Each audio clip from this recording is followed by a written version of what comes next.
Bonjour à toutes et à tous, bienvenue pour la 6e ronde. Voilà, la ronde va débuter dans moins de 3 minutes. Merci de vous installer.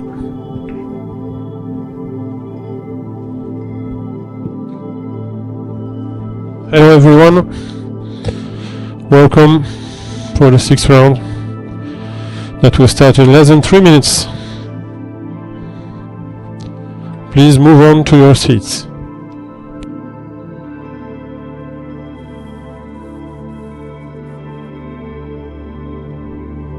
Je vous rappelle que vous devez porter votre bracelet vert lorsque vous vous déplacez, vous sortez, vous rentrez dans la salle.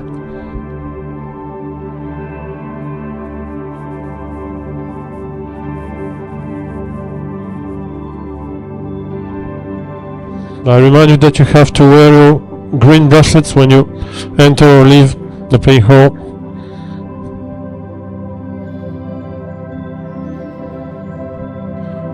Merci de laisser tous vos appareils électroniques dans les boîtes prévues à cet effet à l'entrée.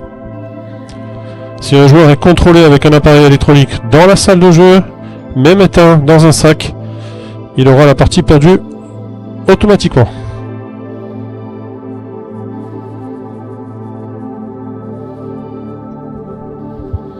I remind you that you have to leave all the electronic devices in the boxes at the entrance, otherwise you have game lost.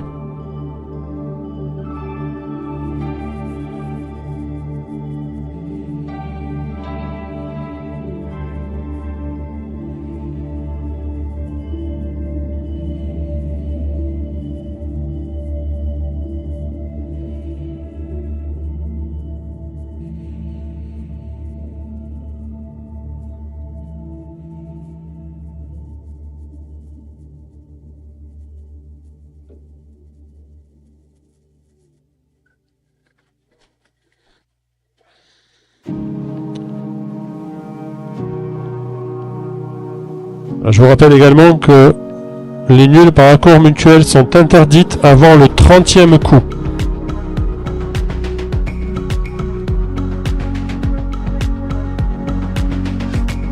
I remind you that draws by mutual agreement are forbidden before move 30.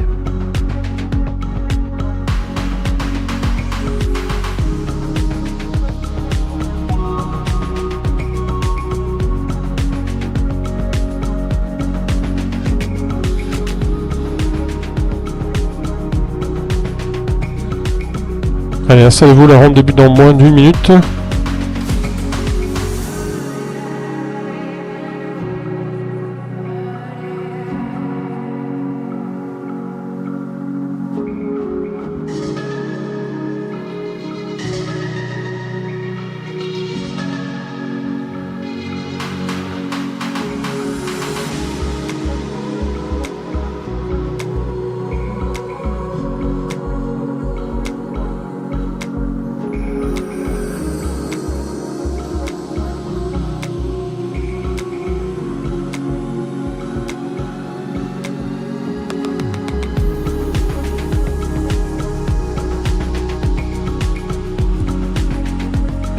Allez, il est 14h30 à ma montre. Bonne partie à toutes et à tous. Vous pouvez démarrer. Start the clock, please.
At Dole, we take great pride in our variety of ideas, fruit, and flavor. Behind our leading banana and pineapple products, our fruit line includes other tropical gems, such as mangoes and dragon fruits. Dragon fruits, also known as pitaya, are deliciously low in calories and high in vitamin C and fiber. Our diverse selection of mangoes is available year-round from different farms around the world. Rich in vitamin C, mangoes support your skin's collagen supply. Check for ripeness with a light squeeze and refrigerate peeled, cut mangoes for up to 5 days.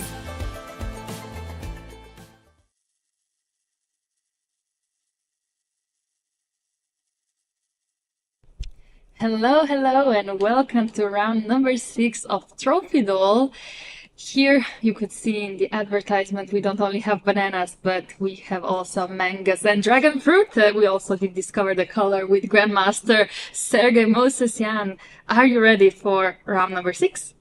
Welcome everyone, definitely. You can see even our sponsor influences our shirt styles and colors, and had to go a little bit banana myself. But well, mainly of course we have the main dish of today will be a 6th round of our tournament. We will see, hopefully we will see many interesting matchups again, and the main question of the day is if someone can stop Pavel Eljanov, because till now it didn't look like a possible task. He's 5 out of 5 in sole lead, board 1, white pieces today.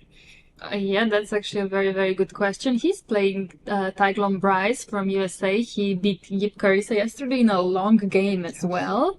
But I don't know, Yano just being very, very impressive so far with 5 out of 5. But some grandmasters catching up. Board number 2 is Nils Grandelius, who was in the studio yesterday with us. It showed some insight, beautiful game. And he's playing Materia Marco today. Yes, that will be definitely one of the most interesting games. We hope so, because actually we have to mention that Pavel Eljanov is 5 out of 5, and then Bryce Tyglon and Materia Marco are only 2 players, the only 2 players who have 4.5. Marco did make his way after drawing his first round game, but then winning 4 in a row. Yesterday beating Lea Garifulina, and today a big test, of course, for him. Also, eventually, if he has his mindset on GM norm in this tournament, that would require him, of course, to be successful today, or at least to have an acceptable result against Nils Grandelius, and then to see how the things may unfold. For Nils, of course, also this is a way to break his mini series of draws with black pieces on online street, which we had in previous rounds. So let's see how things go. Fares, and we have other interesting matchups. Jorden Van Foreest is trying to chase Pavel, or at least top of standings, and he is playing Xiongyan Peng from China.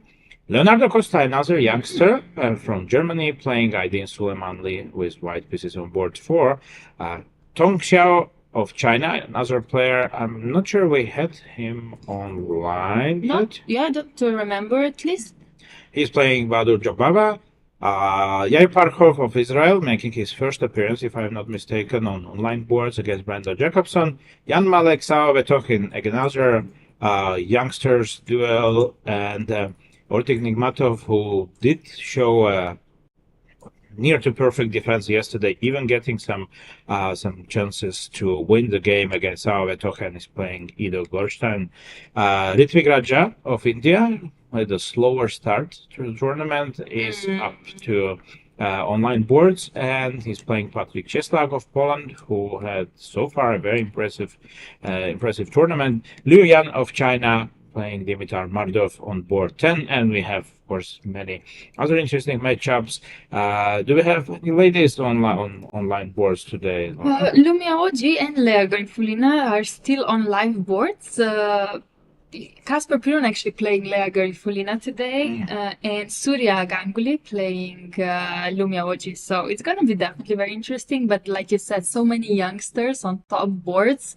Like Materia Marco with 4.5.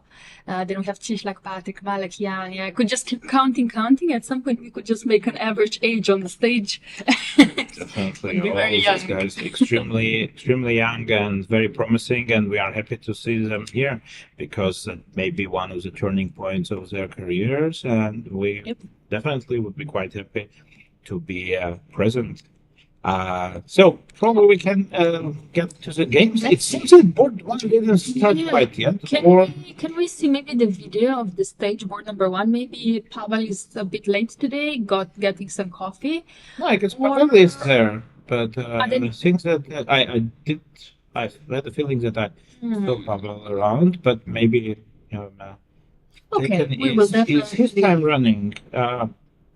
Pavel is there, but the game hasn't started yet. Maybe just waiting for his opponent fairly and squarely. So that's fine.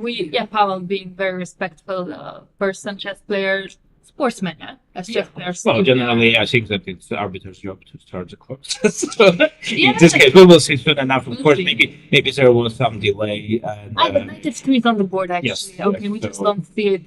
Okay, so he's just waiting for his opponent. He respectfully played knight f3 and he's waiting for his opponent. So let's take a look at board 2, because as we mentioned, this interesting matchup of Marco Materia against Nils Grandelius.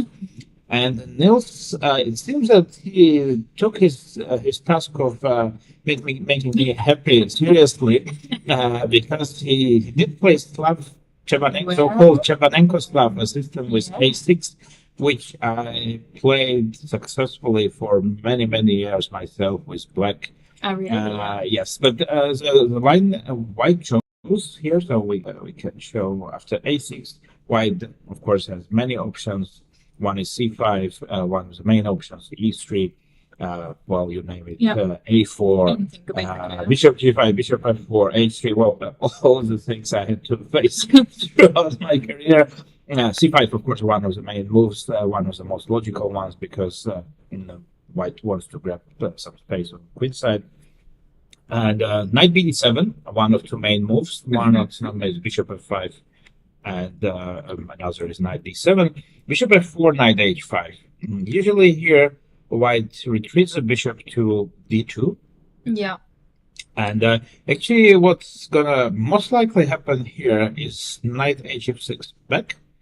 And of course, here white has kind of a chance to repeat the moves. Even this happened in my career. Yes, a couple of times, maybe.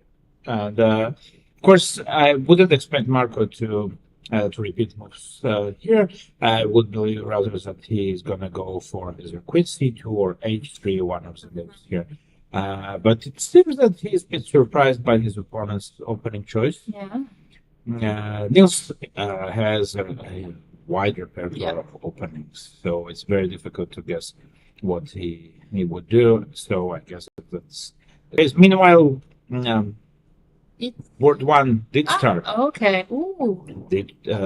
Bryce Tiglon was indeed a little bit late to his game, approximately 10 minutes. And we started quite slow, knight F3, D5, B3, C5, E3. Okay. This is quite a popular system. With white?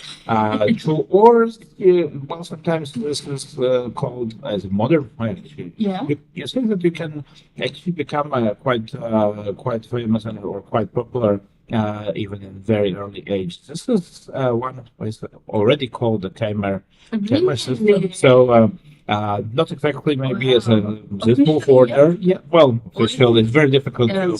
So I'm not sure that there is any FIDE approval for opening names, but it's as Jobava London very similarly. It's kind of a system which is almost trademarked by Vincent Khmer, who is still very young, so he may come up with some more lines which would be named after him probably. But Blake was not surprised by this and played a very interesting line G6 doesn't really care about white bishop going to b2, and he just opposes knight with the knight on f6 and wants to put his bishop to g7, most likely.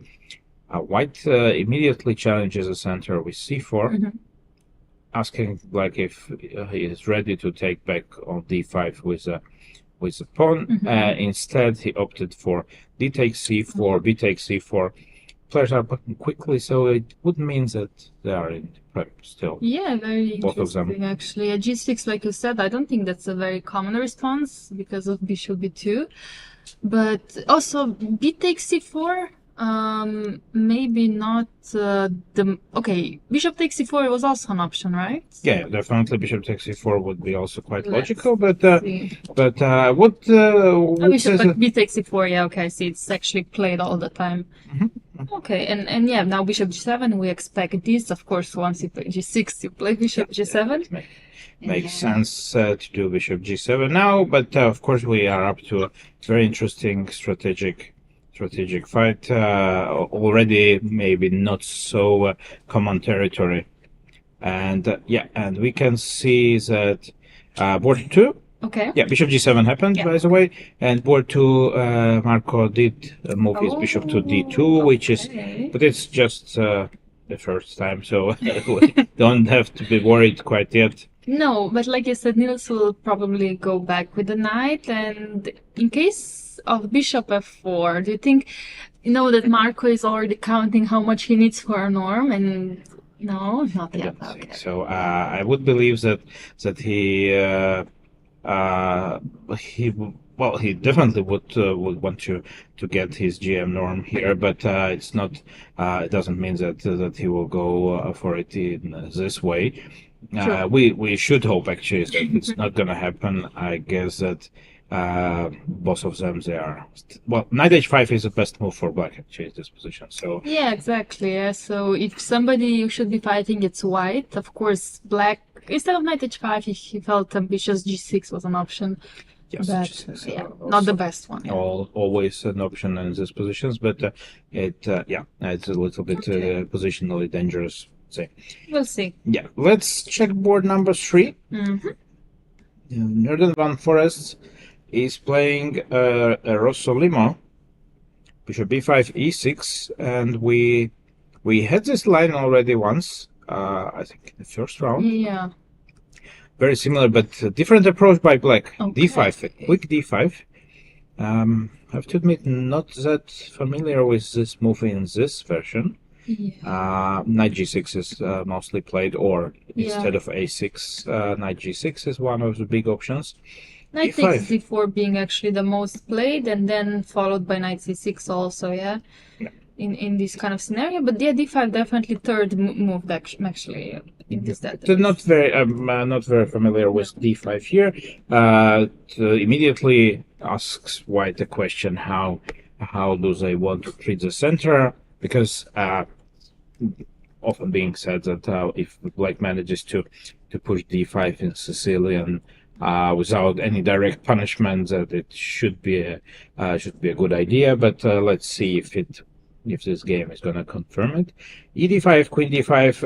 In any case, it seems that Black did expect this development, because he still is to spend some time on his moves. Jorden already had some 10 minutes of his time gone at this point. So I would believe that he's also not very familiar with this d5, queen d5. Yeah, I assume we will go into an endgame, right? Yeah, it's very likely. The only question is if you go for knight takes c6 endgame, or some version of moving the knight to a different square like b3. But also bishop e3 looks like a possible option here for White. Yep.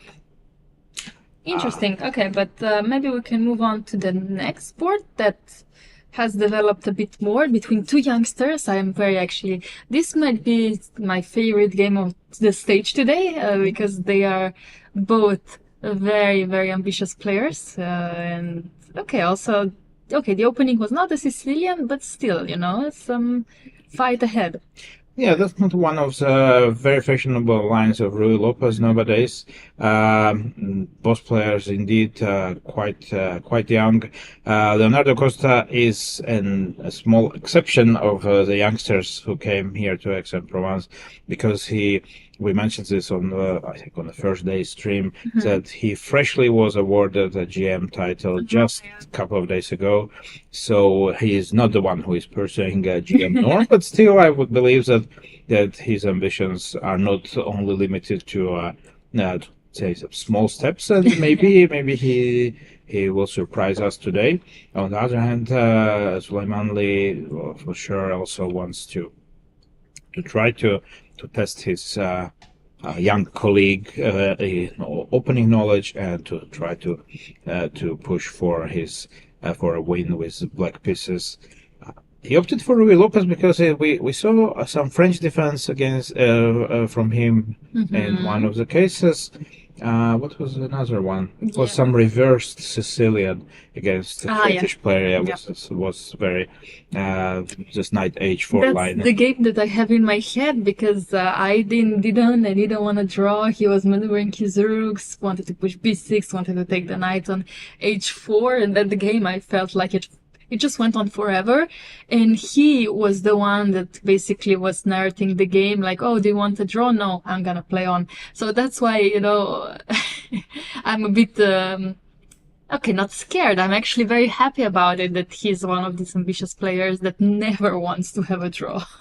That's, of course, a great attitude, and we can see he is really seriously prepared for this game, and he's even his outfit. I think that his Barcelona T-shirt suggests that he may go for some attacking affairs today. So let's see. The opening at the very early stages yet. I do believe that all this is still an opening theory, and yet quite common way to place this position. Rook e8. Both sides they are setting up their pieces. White, we can see that quite typically White has h3 at this point already, but White is trying to avoid going h3 and maybe making some other useful moves, like maybe c3. But sooner or later, I always see this h3 appearing the board. But at the moment, it seems that both players are quite comfortably in their concept list. Absolutely. And then the next game we have between Tong Zhao and Badur Jababa. I was a bit afraid there's going to be some draw maneuver, but I guess not. No, it's slightly different story. It looks like pretty much as Berlin and famous Berlin repetition, but it was Petrov. Well, it was definitely Petrov defense. I would believe that this is the first Petrov we are seeing on live boards. Could be. D4, and this line is quite old actually. I remember this. I played this with White like maybe 25 years ago. Oh my! And this was this is how the opening theory of at least back then was there. Black is improving his knight to f5, threatening bishop d6 just to finish the development. And it seems that maybe Badur did surprise his opponent, but he actually is the one behind on time. Yeah, that's actually a very, very good point. Yes, so actually Tong being very well prepared. Badur's maybe surprised. About Badur. I mean, because he's also playing so many different openings, so it's extremely difficult to guess what his preference would be. But this particular line seems to be a little bit unexpected for White, because now it's the first time he's spending some time. You can see typical Badur saying hello to arbiters, just greeting with everyone, and this is the way how he usually is on and off the board. So knight f5. Trying to remember if knight b5 was one of the ways to treat this position for White. trying to get the bishop 5 because of knight b5. Black has to react somehow, and bishop d6 is probably exactly. Bishop d2. I saw that might be the best. Bishop d2 was also followed along castle. You know. Yeah, Black would go bishop d6, queen e4, queen e7, and there is some longish line which ends up in something extremely boring. But yeah, well, maybe White is just making up his mind if he wants to go there or do something else. We shall check the next one, I think, and it's far more interesting and promising because it's Yair Parkov with White against Brandon Jacobson, who opted for King's Indian. So one King's Indian again, becoming more and more played in recent days, I feel like. Well, interesting move orders by players. H3, there is nothing new. But knight d7, this is already suggesting that Black wants to avoid some white setups because you already put your knight to d7. It means that you resigned on any ideas with knight a6 or knight c6 afterwards. On the other hand, you kind of not sure what White's usual setup is, but maybe Black decided to go for this to avoid something which White usually does. Yes, bishop d3. That usually wouldn't be so good if Black would just castle instead of knight d7. Yep, exactly. But like this, White feels that he may afford putting his pieces like that. And c6, Black delays any pawn conflicts in the center yet. Doesn't go for e5, preparing it. And after castle, again, a waiting move. a6, the idea is to go b5 and try to put his bishop to b7. If White wants to restrict this idea, by all means, to go a4, then Black can block the pawn by a5. The truth is that I would prefer to do this a little bit earlier with the knight on b8 because it could go to a6 and b4. I personally did use the setup a couple of times with Black as well. It's usually aimed against well-prepared opponents trying to somehow delay them from the opening theory. Creative approach, I like this. So far, guys are trying to make me happy, I think, today. Nils playing my opening, or the opening I did like, and this is also very similar. Yeah, it's definitely your day today, at least in the opening. We'll see how it's gonna go later in the game, but so far, very interesting approaches by the players, and I don't think the more we move on, the more happy we could be. Well, okay, this one, it's just a classic, kind of, so the less happy.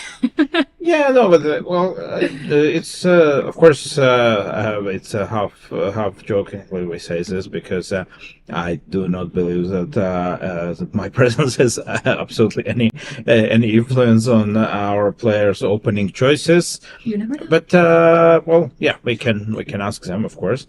But Jan Malek and Tauve Tokin, they did play something for something which I didn't really have on the board, maybe not even once in my life. Bishop f4, Okay. a trend which is sometimes, or let's say the move which is also suggesting that Black has to consider where White is aiming, or what system he wants to avoid, because usually with bishop f4 you suggest that you don't want to go for either Nimzos or Bogo Indian. So we will switch to some typical positions in Queen's Gambit. Just a very normal setup. Yeah, like very basic setup. Definitely a game that will go on for some time. Nothing much to say here yet. No big plans. Okay, maybe knight 95 by White. It's something to consider here. But of course, I think knight c6 would solve all of the issues. Knight d7 also, yes. But knight c6 is more typical, of course. I don't see any issues for black yet. Well, we do have to hope that the game will be a little bit more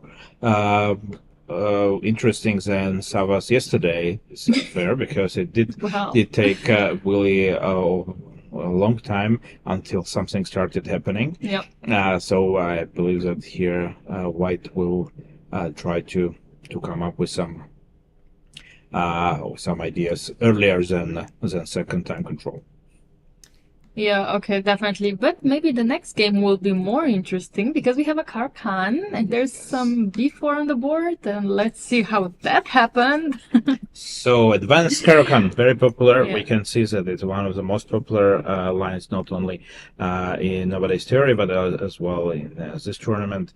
So, again, short system and Bishop E2, C5 immediately. Okay, yeah. Black did opt for a different approach than Jorden Van Foreest yesterday, when he went for knight d7, knight e7, just typical slow stuff. And Bishop e3. This is quite the forced line, if I remember correctly. And surprising decision by White, going quickly for exchanges here, and b4. Positional approach, trying to show Black that he wants to block his counterplay on queenside. Ideally, then bringing the knight to b3, for example, then to go for c3, knight b3,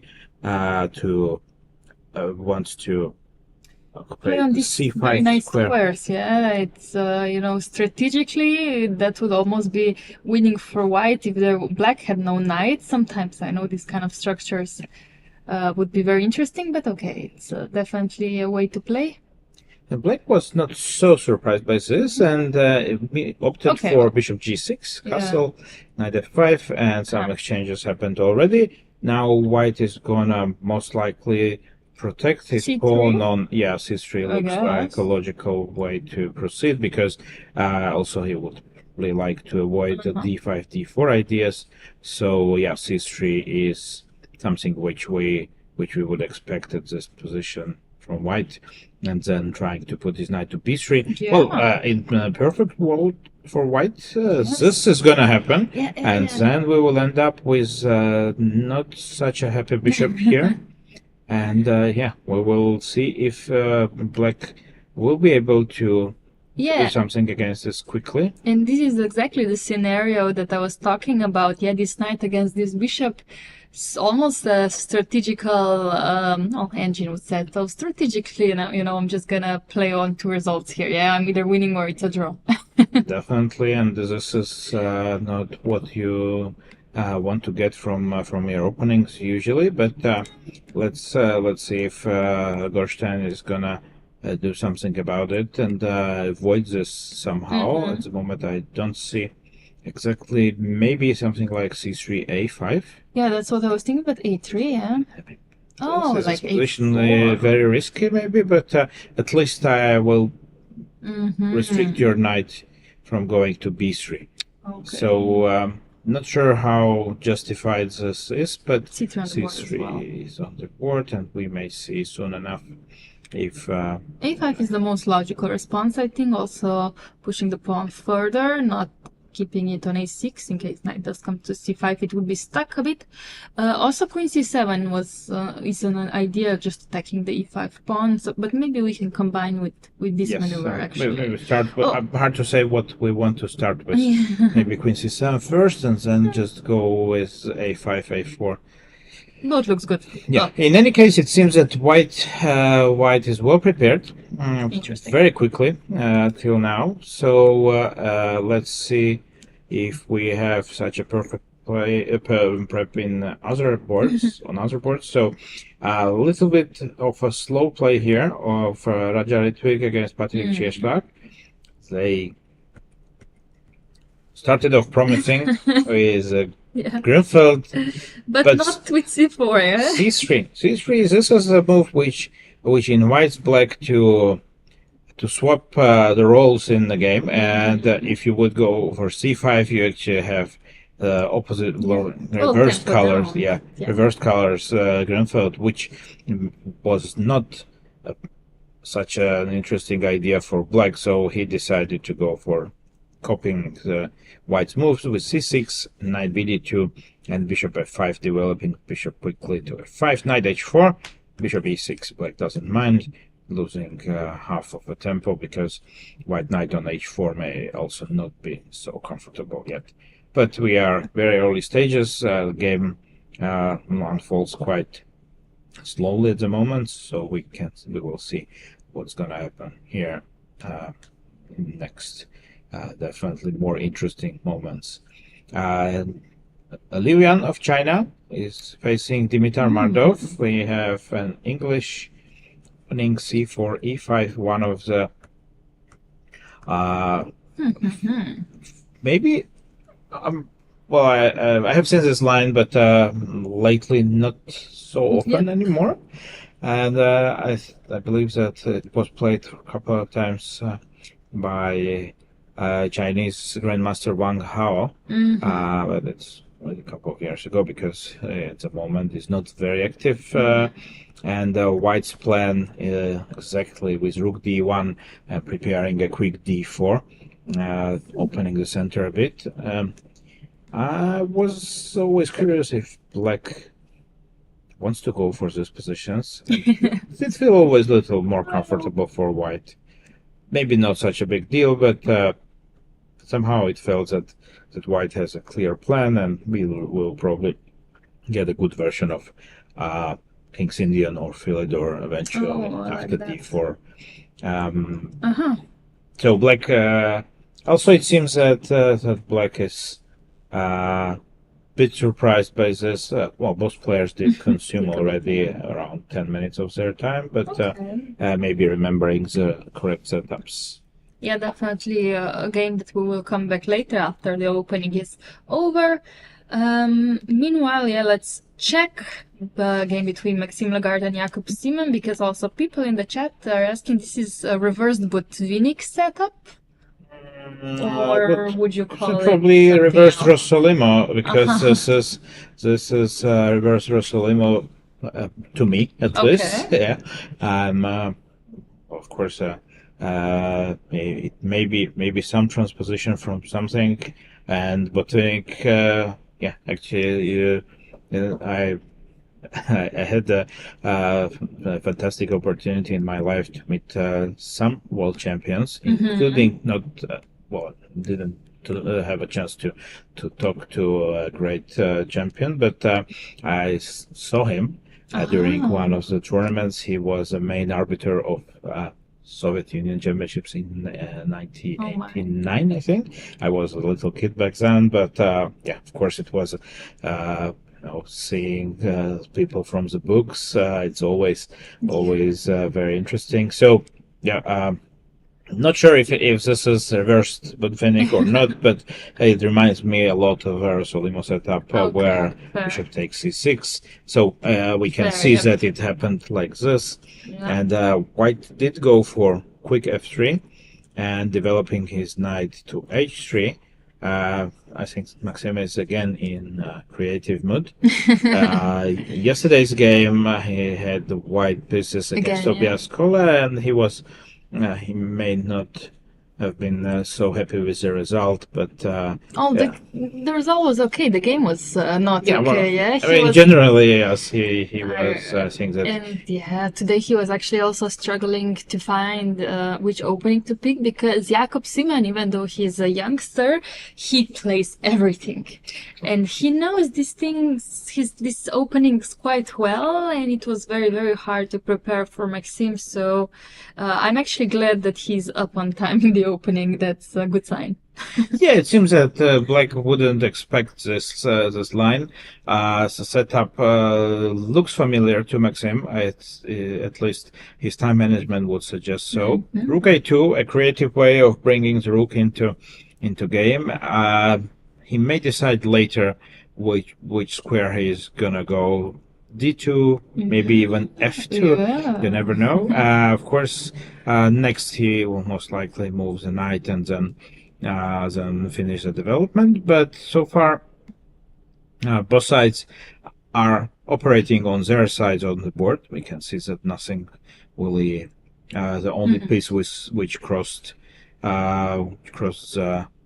equator was black bishop coming to b4 and taking on c3, and then we see that both sides will set up on their side of the board. So we can move on to Carissa Ip with white pieces going against Jean-Luc Mendonça. Another difficult test for Carissa because, of course, playing the top seeded guys for a second day in a row can, not necessarily is a pleasant. Well, I mean, it's very hard not to play top-seeded guys, when you're doing well. Carissa did beat Grandmaster 2 rounds ago, which brought her to a stage yesterday where she lost against Tigran Bryce playing board number 1 today. But I'm sure that she's ready to fight today. We can see her actually maybe being slightly jet-lagged still. She did come from World Cup. She is from US though, so a lot of different time zones. In short time. Because the Women's World Cup, which is still, by the way, on today, is a tie-break day for semi-finals.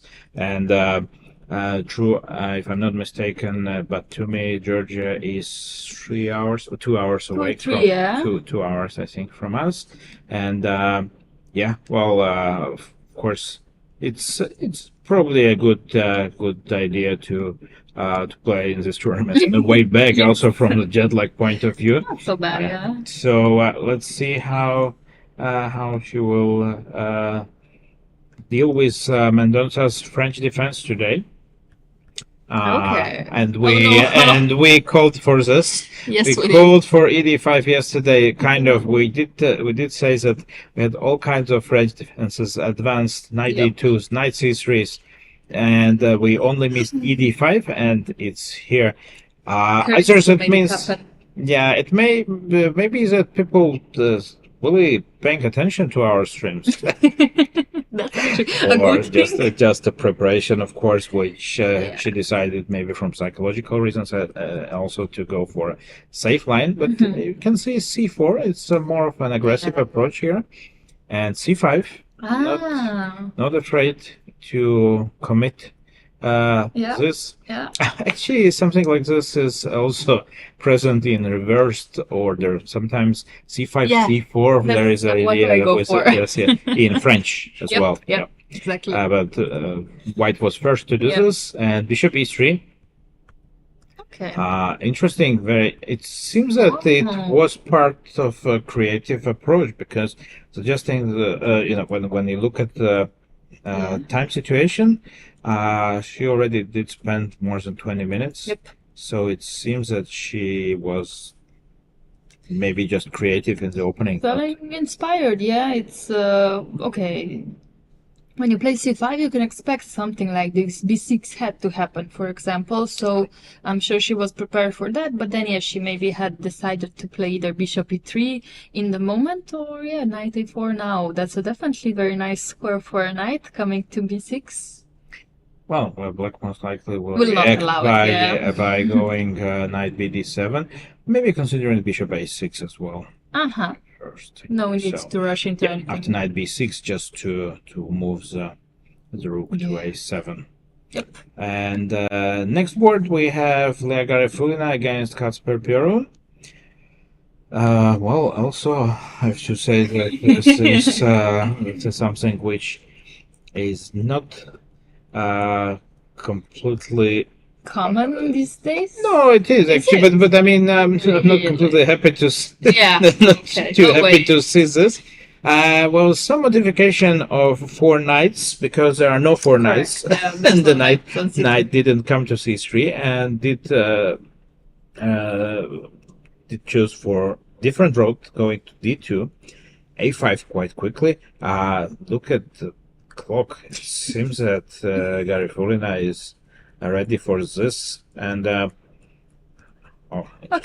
some point she did spend some time, 8 minutes. That's a lot of time for her. She's quite a quick player. When she decides on a move, she goes for it, and also very good in the opening prep usually.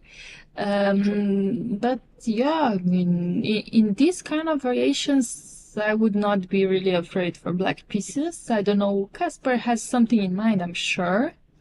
He did want to achieve something by playing this opening. I don't know what, but you can maybe tell me. No, I'm not. Also, can't read people's minds, unfortunately. It would be very handy, actually, not only for chess, but in some cases, of course, that may have been a psychological choice, as we said already, not only today, but in previous streams as well. Gary Fulina is very well prepared, and maybe he was just struggling to find something which he would feel could be uncomfortable for her to play. So also sometimes, we can remind our viewers that she lost her game yesterday with white pieces. So it may sometimes be difficult to react to a defeat. It's actually one of the most important things in any tournament, to be able to recover play-wise and to play a solid game at least the next day, which is even for the best of the best is not so easy. So so far she looks very comfortable, and Kasper not, but he rarely looks comfortable. I think that he actually, we could see him yesterday not converting at the end as a very promising endgame against MLG. But of course, still he is a great player, and we can see an attempt to show my paranormal skills to try to read Kasper's mind. But I could try, but it would be in Polish, guys. So I'm not sure that it would be for everybody. And I make an assumption that now if I may cut it short, now he's thinking to change or not to change on D6. I believe it would be as close as I can get at the moment. And the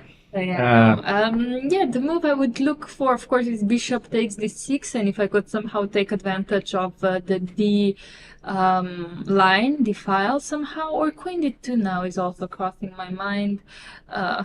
Looking to sacrifice on h6. Yes, 95 is possible, but what did we see? Hesitating. He's hesitating, and does he know he is on camera? It seems that like he knows that he's doing it for us. C4, not something I would want to play because of d4. No, it's the bishop is hanging still. Oh yeah, sorry. And first after taking, I was also trying to take advantage of this, but no, C4. I agree. So he looked like he's going to play C4. Yes, right. That's why I wanted to go. Wouldn't be. I can read his mind. He's not going to play C4.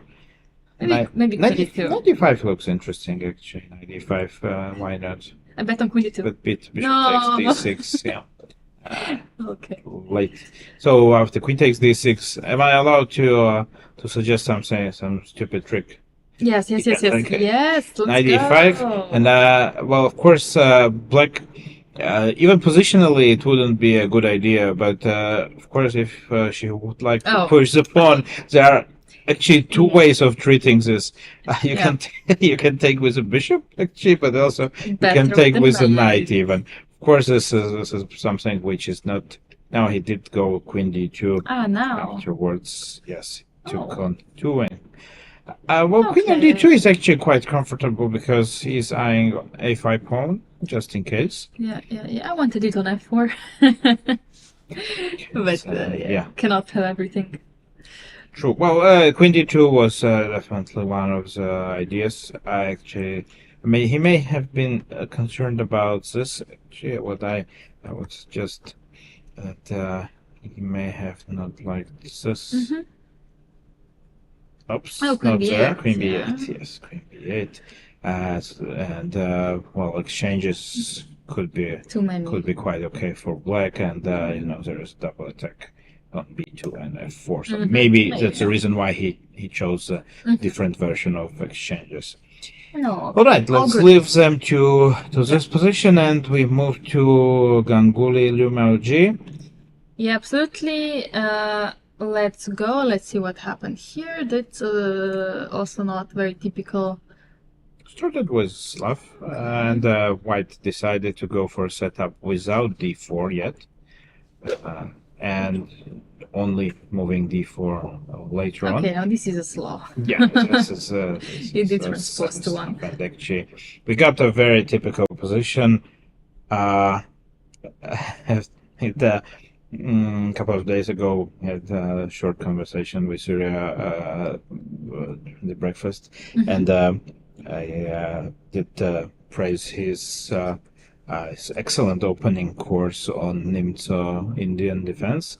I consider it one of the best ones of all Nimzo courses. Really? And actually, one of the lines he is concentrating on there with black pieces is Isolani, which so-called Rubinstein or Karpov Isolani system. Okay. And actually, we have it in the reversed situation here, but he definitely knows many ideas there. So this may be his advantage in this game, because MLG is a young player, of course, cannot objectively have such a big experience compared to Surya, because we remind our viewers that not only he is a very strong player, but also an excellent author, and also he was helping Vishanand during World Championships. Very experienced guy. So we shall see. Well, my bet would be that Surya will be able to convert his knowledge today, but of course, MLG did prove in several occasions that she is extremely tough not to crack. Yesterday, survived a very difficult position the day before against Gavrila Skoy, also extremely complicated game. So she's a very good defender. So we may see a very interesting duel here. Definitely a game we will come back to gladly, but let's sum up Let's see this one. Yeah. And we have a very interesting position ready. We can see that some material imbalance is already in place. Started off Fiantenina Rakotomaharo from Madagascar. We may be a bit exotic for our viewers, those who don't know him, but he is around for quite some time already. I think that he mostly spends his time in France, and he is a regular at French leagues, but of course the strongest player of his country. A seasoned league player. We can see him on camera here, and he is quite famous for his very sharp and aggressive style. I once had dubious pleasure to face his attacking skills in the Grand Swiss and Isle of Man, and it was quite an unpleasant experience. I have to admit, got crushed very convincingly by him. Managed to get some slight revenge in French league a couple of years later, but in any case, always the games against him are very interesting, and we can see that here also he did go for the risky stuff, sacrificing a pawn on e4. Frankly, I have to admit that I believe that White usually does start with d4 here, exactly in order to avoid transposition to what happened in the game. I do believe that d4 is played a little more. Yeah, you're absolutely right. d4 is by far the most played move, actually. But I'm not sure that it may have been not a mix-up, but deliberately going for some sideline, and only afterwards playing d4. I can tell you that Fi actually spent 8 minutes on castle. So either he was recalling or deciding. Hard to say, we will see enough, because I would go for d4, not to complicate matters. it's a bit easier for me to say. I would go for d4. Maybe, he likes to complicate it. Well, the reason why I say that I would go for d4 because I did actually do this three or four times already. So that's the reason. And obviously, it seems that when I look back, it seems so by number of lines I already played, and we had this tournament, it would maybe seems that I'm a opening theory expert, which I always thought that absolutely not. So, but it turns out that maybe you are. No, I just played too many games. But interesting approach by White. In any case, he has some compensation. The knight on g5 is quite scary. At some point may I don't know if can provoke d5 now, because e6 would definitely be asking for some trouble after bishop takes e6. Yeah, but d5 is at the moment probably solving an issue for black, so he may look for some alternative ways to develop his initiative. Maybe even something like b3 bishop b2, like a slow play, not rushing things. Yeah, well, that's not in his style. Yes, but he keeps in mind ideas like this, and bringing another piece to an attack may not be such a bad idea. In any case, he will have to justify his move order. Yeah, exactly. I don't know if it was a prep or not, but in any case, we are up. Maybe he did take some risks, or maybe he just mixed up the move order, which is quite possible. I think the evaluation of the position does favor black. Apparently, rook e1 was not the way to go with white. You should start with bishop f3, actually. Very interesting. But after rook e1, knight f6, I think... like you said, bishop c4 doesn't do anything because of d5, and engine already prefers black very slightly. It may have been a mix-up or some kind of, he was not sure if this is the sacrifice line which is possible to play, and we will see. Of course, he is now gonna spend some time in order to find the right way to develop his initiative and justify the pawn sacrifice. And board 16, I'm looking forward to this actually, because Pierre-Laurent Pauli was a hero of last year's tournament. His performance was amazing. He was very close to. He spent most of the tournament on stage. Very impressive. Very interesting games. Came very close to win the tournament, but I think he did finish third at the end. But very good impression, and definitely. Before we move on to the opening, I just want to say that I do see all the chats in the YouTube and Twitch section, and there was a question about the playing venue, but I wanted to first check all the games that we have on right now, because they are extremely interesting positions, like you said, Laura. Paoli Pierre doing very good in the last recent years. I think especially opening wise, he has really, really improved, and I want to first see what happened here before we tell you about the amazing about the amazing playing venue. And the line he played did look familiar to me. Things that it's 4 knights Sicilian, which is quite popular recently, but at knight b5, black has choice of options here. One is to move to, after d6, bishop f4, e5, bishop g5, we transpose to so-called Sveshnikov Sicilian, which one of the greatest specialists is another French player, strong grandmaster Laurent Fressinet, who we say hello here again, and he was here last year, so probably if he could tell you more about this line. But after knight b5, there is also bishop c5, an interesting idea from black side, also possible to play. And the third option is bishop b4 here, which leads after a3, knight c3, d5 to different positions a little bit from the Sicilian. I mean, usually you don't get this so many pieces off the board so quickly. One option for white is e takes d5 here, and another is bishop d3, a slow play, which more or less, of course, leads to this endgame.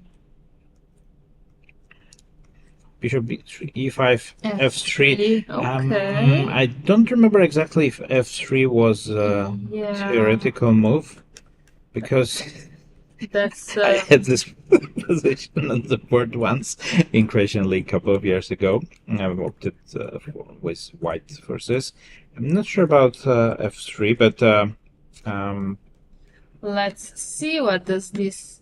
What does my opening book say? It's not that amazing, but f3 has been actually played 3 times. Let's see, in recent years, actually between Javokhir Sinjarov and Dinesh Rajan. So, but okay. I would assume this game was an online game actually. Well, maybe yes. But Rook e1. yeah, I still have somehow I have a recollection of Rook e1 here, that I played Rook e1 or something like this. Yeah. Well, like I said, this database is not really the best one. But f3, f4 appeared off the board relatively quickly, and well, to sum up the outcome of the opening, actually, we are already in the end game with less pieces on the board. We can see a pair of bishops, of course, for white, but somewhat uncomfortable position for white's king on c1. It's going to take some time to bring him to better place and to connect the rooks. Meanwhile, black would be trying to capitalize on development advantage and trying maybe to get rid of one of white's bishops. Most likely is a white squared one, and maybe to change it, and then maybe black's problems will be solved, and white on the opposite will try, of course, to keep all the pieces on, try to improve his king, bring the rooks to the center, and then try to develop this bishop's pair advantage slowly. Very slowly but surely. And that, did we really go through all the games already? Wow, we are extremely quick today, or you already told us about all the openings today. And yeah, maybe while we go check what happened in Grandelius's game, because that was the one opening white, we can actually talk about the playing venue, and that we do have actually 3 opens. There was also a question regarding if amateurs can also participate in this event. We do have 3 opens. One is above 2100, one is between 1700 and 2200, and one is below 1700. So actually you have a choice depending on your rating where you want to participate in. And definitely a chess tournament here in Aix-en-Provence for everybody. And the playing venue, yeah, we can see it on the video. Yeah, there's a great view on the whole playing venue. You can see that this hall is really huge and fantastically prepared. Every day we can see very detailed preparations by the organizers and arbiters. All the conditions are ready for players. We can also, it's very nice inside. It's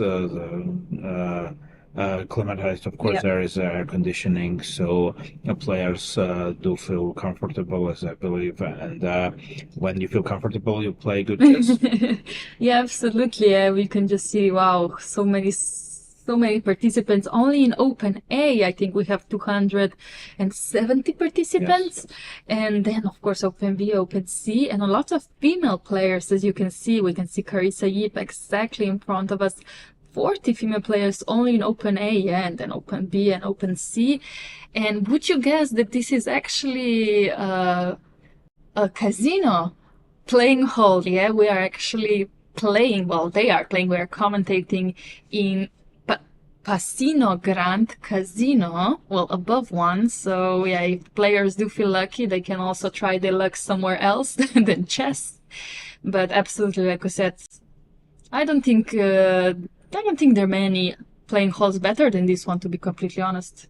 Sure, I have seen a couple of them already in my life, and I would believe that this is a one of the one to be best. Have to try it out. Definitely, very very nice conditions point of view. Yeah. And you should come try it yourself, of course. And so let's maybe check quickly on board one, because let's this go is Pavel. board one, yeah. Pavel is leading the tournament, and he's And the camera is filming the camera. Yeah. So very good work by Etienne as well. Yeah, our cameraman. Without him, this stream would definitely not be the way it is. Yes, he can turn us off anytime, actually. Yeah, just if he doesn't like something we say about him or his skills. So that's not only no, but of course we are joking. That's not the reason why we talk very nicely about him. And he's doing amazing job, and absolutely professional, and all the details worked out.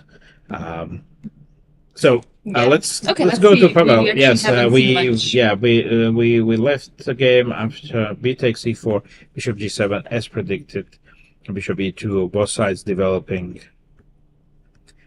trying to get a comfortable position. The opening, I believe that black can be quite happy, because This reminds me of Queen's Indian reversed. Yeah, white is playing this Queen's Indian with c5 and Queen c2. Well, Queen c7. They got infected with reverse colors positions as well. I see. I'm very confused. About it. To be honest, no. This is like you said, and usually this would be around equal. But maybe easier. I don't know for who it is easier to play. With a more experienced player, maybe it is easier to play. It depends. I would be quite comfortable actually with both. Yeah. I have to say, I'm the only thing which I would be concerned a bit with white at the moment is I don't see. Well, maybe also with black will be the same problem. That I don't see how to, if I can do something seriously changing the structure. So, for example, in principle, if you want to develop some or get some advantage, you usually try to move the pawns somehow, change the structure, or at least do it after improving your pieces. And at the moment, I don't see so convincingly. Yeah, knight d2 came to mind, maybe going for bishop f3, but black can also do some waiting moves. It will be a maneuvering game. Pavel is not against, I guess, because yesterday also had a long maneuver game, it's kind of, I would say that both sides can be quite happy with the outcome of the opening, and maybe as a slightly more experienced, of course, Pavel is much more experienced, but that may be his advantage here. I think so, yeah. It's not an open fight with calculation and dynamics, so it will be more about understanding the right approach I mean, at first glance you said you would feel better with white. I think at first glance I would feel better with black, just because of this. I'm not very familiar with the pawn on d3, I always put it on d4, so whenever it is on d3 I struggle somehow. I would need more time to figure it out, but that's the only reason. And I actually think the more experienced player in this case, Pavel, does know how to play with his pawn on d3. We'll see about it. That he has seen lots of different structures. And he's expert in them as well. Not surprised. Some interesting developments in the game of Marco Materia against Nils Grandelius. It was actually black who did show his card in g6. You mentioned this move that if black wants to go for a fight, not to give white a chance to repeat moves, so g6 is the way. e4, it's principled continuation. Well, this is an old. This line I haven't seen quite some time already. Yeah, really. Yeah, it's not been very popular these days. Actually, maybe it is. I just haven't seen it. I haven't seen it either yet. Yes. And white decided to accept the challenge, taking a pawn on c4. Black, you can see that after queen b3, didn't really back, but he's playing very quickly. Wow. So may this be a good prep? At least it seems that it's a better prep than White's, because Bishop e4, and Nils has spent only 6 minutes at the moment. Wow. So he most likely is ready for this.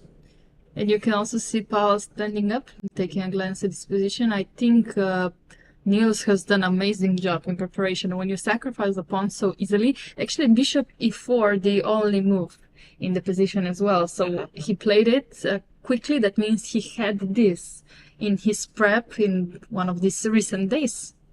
Definitely, or maybe he did prepare this especially for today's game. We can see a detail on Marco, who seems a bit surprised actually. He seems not to be too sure what is going on. Yes. Yes, he's... Well, the thing is, he might be questioning his life choices now. Well, you might have to allow Bishop takes f3, no? Usually don't, because when you're 17 or 16 years old, you don't question your life choices. Didn't really make any major life choices yet. True. So true. I think that he can be fully concentrated on chess, and at the moment, of course, I think he's not like us. So no, we don't. He doesn't. I don't think that he is even considering that he'll have to make any life choices. Definitely something to. For at the moment, he's on 52 minutes, which of course is not a time trouble yet. And even in time trouble, says that Marco actually was a bit, and he is very, very good in shorter time controls. We mentioned this. One of first day, yes, because he is actually an actual French champion in game Blitz, and he also is extremely successful in online chess. Well, for his age, and so I do believe that for him maybe the time is at the moment least of concerns. But of course he has to come up with correct move here, which I'm not sure which one is. A queen b3 back? Exactly. A queen b3, one move to think about knight e5, another move to think about, followed by bishop c3 maybe. Maybe if you go with bishop c3, you know that bishop takes f3 will happen, so that's a bit of a struggle. Sure, yeah, but queen b3 seems the most natural way. And so b8 also, and taking on f3. Yep. Tenth position. It seems that Marco is kind of ready to play some. He did make his choice, but double checking, maybe triple checking. Now he is asking himself, what happens there? An amazing detail again from our camera, so we can see all the emotions, and we can almost, but only almost read players' minds here, and closing to last rounds, we will already be able to read some. We will be an expert. We will be experts, definitely, and it's very nice to see Marco actually thinking out loud almost here with all his hand movements. Sometimes putting a finger up, like, oh wait, I got something. Yes, maybe I missed that. So in the case, we will see what decision he's gonna make. He still is taking his time, because obviously the position is very complicated, and also the fact that the Nils is playing very quickly may not be so pleasant to deal with. I just saw the time difference. I didn't even notice it before. I just saw that Nils had a lot of time, but seeing that Marco is down to 50 minutes and it is only move 14, that can turn very interesting, especially with this pawn sacrifice. Well, and also it seems that Nils is still in his prep, so it will. It's Zen cycle, but here we go. Knight e5 is the board, and that was and a bit of a relief for Marco, because he now it's his opponent's turn. He has to You know what? Shows the follow-up. I'm pretty sure that Nils will know the follow-up. I think this is one of the top engine moves, if not number one. The question is what happens after Queen d4, right?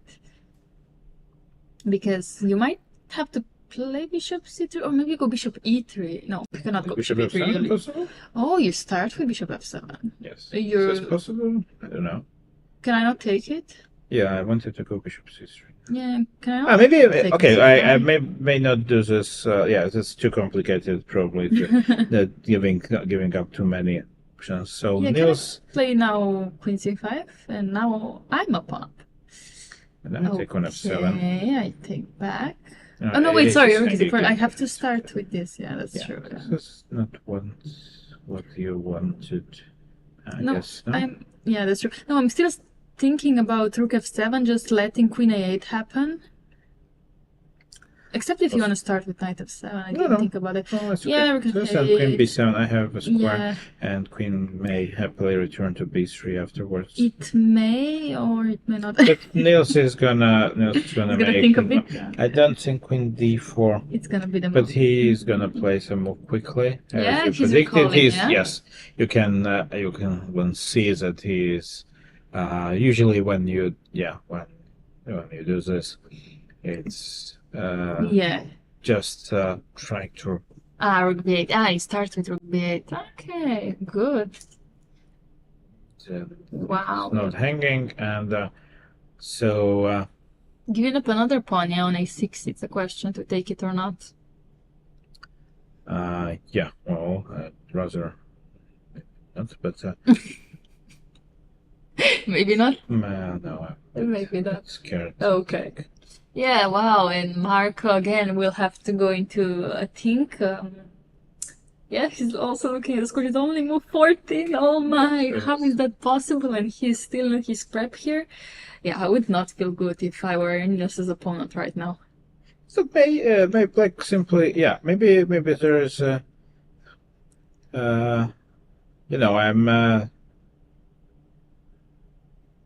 trying to understand what's gonna happen here, because I'm not sure that can Black afford taking on b2. Yeah, well, there is either bishop a5 or bishop c3. I don't know. Of course, here queen takes d4 is possible, and queen takes e5. This is different than before because rook is not hanging. Exactly. That's why I wanted to go queen a7 actually. First, it's protecting. It's keeping an eye on b8 rook, and it's protecting c5. Same idea. So that's why I did like queen a7 a little more. I'm a bit worried about the queen, of course, because a7 doesn't look like a proper square for the queen at this stage. But it's for some, sometimes you need to sacrifice. Yeah, now rook b2 will happen, right? And if you go bishop c2, rook c2, I assume. I don't know. Maybe just moving the somewhere bishop else. somewhere. Okay. Maybe also this rook c2, rook c1. Rook c1. Just Queen may be quite annoying. Yeah, definitely. Very interesting prep by Nils. I wouldn't go for this with Black if I didn't know exactly how to play this. And I'm sure that he does, actually. Yeah.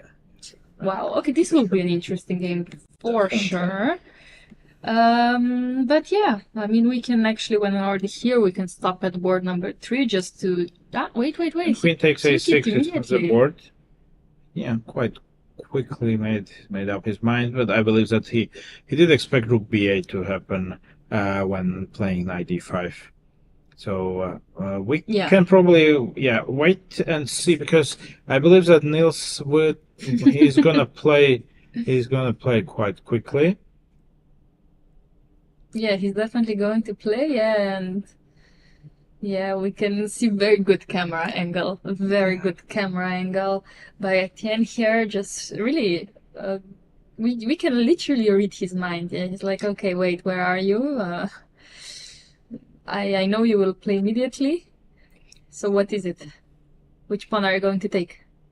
Well, there's an extra 50 minutes on his clock at the moment, of course. But I would believe that he's still in in the book. Or well, I'm sure he is actually. If you give up these 2 pawns, you give up. Yeah, don't do this. I mean, if you do come up with this idea over the board, first of all, spend much more time. Yep. And secondly, you maybe wouldn't do this at all. Yep. So that's definitely a good prep. And wow, yeah, very impressive. impressive. I'm happy also for the line, because it may have kind of revamped the Jabanenko Slav of this version of it. Wow. Nils does write down his move. Oh, what was that movement like? Oh, wait, you could have taken the pawn? Wait, I thought you can do that, huh? I'm not sure. So just things that he could. Well, he definitely does remember. Yeah. We can see, of course, if he spends more time here, so it means that Queen A6 is not a first line move or the best move. That could be an issue. Trying to read between the lines here, and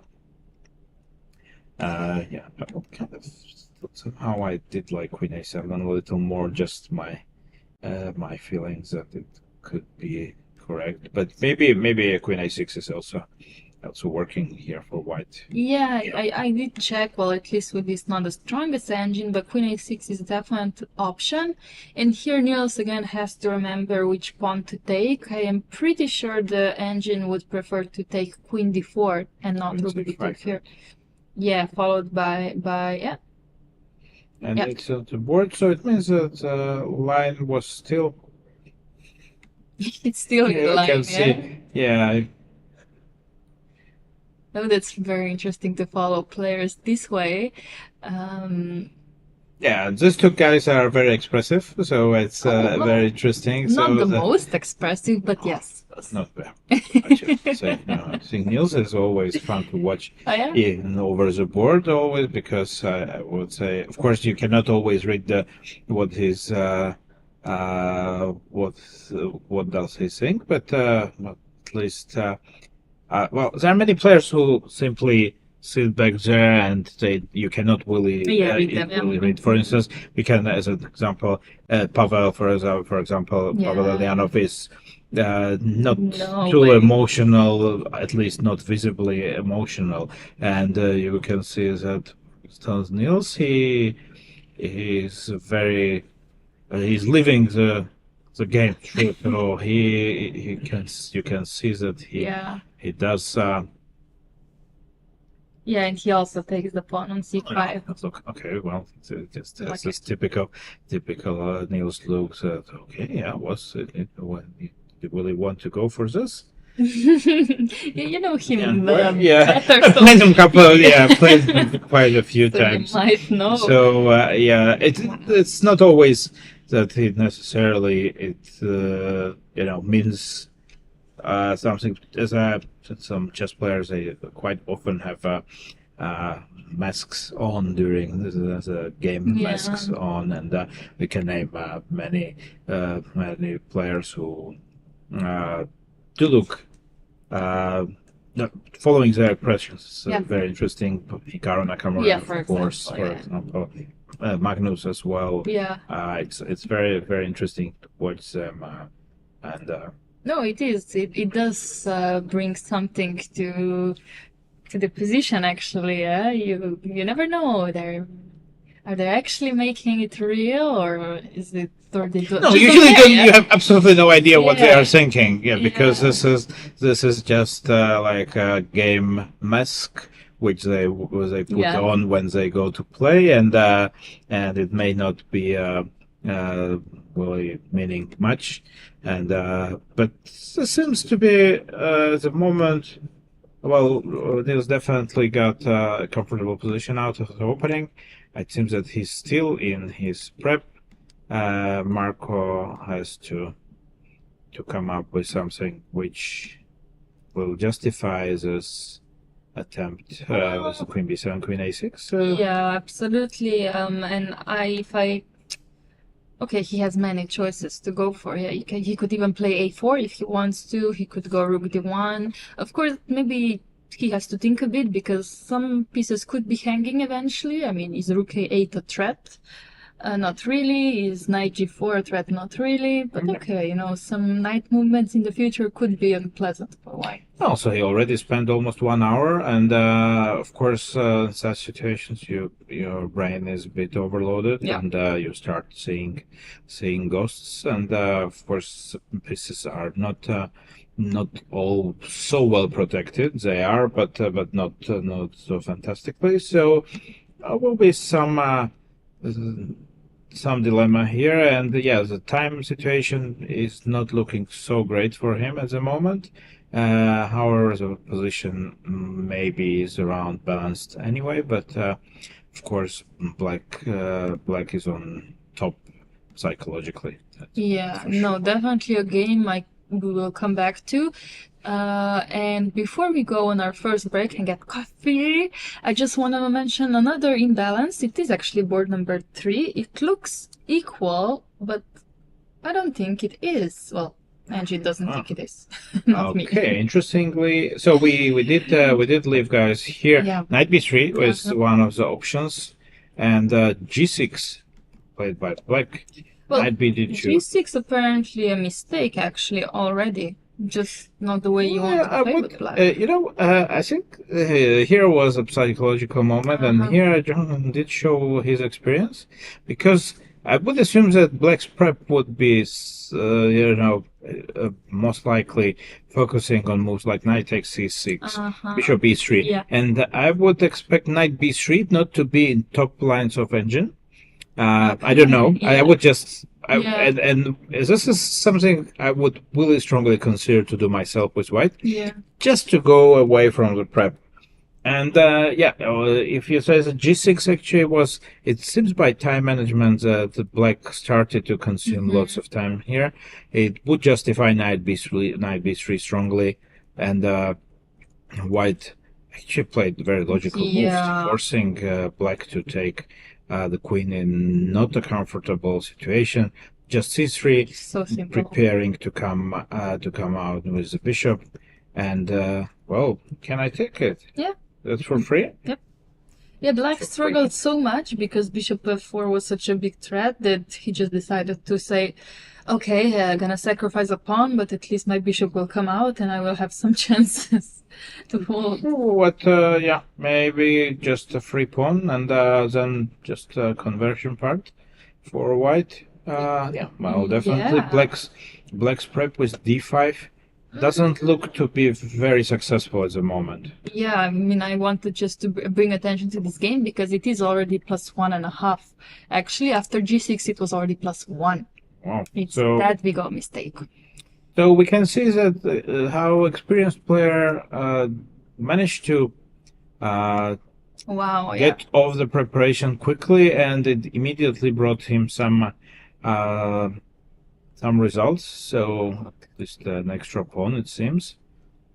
Maybe the only difference is now if to insert bishop f4 first for white, which is also possible. So we can start with bishop f4, kicking the rook out to a8, and then take on d5.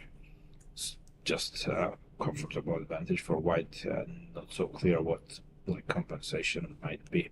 That's absolutely. And Jorden is also, like you said, either bishop f4 or taking immediately. I think bishop f4 is natural. You develop, and then you take, and then I think you slowly win the game. It's not like you have anything less. You both have bishop pair. It doesn't seem there is any compensation from black side. Absolutely. Really. So this game, definitely not going well for ping yet. Well, some mistakes could happen, but so far, again, very good prep maybe by Jorden, or at least understanding of the position.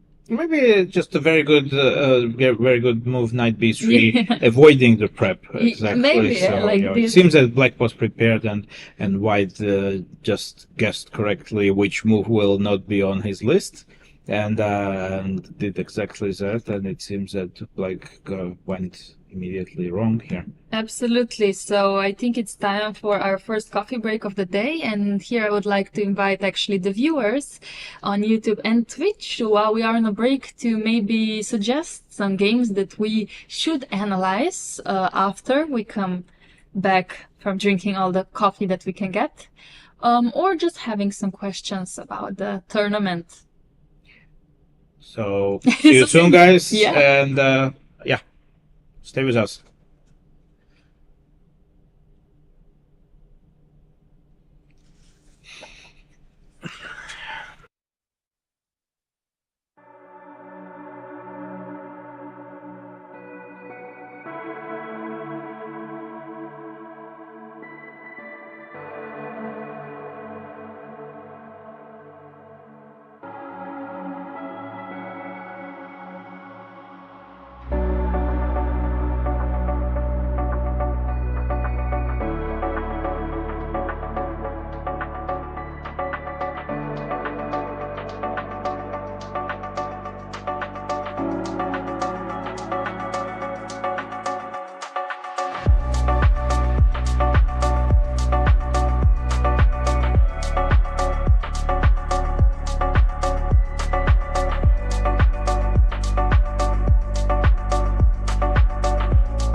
Hello, and you just caught me drinking my water, even though I had a whole break to get some, but okay, my priority was coffee.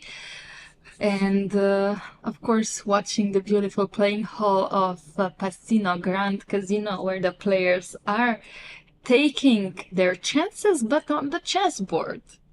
At the moment, and we can see some developments on board one. We were asking for some pawn structure changes, and they are delivering some. We left the board number one, where Pavel Eljanov, I'll remind you, sole leader of the tournament, is playing Bryce Tiglon of USA. After knight e2, knight e5, knight b5, and white tempo, because double attack, you can say, on a7 and e5. Knight c6 was forced, and white, of course, could have repeated moves here, but Pavel is white, and I think that when he feels that his tournament goes well, there is no reason to settle for a repetition here. Exchange the bishops, queen b2, and knight e4. Knight e4 did provoke f5 from black side. Knight g3 and knight d6 quite quickly appeared the board. Yeah, played just now by Bryce himself, knight d6. Yeah, provoking f5. Usually that would be quite a good thing to do, I would say. I mean, the king is not now protected. Well, long term, right now doesn't seem like a bad thing yet. Yeah, well, I wouldn't say that the position is kind of that something is decided here. Black keeps an option of, let's say, Queen G7 in mind. Maybe exchanging the annoying queen from B2. Knight D6 offers an exchange of these knights because the one on B5 is quite unpleasant for black. You cannot really chase him away with A6 because that would weaken B6 square or B6 pawn. Knight D6 is not a threat of taking on B5, but at least keeps this option in mind for future. Yeah. Still a very dynamic position, I would say, like hidden dynamics principle, nothing to calculate much, but just still would repeat that matter of understanding probably. So some maneuvering is going on. Both players quite comfortable with the clock as well, and no huge differences. Something under 10 minutes plus for Pavel, but nothing really serious. Yeah, and it's hard to be smart in this position. Like, okay, do we exchange the knights and play d4? Do we keep the structure? Do we play in a different way? Knight e2, knight f4. You know, there's so many options, and I would actually leave it up for Pavel to figure it out. That's our advantage, that we can always, when we don't feel that we know what players gonna do, we just move to another one. Players don't have this luxury, just changing their boards, of course. And one of the also very interesting games of today, Marco Materia of France against Nils Grandelius. We did leave the guys after Queen takes c5, and we see the pace of the game did slow down a bit. Marco did play Rook ad1, as you mentioned, one of the moves which were suggested also as a possible one by Engine. And Nils did spend 20 minutes, Yeah, so this would mean, I would say that this would mean that this is this was a final position of his prep, at least to Rook d1. Maybe he was thinking about a4 in his prep because it is the most aggressive move, a4, a5, you know, and the pawn could be potentially running, but Rook d1 maybe he didn't focus much on. Apparently Rook f d1 was a better rook to put, also maybe because of a4 plan, who knows. And that's why he spent some time here.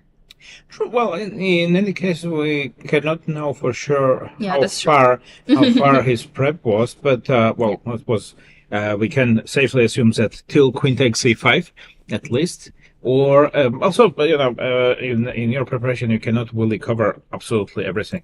So you would concentrate not necessarily only on computer lines, but something you feel is more human to face. So. Maybe he would stop after Queen c5, assuming that the position is okay for black and quite playable, because you really cannot cover absolutely everything. So e6, a logical move, preparing a retreat for a queen in the case of a need, covering an f7 square. Like this, he is freeing up his rook on f8 to go to d8, for example. So quite a logical move, plus also securing the d5 square. It is very logical move, actually number one by the engine that I am given here. So these 20 minutes did do a good job on Nils, and like you said, so comfortable right now. Definitely, and he also looks comfortable at the clock. In the case you are ahead by, let's say, almost 1 hour, you really can afford spending 15 minutes to basically go a little bit deeper into position and understand and still keep comfortable time advantage. So Marco is now already closing on 30 minutes, and it's move 18 yet. The position is quite complicated. Definitely. He's not, well, with not a lot of experience. He's still a young man, and it's gonna be very interesting to see how he will decide to continue. And like you said, yeah, he will spend a lot of time. He already did, and he will spend some more. So yeah, in the meantime, while we wait for him, except if you want to play a guessing game, we can jump further. Every move here will be quite difficult, and Exactly. it's not gonna. He's not going to play quickly here, I think, because you don't really want to spoil the position by blitzing out moves. So Jordan did collect a pawn on d5, started with bishop f4 indeed. Oh, and just when you mentioned, he's going to spend some time, he did play a move, but it's okay, no worries. We will... Bishop d4, just quick look here. Bishop d4 from Marco. He does ask black a question: where is this queen gonna go? Where is it gonna go? Well, e7 seems the most natural, but that does drop a c6 pawn, right? Well, can I go? Okay, b4. Not that it does much on b4. Yeah, a3 possibly, or bishop c3 also is. Okay, actually that's a very good question to ask your opponent. Where does your queen go? Okay, queen e7. Do you think knight c6 would happen? Or maybe you have to calculate a bit, yeah? Takes, then rook c8, yeah? Then rook b4 after queen a4, so you have to go queen a6, right? Yes, or also you can do this. What does that do for you in case of, I don't know, just take with a bishop? Something like this. You think, okay, and after rook b2 you say that this is equal, yeah? Equal, and after rook d4, of course, bishop d4, that's a logical move to make, actually. Okay, that's, his opponent, where does he want to move? Alright, we will be back. I believe that Nils is gonna also consider his options here. Meanwhile, we return to board 3, where white has a healthy pawn up without any significant compensation for black. Yeah, it's how we left it, basically, just a pawn up. But board number 4, though, has an interesting structure. Yes, that changed quite a bit. H3 can't avoid. Oh yeah, you can't avoid it so much. But c4 is a different way, of course, from white to continue this game. I mentioned c3, but c4 is ambitious, and black decided to go for complications here, and white is actually, I like white's approach here. Yeah, me too. Black did move quite a lot backwards. Yes, look at this. I'm not sure that it's so healthy to do this. I actually would like to see if it went wrong somewhere. No, actually, this position is equal by the engine. However, I think we both prefer white here. Yeah, it looks like. White is trying to disrupt or destroy the structure of black pawns. Also using the fact that, for example, bishop takes a4, queen takes a4, and now suddenly e8 rook is a bit vulnerable. Yeah. So what do we do after c5?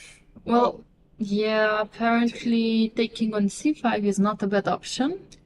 But it looks so ugly. And you got then such an ugly pawn structure. Yeah.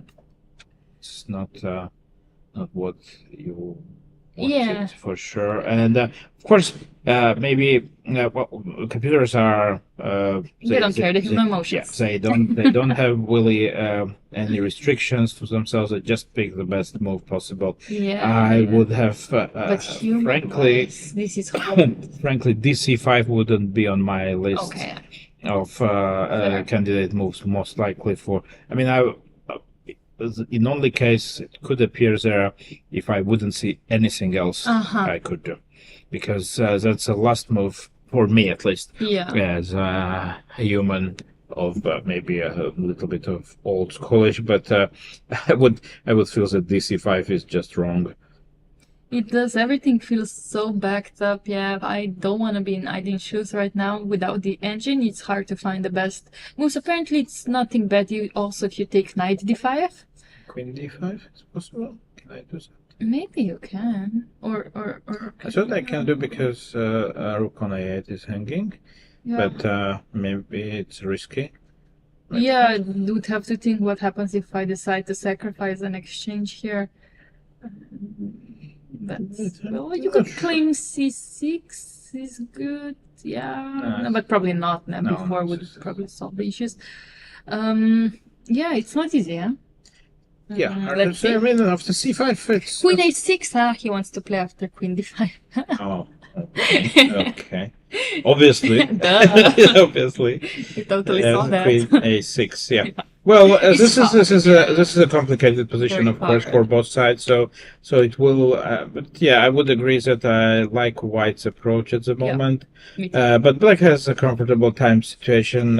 He has 54, almost 54 minutes, so he can make up his mind here and find the best way how to proceed. Okay. We, meanwhile, will look forward to the next board, and Bahadur Jababa, I would say he's under pressure here. We got, How did it come to this from that one? and we have Ah. the opening line, which Like this. developed in a way that he had to do Queen d6, and this is exactly what White is generally aiming in these positions for, just a pleasant endgame where Black has no counterplay. The bishop on d7 is quite passive. It's now up to White, of course, how will he improve his position, but two plans come to mind immediately. It's rook d3, rook a3, or maybe rook e3, rook a3. It's the same. Well, the rook also may go to b3. Rook d3 is a move which would be definitely one of the first ones I would consider here. And also Yeah. this knight on c5 is such a strong knight. Exactly, strategically. Safe position. Oh, it and helped rook also d3 on is the on the board. Yeah. It's not a big surprise, of course. Bahadur, I think, will definitely be struggling this game. I mean, he was also struggling yesterday against Pavel, but he did manage to come out of a bad position, was even winning. Yeah. But with this, with no queens on the board and with this bishop on d7, I don't see a bright future yet. Because Black would be happy to get a draw. I think so, yeah. We'll have to patiently defend, and we see, of course, it's maybe not Bahadur's favorite of positions, No. but when he is very experienced. On the other hand, it's not like Yeah. that he never defended worse positions in his life. So let's move on. Oh, we had a promising King's Indian here, but we have an endgame already.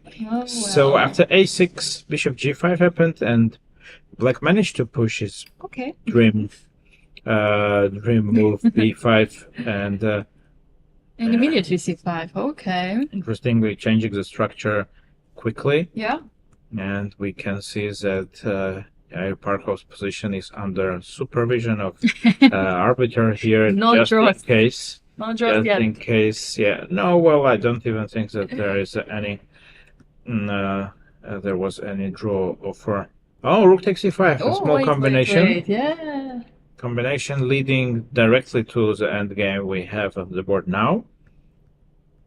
Knight takes e7 forces Black to take on e7, exchanging, but rook d2 gives Black enough activity, definitely not to be worried about the future here. Well, what do we do with We White? do Should have we bishop bring there. Yeah, exactly. So we have to move the knight or rook e1. I don't assume it does much for us. Knight? Yeah. And also, Where most do we likely move we need the knight to be moved on a square where he will protect e4. Oh, So maybe here. so ugly. No? That's so ugly. Yeah. And well, then c5 is also hanging. So if you take True, on b2, yeah. I take on c5. So I would assume that c4 Yeah. will be a move. way to play for Black, but then maybe also rook c1. Yeah, it's not anything decisive yet. Takes. I could give you a check or not. Maybe we can go Start with this, yeah. Start with Would assume that black's compensation for a pawn, the activity, would be enough for him not to be worried too much about the position here. Not only compensation, black is much better, especially after knight g3 there's bishop d4 apparently keeping white in very bad scenario. Yes, I missed completely. Bishop d4 is definitely is much better options than taking on b2. Sure. Or c4. Yeah, no need for c4 when there's bishop d4. So apparently knight c3 you should play, or knight f4. But yeah, this is a bit very difficult to decide. And generally, I think that black would be happy with this. Because, well, he played King's Indian, he did ask for a fight, and now he gets his bishop pair to unfold the activity them. So not so easy task for white now. Yeah, and we can see also the player. I would say that he's not exactly happy with white pieces right now. Guess so, yes. Let's take a look at Jan Malek against Sava Vetokin. It's definitely less dangerous for white in this position. We can see another typical Isolani position where I would say that white is doing slightly better here. Yeah, I would also agree. White bishop on f5 is quite annoying, controlling the c8 square, where black rook would definitely would prefer to be instead of c7. And some knight b5 threats are now to be addressed. Yeah. Slight pressure from white, for sure. Absolutely, but not so easy. No attack for black, at least I don't see it. All the pieces are on the queen side. Yeah. We have a very interesting development on Caro-Kann here. Oh yeah. Because we were curious how will black deal with this situation, and he did go for a5 and queen a4. Oh, this is something different. We expected a3. Yeah. But that would allow a4 from black. Maybe that was the reason. Yes, queen a4, queen c7, and now knight b3. Yeah. White is very quick here.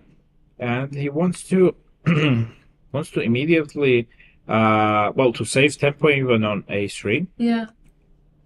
But that did bring the queen to a3, which is not exactly a very pleasant square for a queen. Yeah. But he just took the pawn. Did take on e5. Bishops get exchanged. Another one. This is a dynamic game for sure. And now we just take a pawn on a5. Okay, I thought we will take with a pawn with the knight. Okay. Queen b3 preparing a4. Oh. And black was more or less forced to sacrifice an exchange. And we have the position where black did sacrifice you can see pawn him not being happy or tick. He missed something. Why? Yeah, that's a very good question. Why? Because I don't know why he would be unhappy. He's doing absolutely fine after queen b7 was actually the best move. Yep, queen f4. And now he's... Okay, well, of course white would really like to push his pawn to a7. But a6 is going to be met by rook b8 and rook b2 most likely. So that's why maybe he was not so happy about this. But, can I take on c6? Yes. Would like to take the pawn, yeah. I guess we still go rook b8. I assume that's the plan. Rook b8, and then I put my queen to c5, which I like the square, just to have f2 covered. And keep in mind options with queen e3 at some stage. I mean, I will still go probably rook b2. I want to play d4 next if you give me the chance, or some rook e2. I will try to do as much as I can for some tactics. But yeah, queen e3 immediately, yeah? Queen e3 is the question. Now that I told you all my plans, I guess you do go queen e3. I wouldn't really have guessed any of that. Yeah, but this is not so clear, of course, because white may have a problem. We need to have one rook on A file. on a file. Should I go there?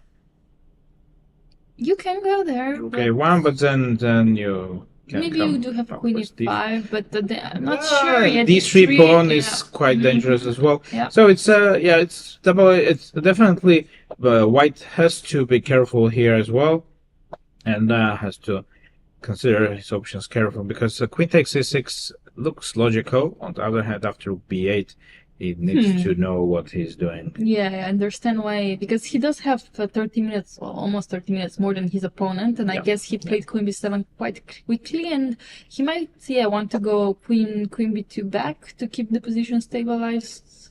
Well, I could also play rook b1 actually and stop rook b8 from happening. Yes, that's one of the ideas. Yes, this looks quite good actually. I agree. If it works. And maybe some bishop d3. Yeah. But white can combine some queen b2 queen checks b2 also somewhere. Yeah, maybe some queen b2 at some point. But yeah, definitely. Yeah, but that's why, of course, we will let Ortik think. But so far, he's in the driver's seat. Yeah, it seems that white is on the better side of g4 in Raja against Chestak. And why would he go? Well, there was some very slow play in this fake Greenfield. Yep. And we can see that white didn't really achieve too much here. But decided to change it by pushing g4, pushing the queen away from the f5 square, which... That's a committal move to play g4. Yeah, your king will always be open, but if it works, it works. Yeah, I cannot deny it. On the other hand, it doesn't seem that white king is in a big of a danger at the moment, so maybe he can then improve his structure with going h3 and protecting this pawn. Nothing too much going on at the moment here. And we have a bit of a surprise, for me at least, a move which we didn't consider too much. g3.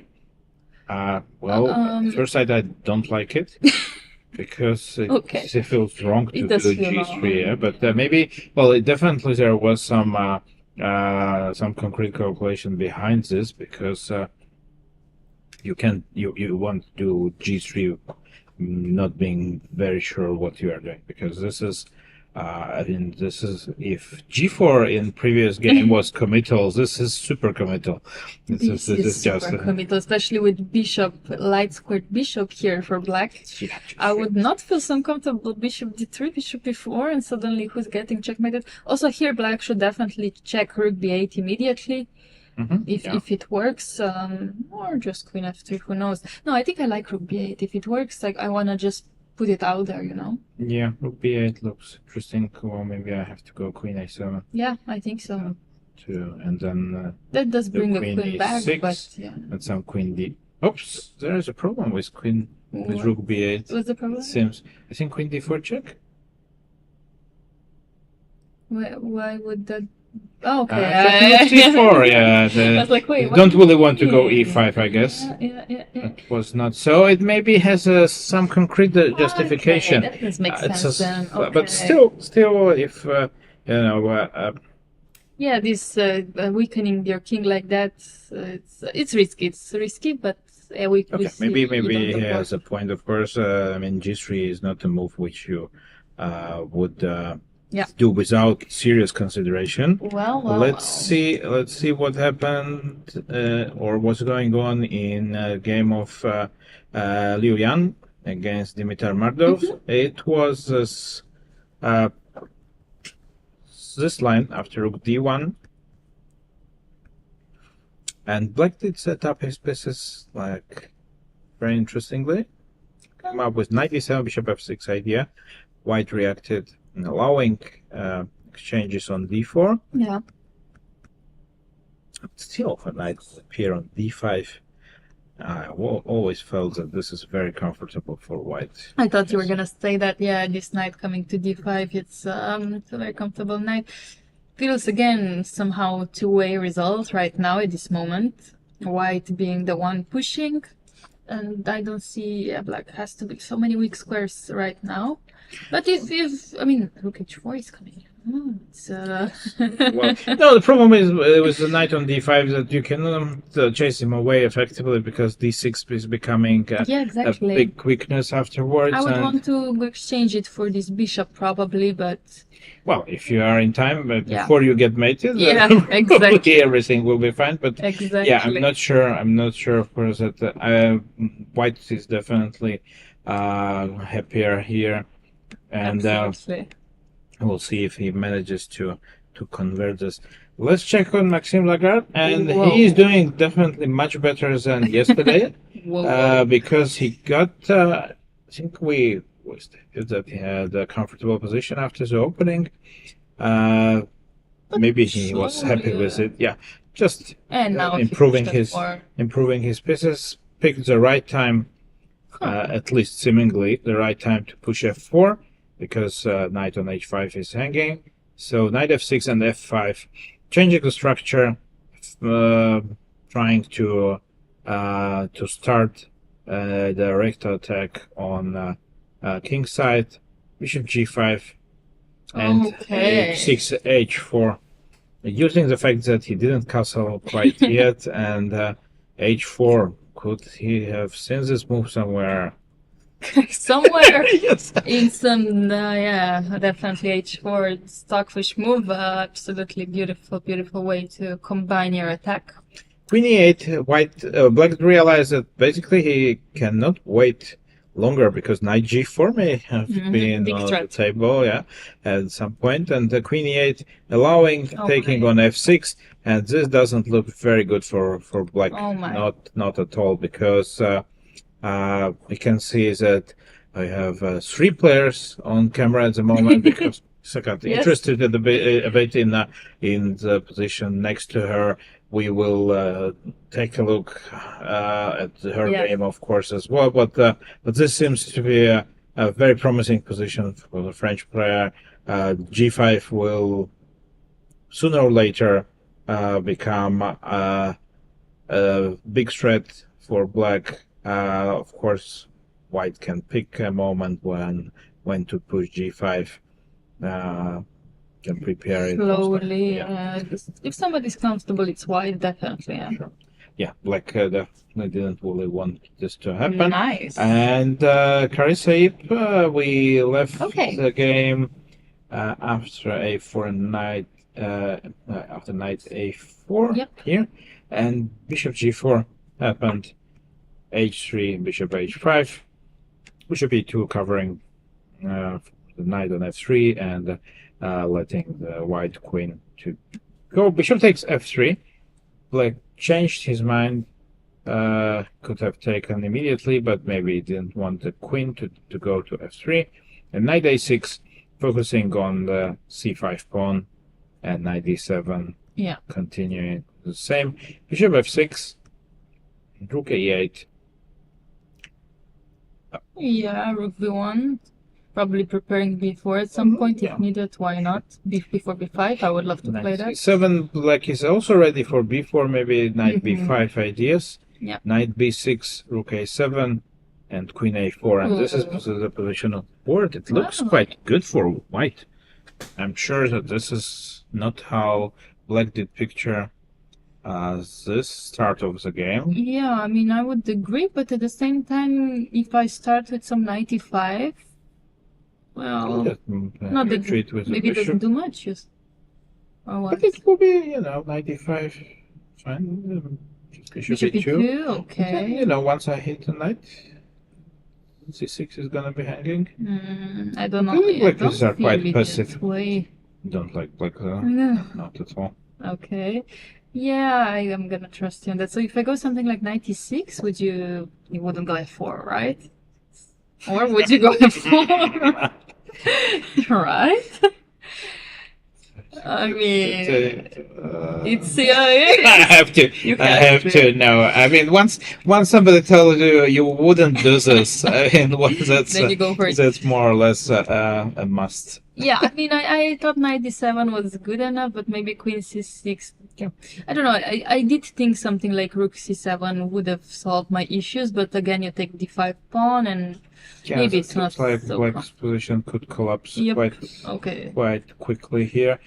Yeah, Black has to be funny, very yeah. careful here, and also there are some motives connected with knight takes d5, which do not work at the moment, and rook takes d5 because also e8 rook is Yeah. like white queen is eyeing e8, but it's not working at the moment. But f4 is good enough.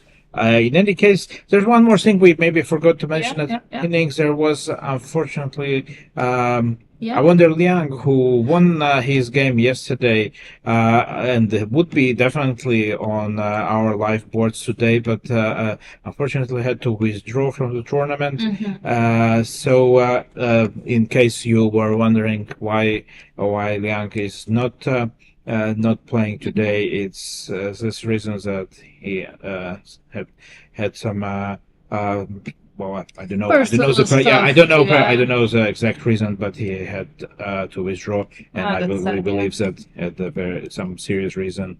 Hopefully, everything is fine, and Yeah. it's just it's just a chess tournament, of course.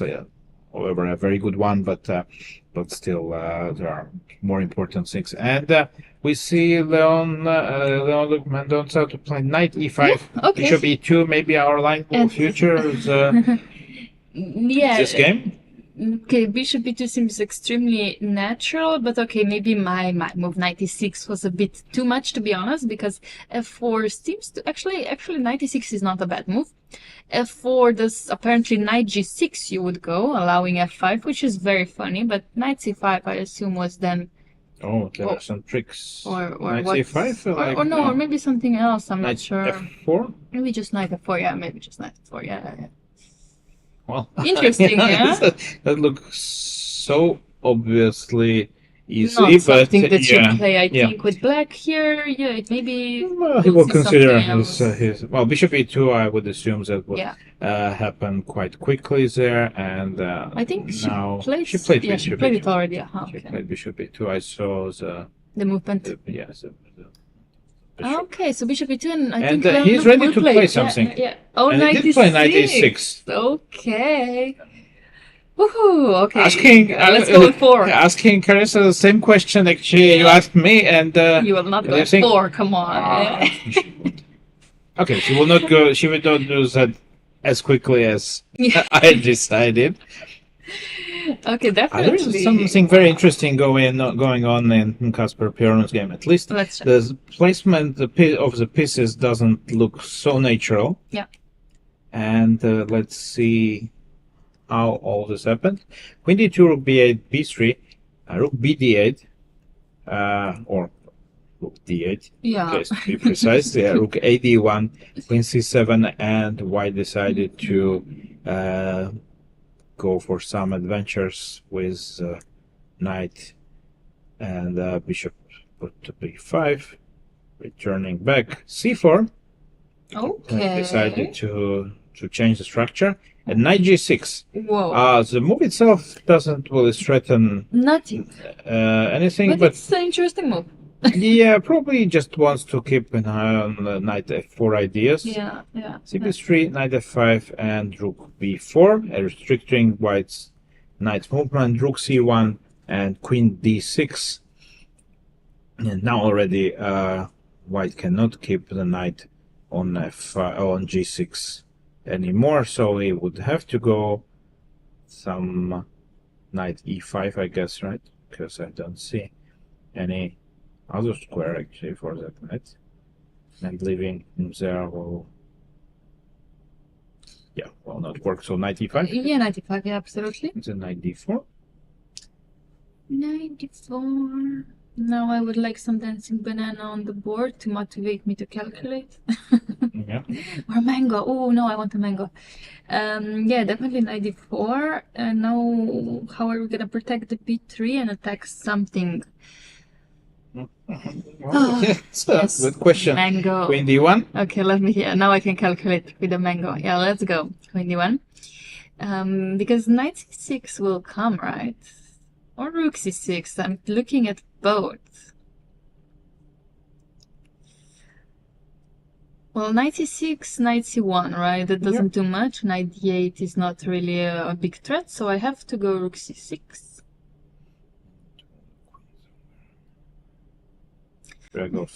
Knight g6. Knight G6. No, it doesn't work. Queen e8, right? I mean, it's not like end of the line yet, but no, I don't see anything. Do this. Not very clear. Yeah. Knight d5, knight d4. I mean, after knight d5, black also is not forced to go knight d4, but I would like to because it's a challenging good move. No, also knight c6 is a threat, so knight d4 looks good. Maybe after queen d1, I still have time to do something else here with black, but yeah, definitely would consider knight takes b3 strongly. And yeah, I guess this is exactly what is going on in Kasper's head now, and he's calculating this line. Queen b6 is the move, either after queen d1 or queen e3, queen b6. So knight e5 is on the board, and now let's see. Now black has a choice of moves, but knight d4 looks so natural. And I think she'll play it fast because I think knight e5 was the only move, so she definitely did predict it. And I think she's gonna also she has a lot of time on the clock. Compared to Kasper, definitely. Yes. We are on the move 27, and Kasper has something more than 27 minutes left. Not a big time trouble yet, of course, but some discomfort on the clock. No, definitely. Sure. Also in the position, actually, to be completely honest. This is not something this is not what you expect from your white game to happen. No. And well, he is high rated by more than 100 points, so kind of expect, try to put some pressure on, but well, maybe it's the other way around at the moment. Let's check on Ganguly Lumière, and we see, well, not major developments, but some pieces did leave the board. By bishop, well, we had the position here after castling, and bishop e5, rook c1, bishop f5, and bishop a3, a move which is forcing actually black to take on c3, because in all other cases pawn on d5 is falling, so bishop c3 not what you would like to have from your Isolani positions generally, and as also the time management suggests, Lumière is not very happy with what is going on at the moment, because she is down to her 14 last minutes before the time control, and we are as early as move 17. Oh yeah, it is very early. Oh my. This is a time trouble. This is my girl. Yes. 14 minutes, I think that even for you, that's this kind of is a record, of achievement, definitely not the one to necessarily follow and repeat, but no, that means that she is struggling in the position, so either she doesn't feel comfortable. Mostly I think that it is that she doesn't feel comfortable, or white has been also playing very, very good. I mean, like you said, Ganguly, he knows these positions very well himself. Yes. Here at queen b2, I would expect exactly this, because he needs to move his queen from the c file and to try to bring another rook to c1 to increase the pressure.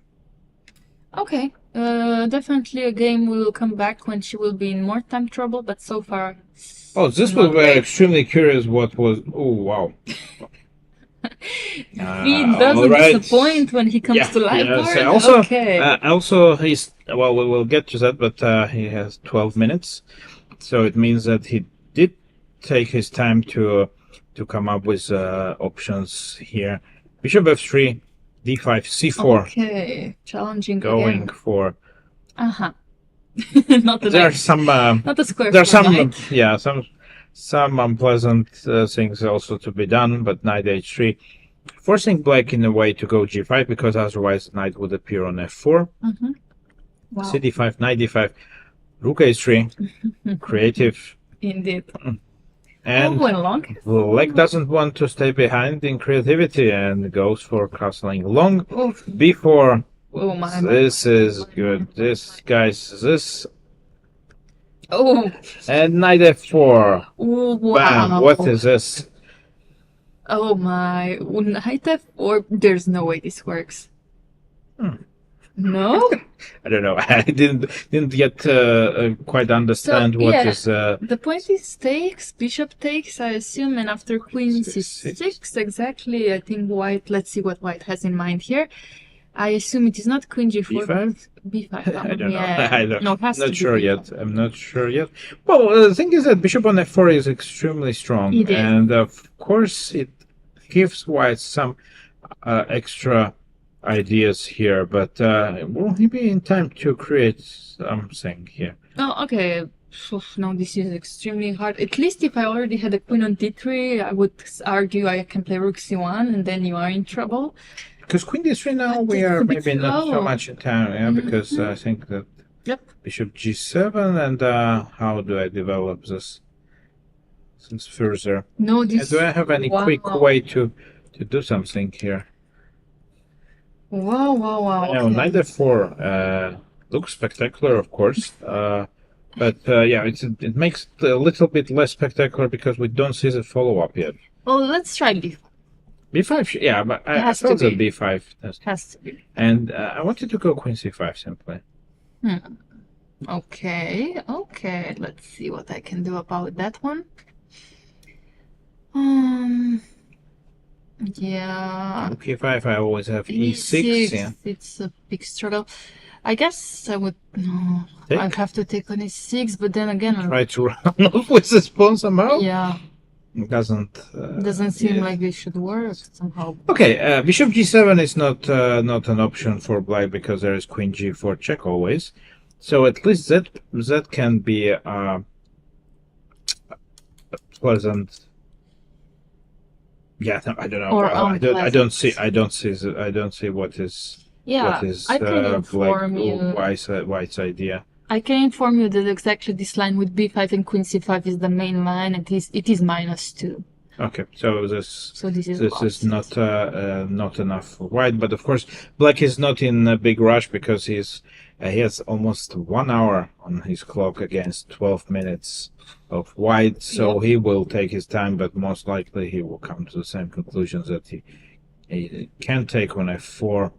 He is already going to, and no, still some last rechecking. Yep. Meanwhile, we should take a look on board number 16, where Pierre Pauli is playing with white against Arda Canlar of Turkey, and we have this endgame where now white did kind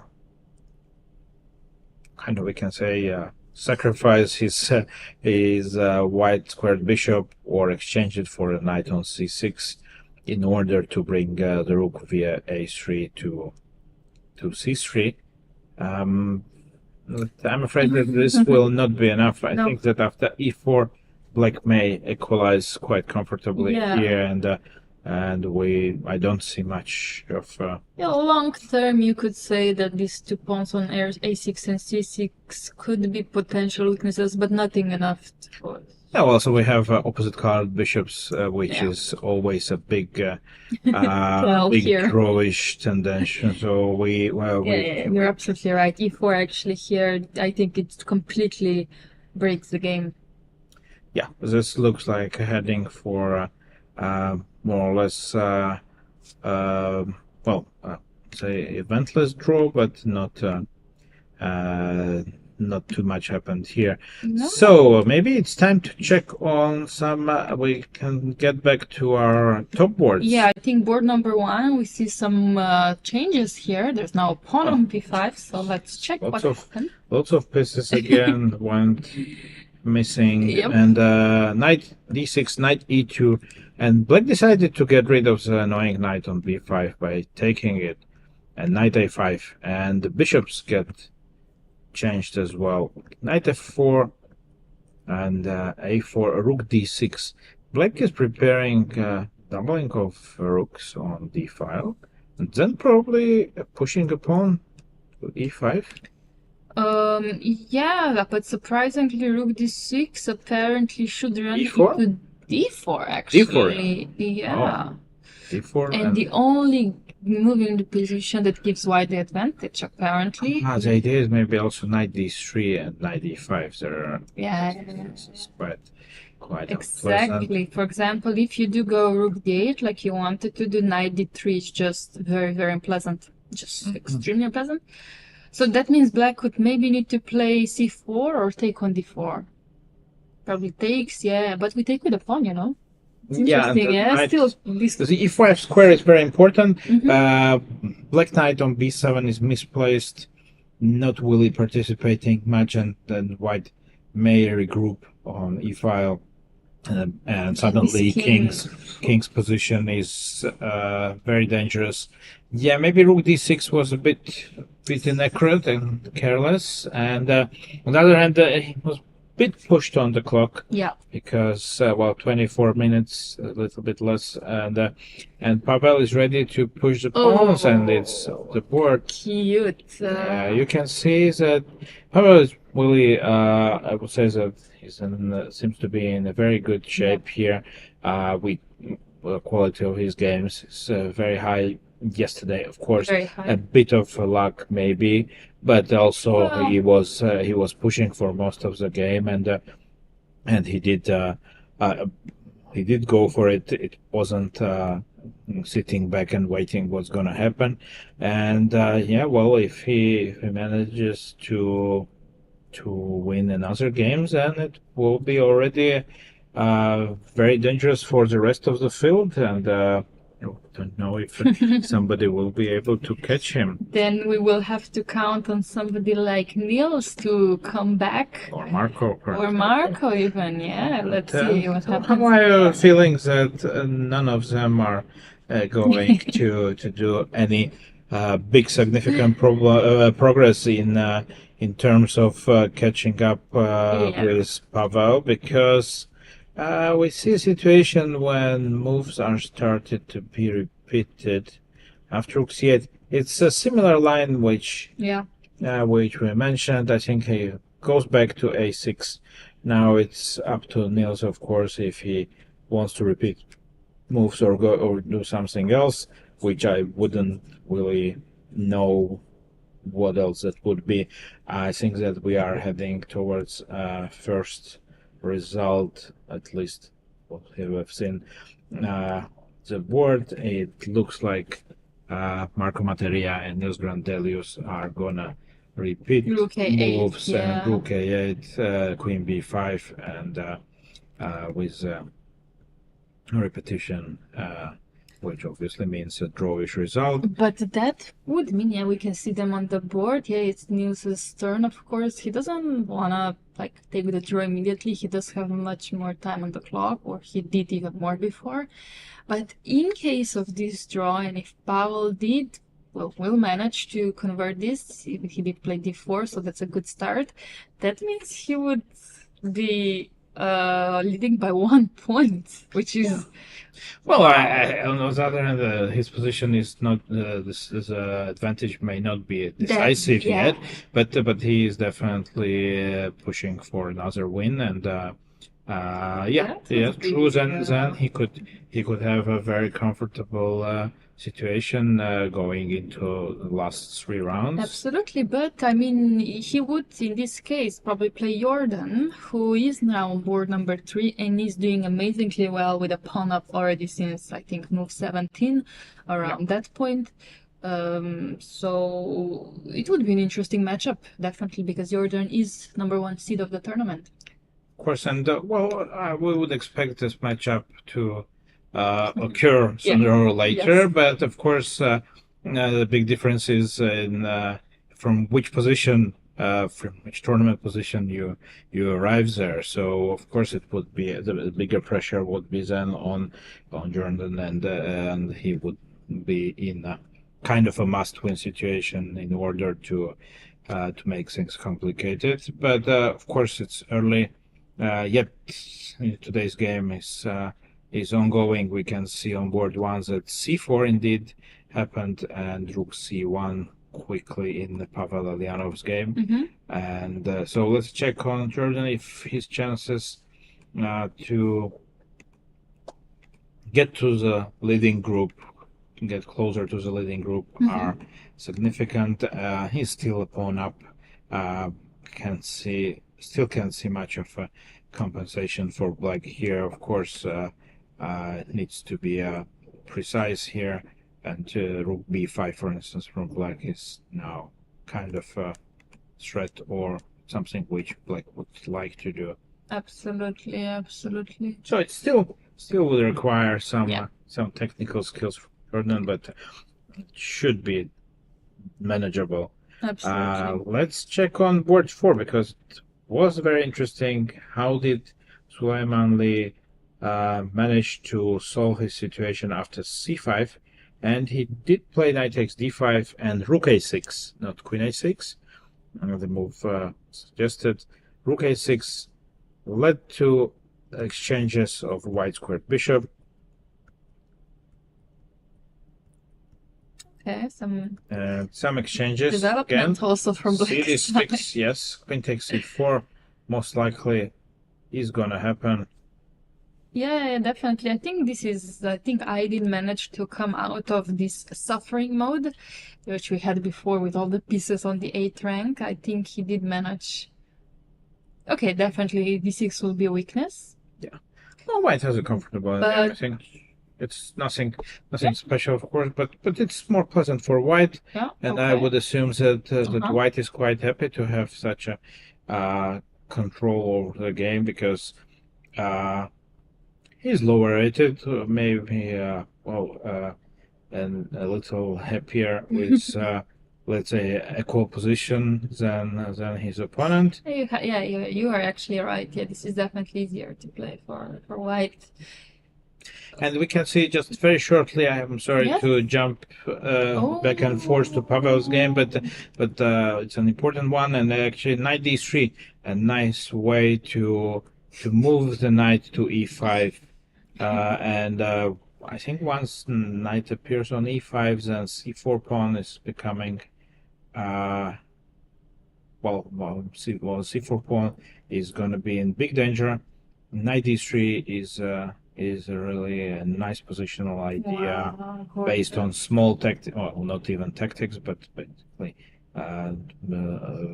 important to see all the possibilities in the position and to use them.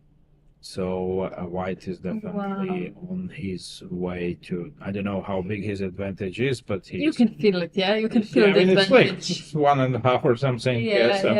So I don't know the exact numbers, but feels like it is exactly 1.5. Thankfully for engines, they can tell us that immediately. And like you said, this knight on e5 compared to the knight on a5, feels like almost a piece up already. And we can see also the reaction from Bryce that he missed knight d3, or most likely missed knight d3, and he is not happy with this, of course. And another player who is not happy probably is Jababa Badur right now. Okay, the knight has just moved. Okay, we can see Bryce nodding, shaking, not nodding his head. And also I would expect from Badur to struggle as well. We saw rook d3 and white rook heading towards queenside. And did arrive there safely. b6 and just collected the pawn on c6 and just regrouping now, bringing his knight to d4, rook to c5. This looks just lost for black. It does, right? I mean, okay, first of all, pawn up. I would have tried to keep my knight on c5 a bit longer, but okay, I think knight on d4 is just as strong as it is on c5. Yeah, I think he wants to concentrate on a d5 pawn, bringing the rook to c5, and knight on d4 will be very comfortable, then supported by c3 in case of need. Looks pretty lost, right? Yeah, looks super good for white, and That would be, of course, very unpleasant for Jobava because it would be a second game in a row. After not taking yesterday's chances to have such big problems today. And you're probably wondering why we don't have a camera on the Jobava's board. It's because nobody is at his board. Yeah, well, people probably see about those head there. Yeah, his I head is think there. that, Yeah, so most likely he's outside. he wouldn't live without it. So we can check on meanwhile because there will be no moves for sure.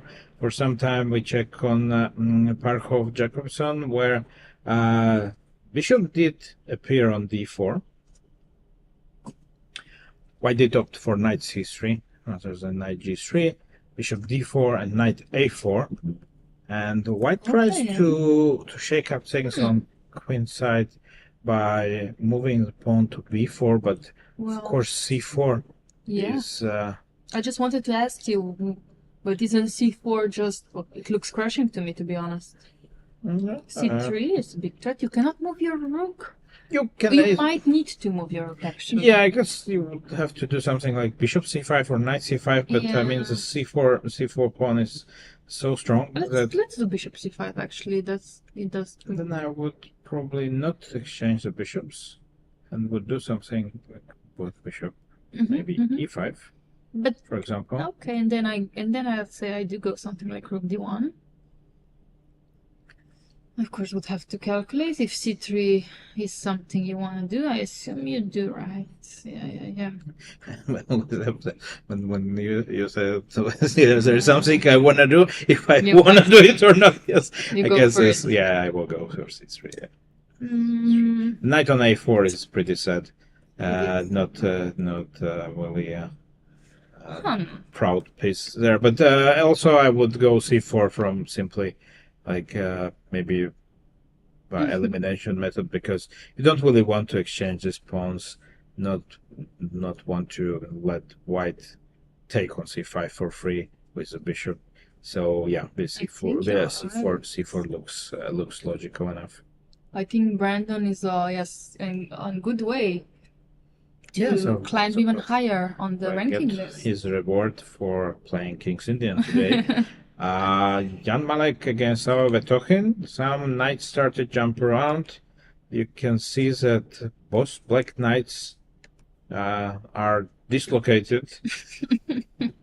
G5 and D3, not a typical situation for... And I'm not sure if this is working for black, because Queen E7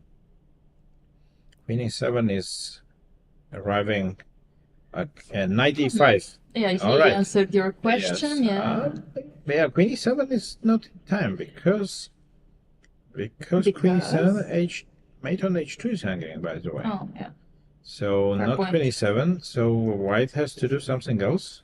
Wait, what? H3? No. You can do H3. You don't want to, but you will do. No. Can I go H5? Yes. And Queen E7 now. Yeah, but now you can do it in Knight G4. That doesn't threaten. But I take with a pawn, and follow by taking on H3, right? Yeah. But then again, my bishop on B7 is not strong, so you can just take. Yeah. Maybe it's not so wrong. Well, also, frankly, I don't see what else White could do here instead of H3. Bishop F3 doesn't strike me as a good option. No, H3 is the best move, definitely, and I'm checking if H5 works, but actually it doesn't, because of bishop takes H5. Oh, Queen E7 is a doublet, and then I could also maybe. Well, let me see if Queen E7. No, F4 you have to. Otherwise, Queen E7 would run into Knight E4 apparently. Yeah, so it's not. Oh no, Queen E7 is not such a big threat. Yeah, F4 logical. Apparently, this is. But H3 interesting, very interesting position still. H3 definitely a move that will probably be played. Yeah, like I said, Bishop F3 you don't want to do. Oh, it's definitely possible. Okay. Let's check on Nigmatov against Gorstein. Yep. I'm very curious what happened here, because G3 was the move he made, and we were a bit critical about this. But Queen B8 was an option from Goldstein. Yeah, Queen well, b8. if We rook... didn't consider rook Queen b8 so much, no?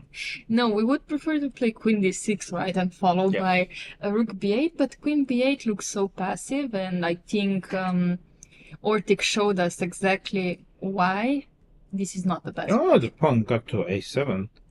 That's, not far from the best what usually pawn can do. And this is very critical for Ido Goldstein. Yeah, I mean, Queen b8 to is pull a up some threat, magic right? now. I mean, Some magic which I don't really see. well, I do not possess this kind of magic how to stop this pawn from don't becoming think a you queen. do. At Queen d8, Queen b8, Queen d8, and rook. Just Yes, going yes. to exchange all this, bring another Like, piece to for b8. example, if d4 happens, let's just show it. How do we win with white? I think d4, Queen Queen b8. b8, d3, yeah, and takes rook b8 is Black will finishing pretty the much game, want you know? to get the queen to the diagonal, but it's not in time. Because I don't know, something like Queen d5 would be faced Yep. by simple Queen h8 and Easy. small combination and queening next. So, yeah, critical situation for Goldstein, and not sure how to deal with this. And he has only 7 minutes to come up with some miracle here. Maybe he's gonna try Queen a8. I don't see anything else right Queen now. But... c7 Oh yeah, it's just Queen c7. Simple. Yeah. and rook b8. Ugh, Yes. terrible. Yeah, doesn't look very promising for Ido Goldstein from Israel. Yeah. And Martin Nigmatov is impressing. Second day in a row. Yesterday, a very interesting game, actually with some winning chances at the end. And D4 idea happened on board. He's gonna put the bishop on d5. That probably Yeah, but means, it's right? not gonna work. I mean, Queen b8. Queen No, b8. it doesn't work at all. Yeah. Bishop d5. Just take and rook b8. Yeah. I guess so. Worst case. You cannot do much. Can Yeah. hold on for a while, but then maybe even just challenging the bishop, just queening more or less. Well, that. Yeah. Well. D3 takes. D3, I think I am in D2, time. Yeah. Wait, am I? Yeah, I'm also calculating this. Yes. Yeah, just take here. First. Takes. Queen and first, yes. D2, Yeah, But D2, D2, and then queen you just takes D5. take. Oh, you take on D5. Okay, I Yes, thought you would take yes. the rook. Yeah. Also, I could take the You rook, could take maybe, the yes, rook but Queen d5 looks Easy. like cleaner. Yeah. So, in any case, it seems that White is on the verge of winning here. Yep. And let's check on Raja Ritwik's g4. Well, not so much of a development here. Exactly. Yeah, so we can see that they are maneuvering still, both sides trying to improve their position. White is somewhat, I would feel that somewhat better, more space, but also black is extremely solid, no weaknesses at all, always ready to push some c5 at the correct moment, and well, Yeah. this Okay. game is gonna unfold more slowly, I guess. Yeah, definitely. Definitely. It's a bit slower game. You want to continue in a row, or do you maybe want to jump to? Let's check if we have something Yeah. interesting going on. Quick check on top Vice versa. boards, and for example, board 2, not much of a development here. It seems that the players are repeating moves, and we expect a draw to be agreed soon enough. Absolutely, yeah. Maybe the game I wanted to go to was Lergori Fulina. Because, okay, Kasper is gonna try he did try a rook lift, rook e3. Not that it does much, but he lost the pawn, yeah? Yeah, b3 pawn fell, and he will be seeking for some compensation here. Does he have it? No. I think not. I'm not sure, of course, but... I saw the best move by the engineer. It was g5 actually here. Oh, g5. Which is a hard move to make. Probably don't play it, right? Brave, yeah. I mean, of course, g5. Oh, the idea is just that the queen is not comfortable. Yeah, but you could also just play bishop takes d3, for example, if Yeah, you want. yeah. Bishop takes d3.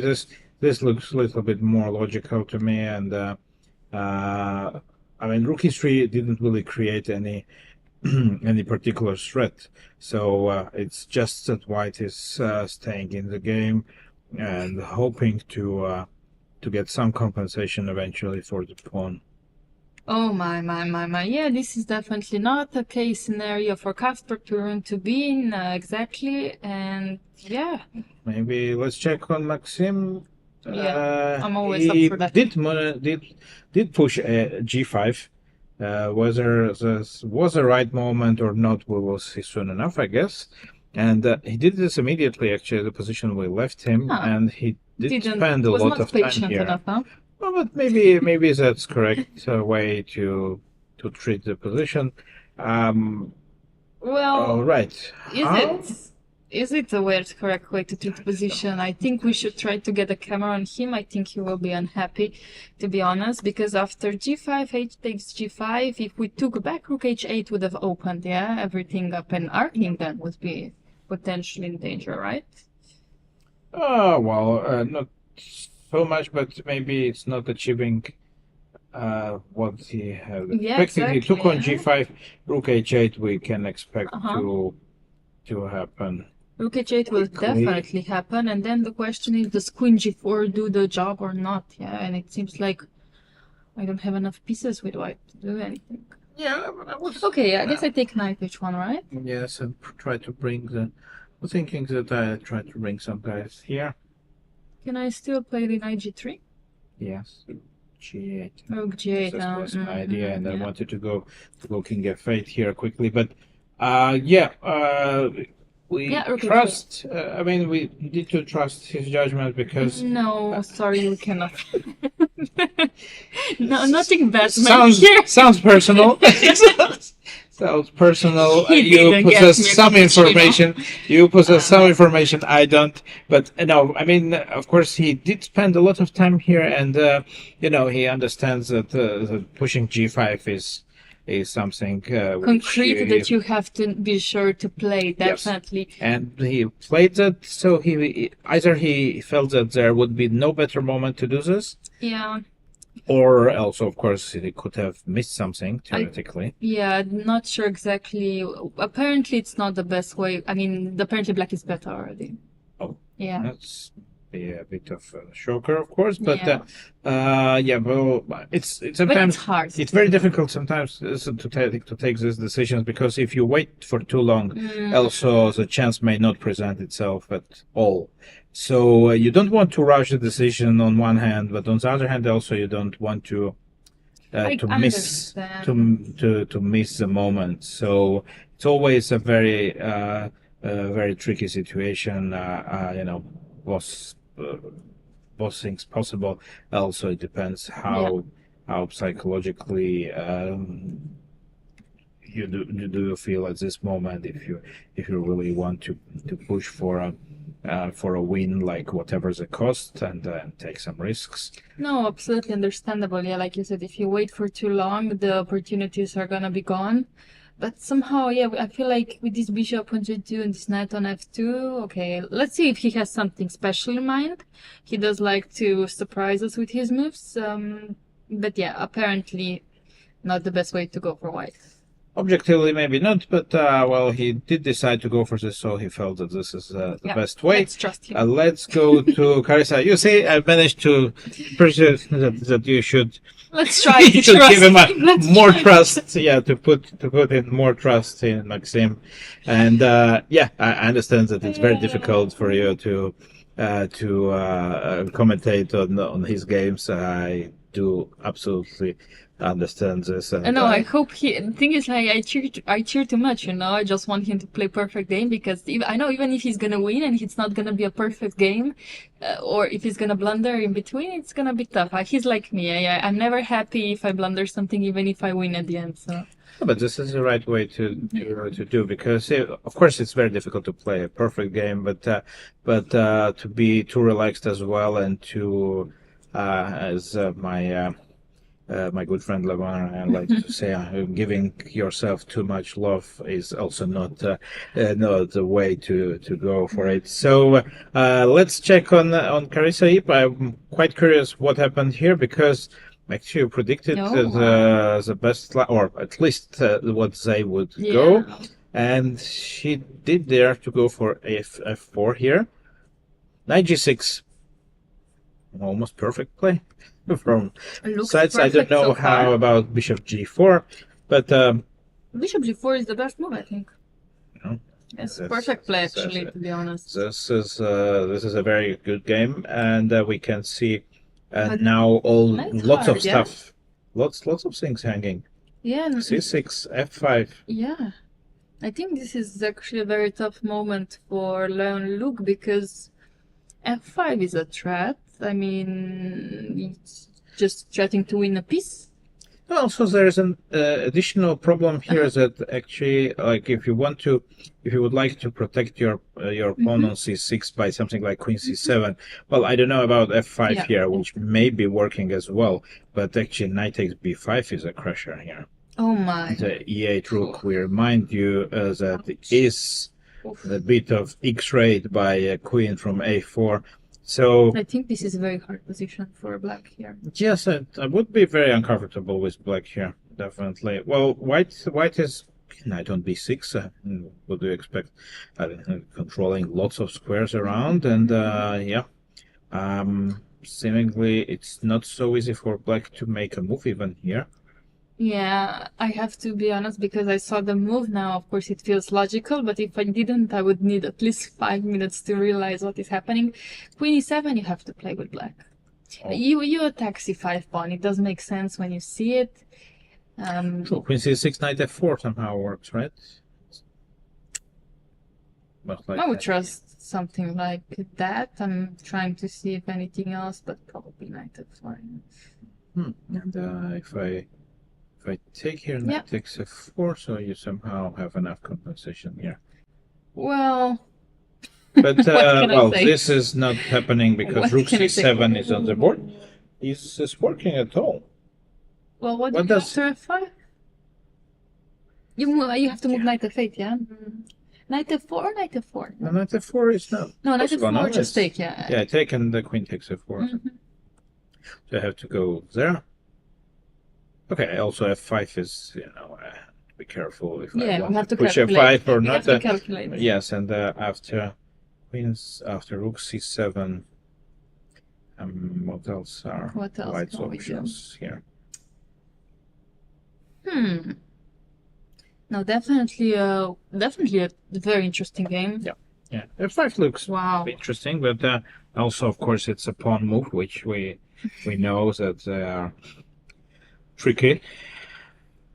Yeah. Seems to, There's no tricks to take on d5.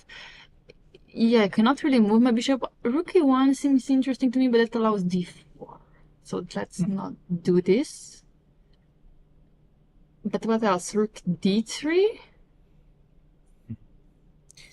Too many options, of course. Or just b4. I don't know. Before is knight f4. No, okay, so after f5, maybe pushing the knight back to f8 is not a bad thing. Here the question is, do I take it or do I move the bishop? It's a prep, but maybe it's this. Maybe f5 on the board. And maybe g takes f7 simply. Oh, you take this one.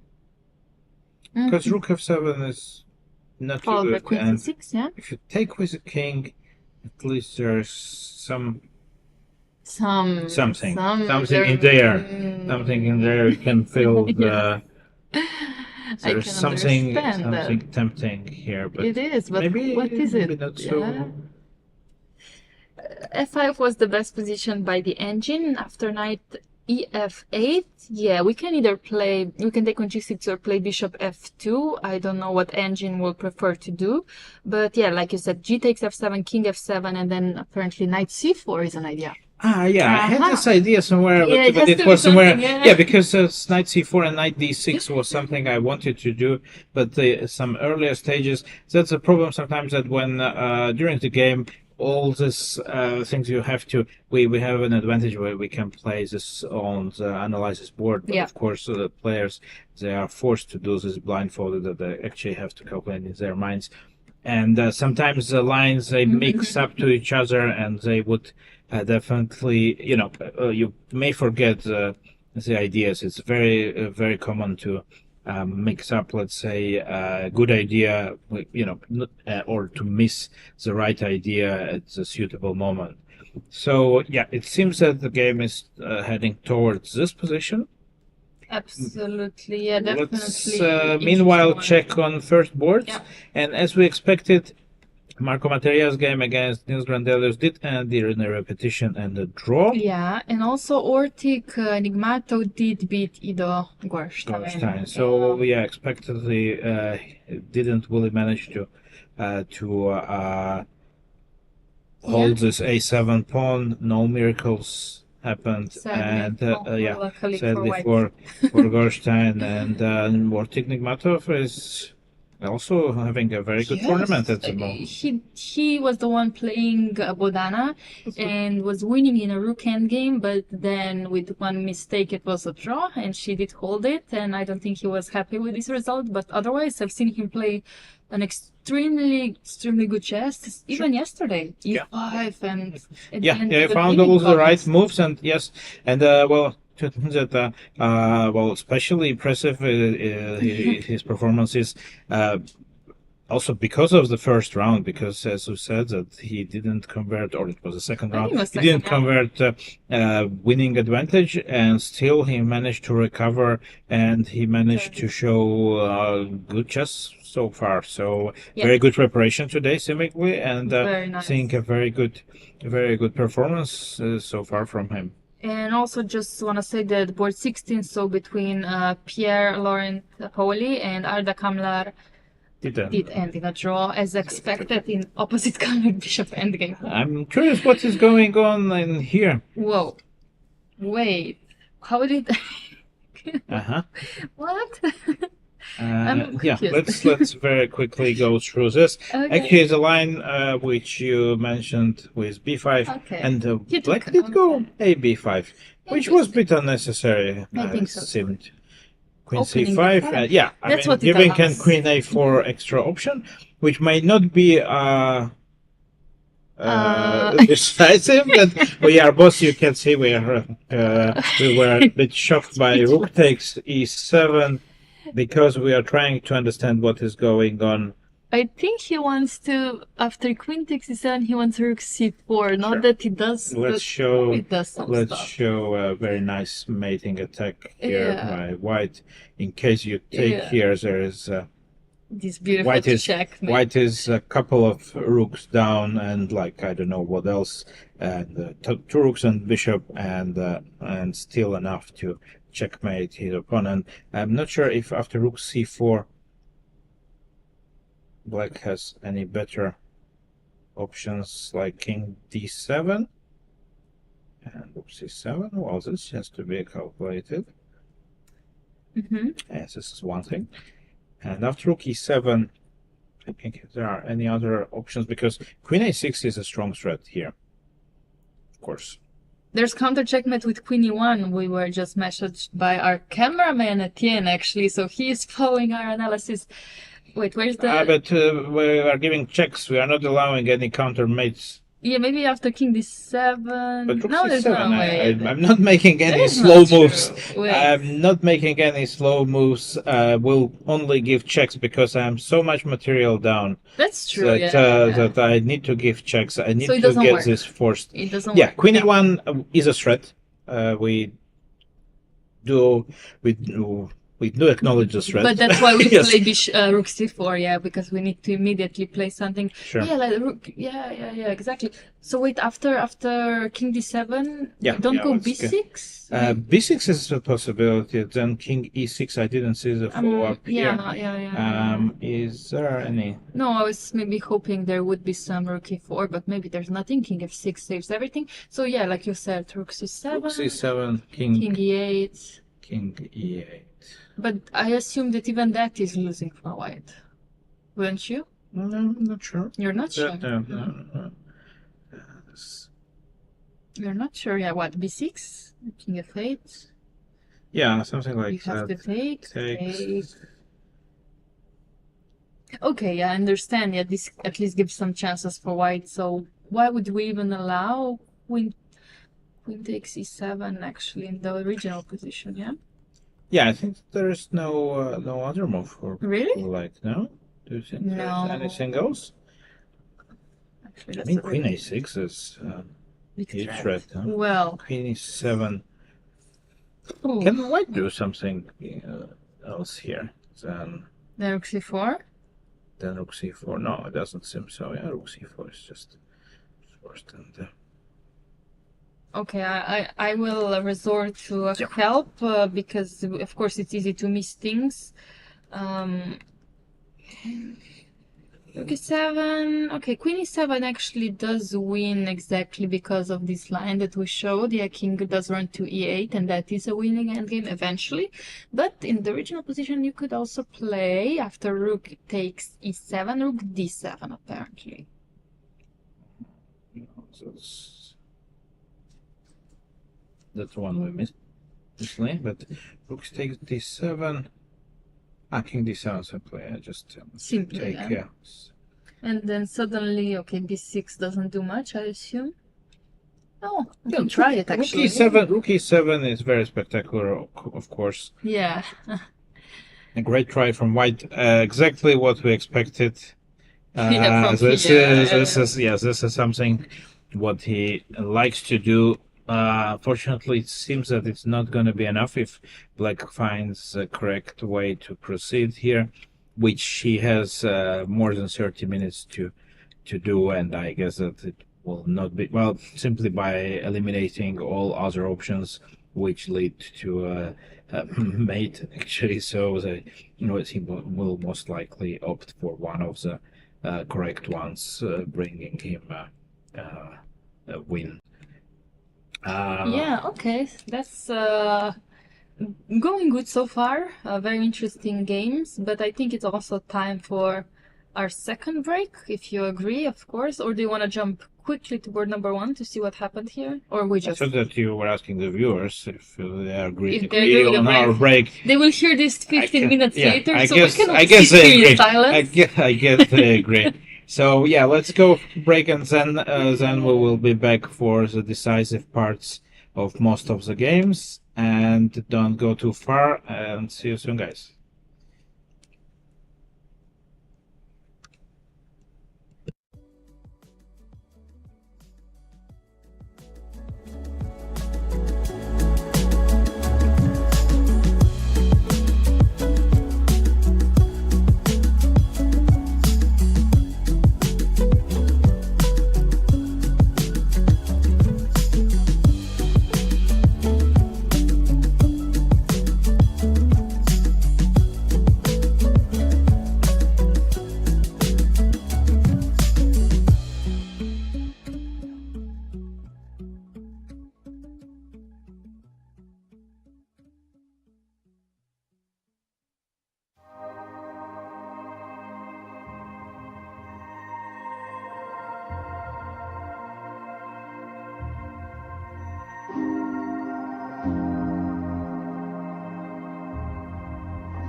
When people around the world think of ripe, fresh, juicy fruit, our name comes to mind. Since Dole's start in the 1850s, we've made it our mission to make the world a healthier place. From tropical bananas marked with our iconic sticker to the sunny pineapples we're known for, we've become a trusted source for nutritious, colorful variety that tastes as good as it looks. From field to fork, we innovate with purpose and lead with our values: planet, produce, partnership, prosperity, communities, people, and health. The result is delicious and delightful. Brighter tables and futures for all. That's the Dole way.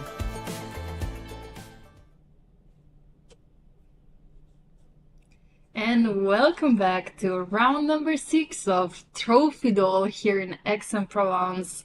Very beautiful city, very beautiful open, and very strong open. I mean, if we already look at board number 1, Pavel Eljanov on fire. Huge fire, actually. Bryce Tiglon is under at this point. But while we were gone, I would just like to mention board number 5, Badur Yobaba did resign his game against Tong Zhao. So 2 losses in a row for Badur, which is not great, but we know that he can come back, definitely. And also Fee on board 15 has lost to Grandmaster Inyan, which was a very interesting game, but sadly not enough for Fee to make a score out of it. Yeah, tried his best, lots of flashy sacrifices, but at the end, Black had enough time to deal with it and managed to find the safe way for his king to run from the threads and kept enough material to win the game. We probably should start with the recap with Pavel Eljanov, who is at the moment considering his 40th move just before the time control. The position does look quite overwhelming for white. It should be winning somehow. Yeah, I mean, look at this pawn on e6. I don't know how it got there. We can quickly get there after we stop somewhere around knight d3 and assumes that white has a huge advantage here, which he decided to convert in this direct tactical way, going e4, rook with rook g3 ideas. I brought his rook to f3, forced g5, now opening up the files. Black was forced to take with a queen, and d5 hold still. Lost a pawn on the way. Queen a2, nice tactical motive again. E7, knight on e5 is untouchable because of e7 check. So king h7 was on the board. Yeah, then how do, like you said, very good question. How do we win? Yeah, rook d7 check looks to be quite logical. For instance, just to change these rooks. Takes and knight takes d7.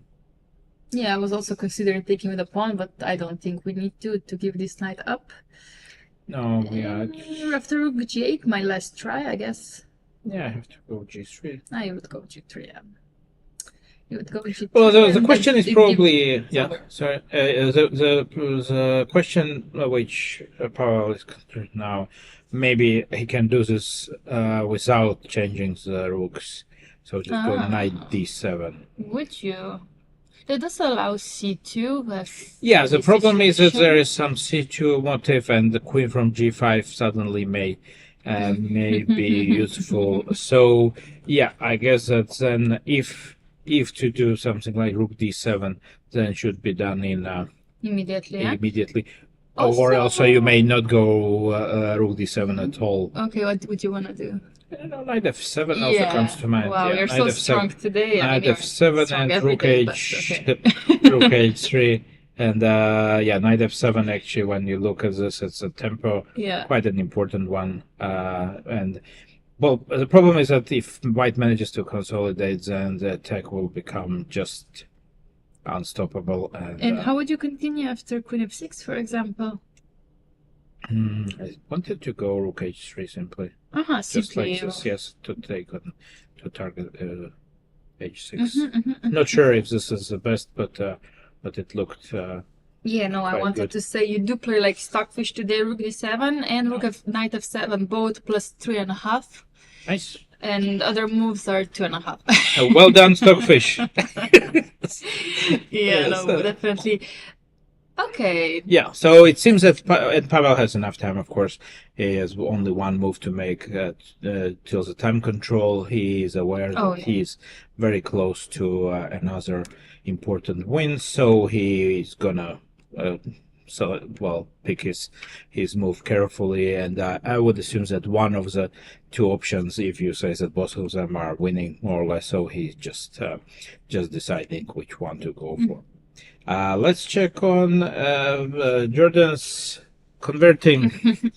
Didn't go that smooth as we expected. Actually, Well, yeah, so it's like a pawn up. He's still a pawn up, but it did get complicated a bit. And we assume that it will be much easier. I mean, after the opening, he just pawn up without any compensation. Yeah. None there is any compensation now, but still some issues with conversion, no? Yeah, well, apparently bringing the knight to d5 was not the best decision because it was on e4 before. Put it to b4 now. Yeah, he put it to b4. Okay. Yeah, apparently it's not gonna be so easy because this bishop is doing a great job protecting everything on a6 and stopping c4 from happening. Yeah, rook c6 is bishop b5 always. Got hit by this rook. By this bishop. So no, well, maybe not so easy still for white to win this, but it's gonna take some time, and then we'll try his best. Of course. What is going on in Costa Suleymanli? Lots of pieces went away from the board. We did around here, yep. Yes, and b4 happened. White decided to create a passed pawn on the file. I have to say that I don't like it so much. I wouldn't allow d5 to happen. I wanted to go rook d1 because this rook d1 is natural. b4 is not gonna run anywhere. But all right, White decided that he likes this more. So some exchanges.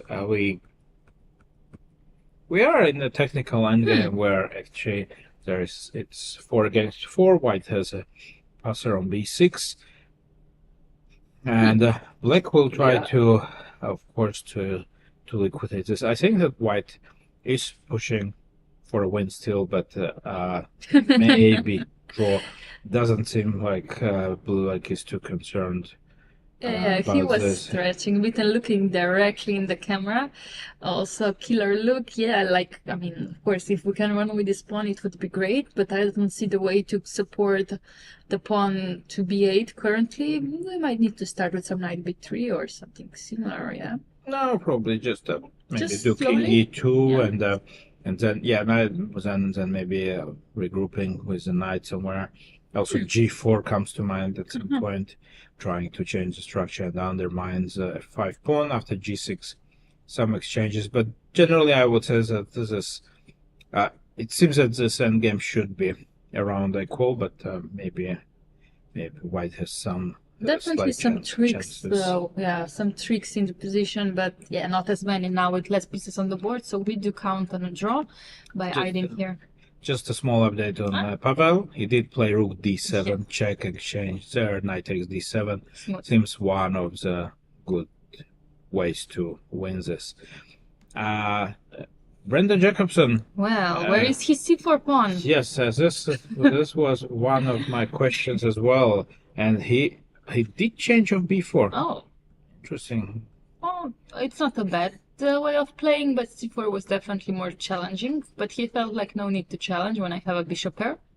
True, but white managed to consolidate, and maybe it will not be so easy for black to break through anymore here. I would say that white is almost out of danger now. Yeah, Engine would obviously disagree with you. But that's the only thing, yeah. It does feel like with c4 we had a more direct options of winning the game, but it is almost -2 apparently here. Really? In this position? In this position. This is Yeah, I don't know exactly how we proceed. Probably some slow play. Apparently, bishop e5, then rook b2. Probably just not. It's not so easy for white to protect on b4, and somehow, but feels that, a lot of wing some squares around the some king. knight c2, though. some jumping around. I would agree. Yeah. Knight c2, knight d4. All right, the engines they never Engines lie. don't Of course, care. yeah, they never lie. Yeah. So of course we have to trust their judgment. But Meanwhile, we can see in Costa's game he did go for b7 and knight b3, protecting the b7 pawn by tactical means, forcing black to make some decision now, because knight c5, knight a6 is a threat. Huge threat. That means I would either have to go king d6 or king d5. Yeah. What do you think? Also, bishop e7 is possible, like just an extra option. I'm not sure it's good. It's a good one, but if you go king d5, there's an extra option of e4 check for white at some point, but maybe I don't want to do that. I understand. What happens with rook d1 check?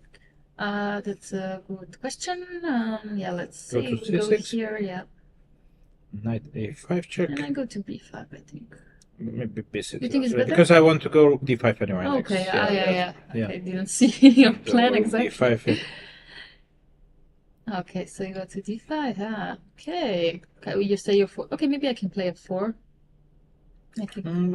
You don't think so? No, Okay. I don't. Well, Actually, no, you you're can play right, 4 for sure. This can be tricky for black. Maybe I wouldn't change the structure, but actually tricky. Now it's very difficult to approach these pieces. So maybe e4 myself, and then king e3, or if you take.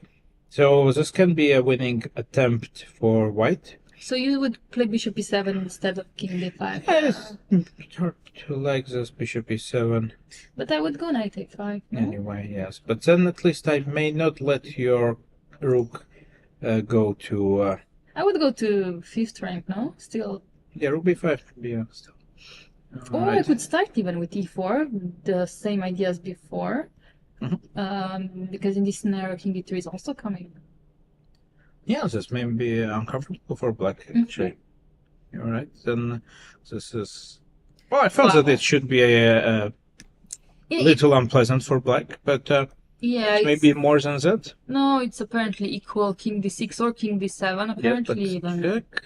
Yeah, king d6, rook d1, and king c7. And after knight c5, let's say king c6 then. I wanted to put the knight to a5. Okay, so if you go to a5, then apparently you should start with... Okay, I have a lot of options. Bishop b7? Bishop e7 is one of the moves, yeah. Also e4 engine would play. And rook d5. Interesting. g6, yeah.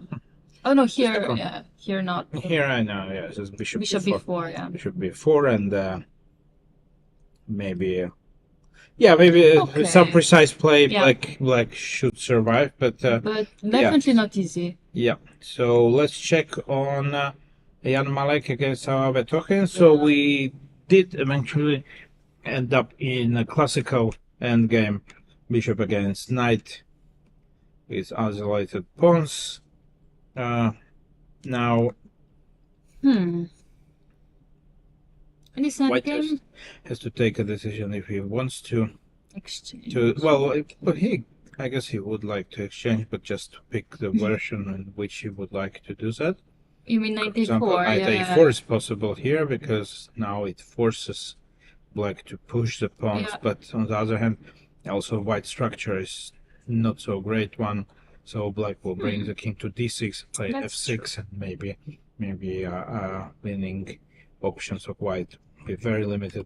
So the queen c5 also has maybe a choice of doing something else here. Knight e2 maybe. He played queen e5. Okay, decided not to change the... To keep the queen and the knight combination versus Sava. It also makes sense. It does make sense to keep it. So yeah, he calculated that the end game is not gonna be great. So decided to delay. I think that he has a choice to get to this end game whenever. More or less whenever he likes. Ritri Graja against Patrick Cieślak. We get something interesting out of this position. Finally, after rook e4, black decided to change the structure, so going f5, and then exchanging on g4, and then bringing his rooks closer to the game. Well, some action was happening. Meanwhile, Well, action of the rooks. who's better and why? Yeah, who's better and why, exactly. Yeah. I mean, e6 is quite a weakness, but also the pawn on g4 does not do much. Rook a1 I like, actually. He wants to go rook a4, bring his rook to b4 or d4, but in any case, as you said, g4 is a weak square, so we actually need to bring the rook to get it to the 4th rank. Can be tricky for black, actually, here, suddenly. I think this is very tricky for black. I don't know if I can maybe try to exchange the queens, queen d5 or something. Yeah, but it's still rook a4. Still rook a4, yeah, exactly. I think, white is putting pressure on Patrick for sure. Also, okay, time-wise, it's they have that shouldn't be a big problem. I mean, for any of players, because they have white has 3 minutes, 3 minutes, black 5. So this shouldn't be the most problematic. Yeah, but one of the problematic positions is, I think, currently Lumia Oji in against Surya Ganguly. I think they just made the time control. However, I wouldn't put resigning out of the question on this point. Oh yeah, this will be an extremely difficult endgame to continue in. Well, black is completely lost, frankly speaking. So absolutely, she didn't really, as I predicted, will be a very difficult task for her to hold on in this game. And unfortunately, this time there are no miracles available for black in such an end game. And an experienced Indian player is gonna take this home. Yeah, this time it's gonna be. Okay, so we do expect maybe 2 more moves or resignation immediately. But yeah, maybe immediately. There is not much black can do here. Absolutely. Not much of a hope of anything, and she already understands. Maybe also waiting for her opponent to show up next to the board to congratulate him for his win.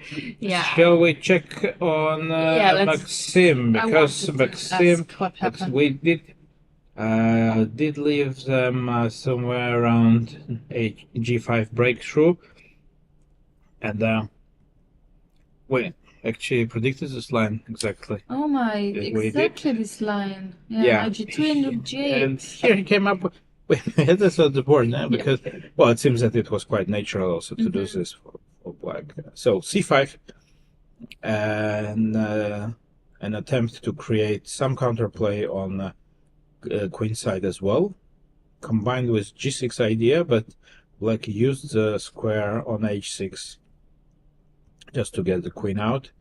Rook d2, knight c5. Suddenly there is an activity from black side, and knight d3, forcing white to sacrifice an exchange for this knight. And after bishop f3, okay, the game is not finished yet, of course, but it seems that black is in control.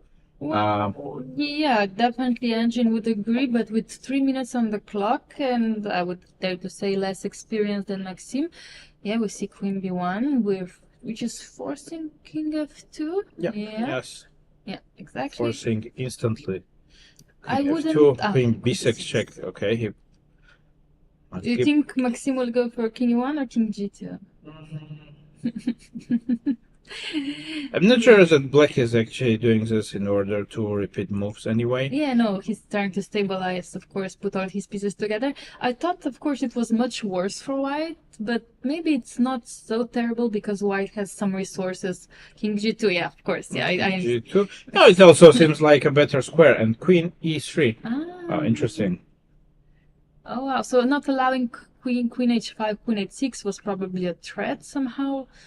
Also, queen g5 is a possibility for black now. Yes, that's maybe one of the reasons why he wanted to and knight g3 quickly on the board, because he also needs to to speed up. It knows that he has to put at least some slight pressure on his opponent, probably to put the knight to h5 and then push g7. So maybe then we'll have some hopes to survive this.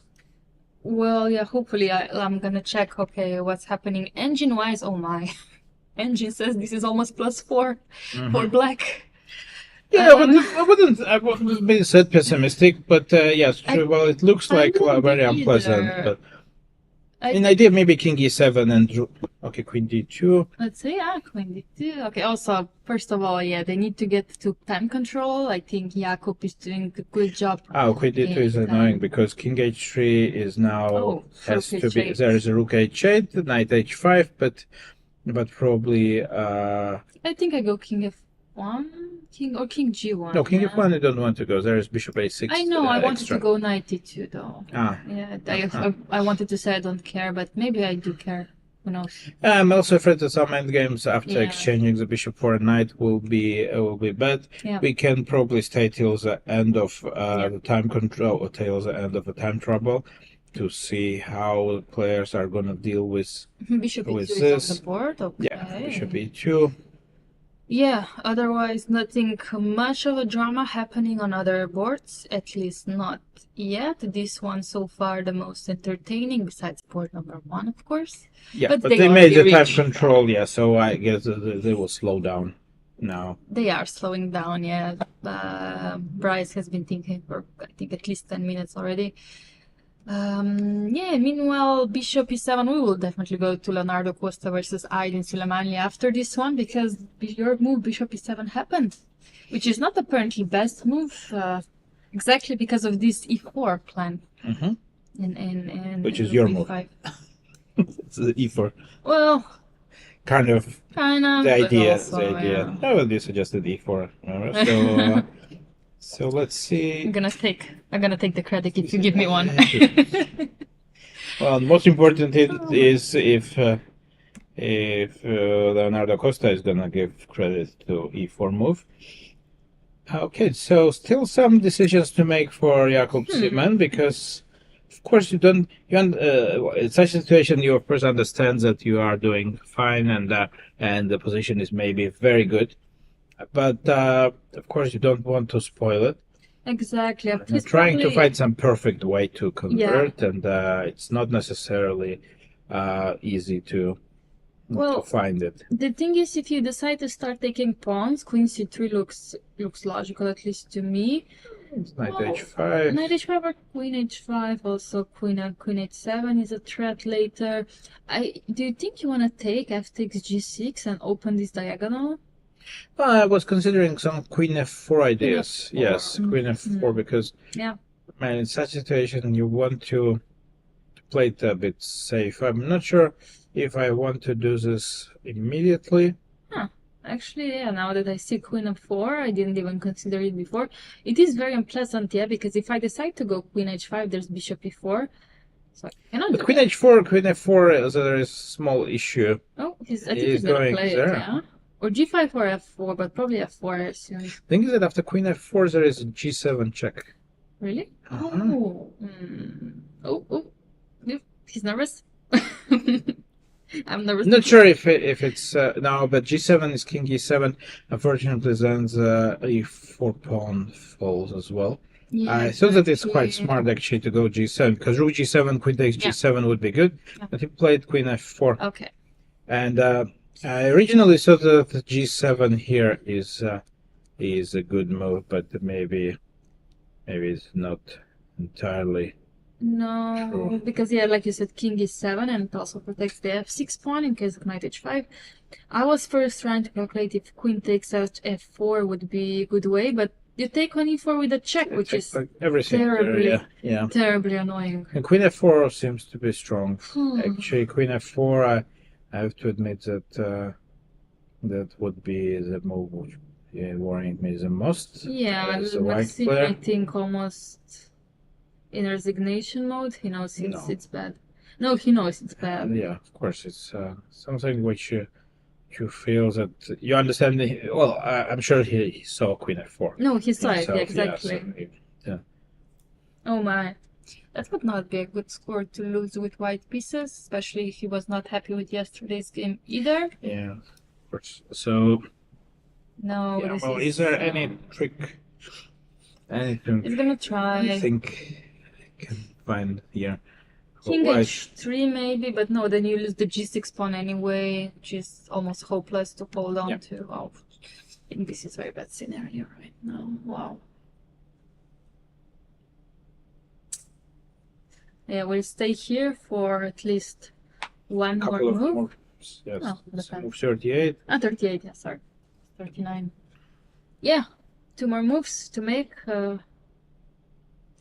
But yeah, I try to find queen h5 and after bishop e4, let's say I would take and play bishop f3 to try to hold on a bit, but it doesn't do much really. But first he can start with fg6 after queen h5. Yeah, he could. Also, that's a problem. And he did play queen h5, Yeah. but I think that fg6 is part of problem here.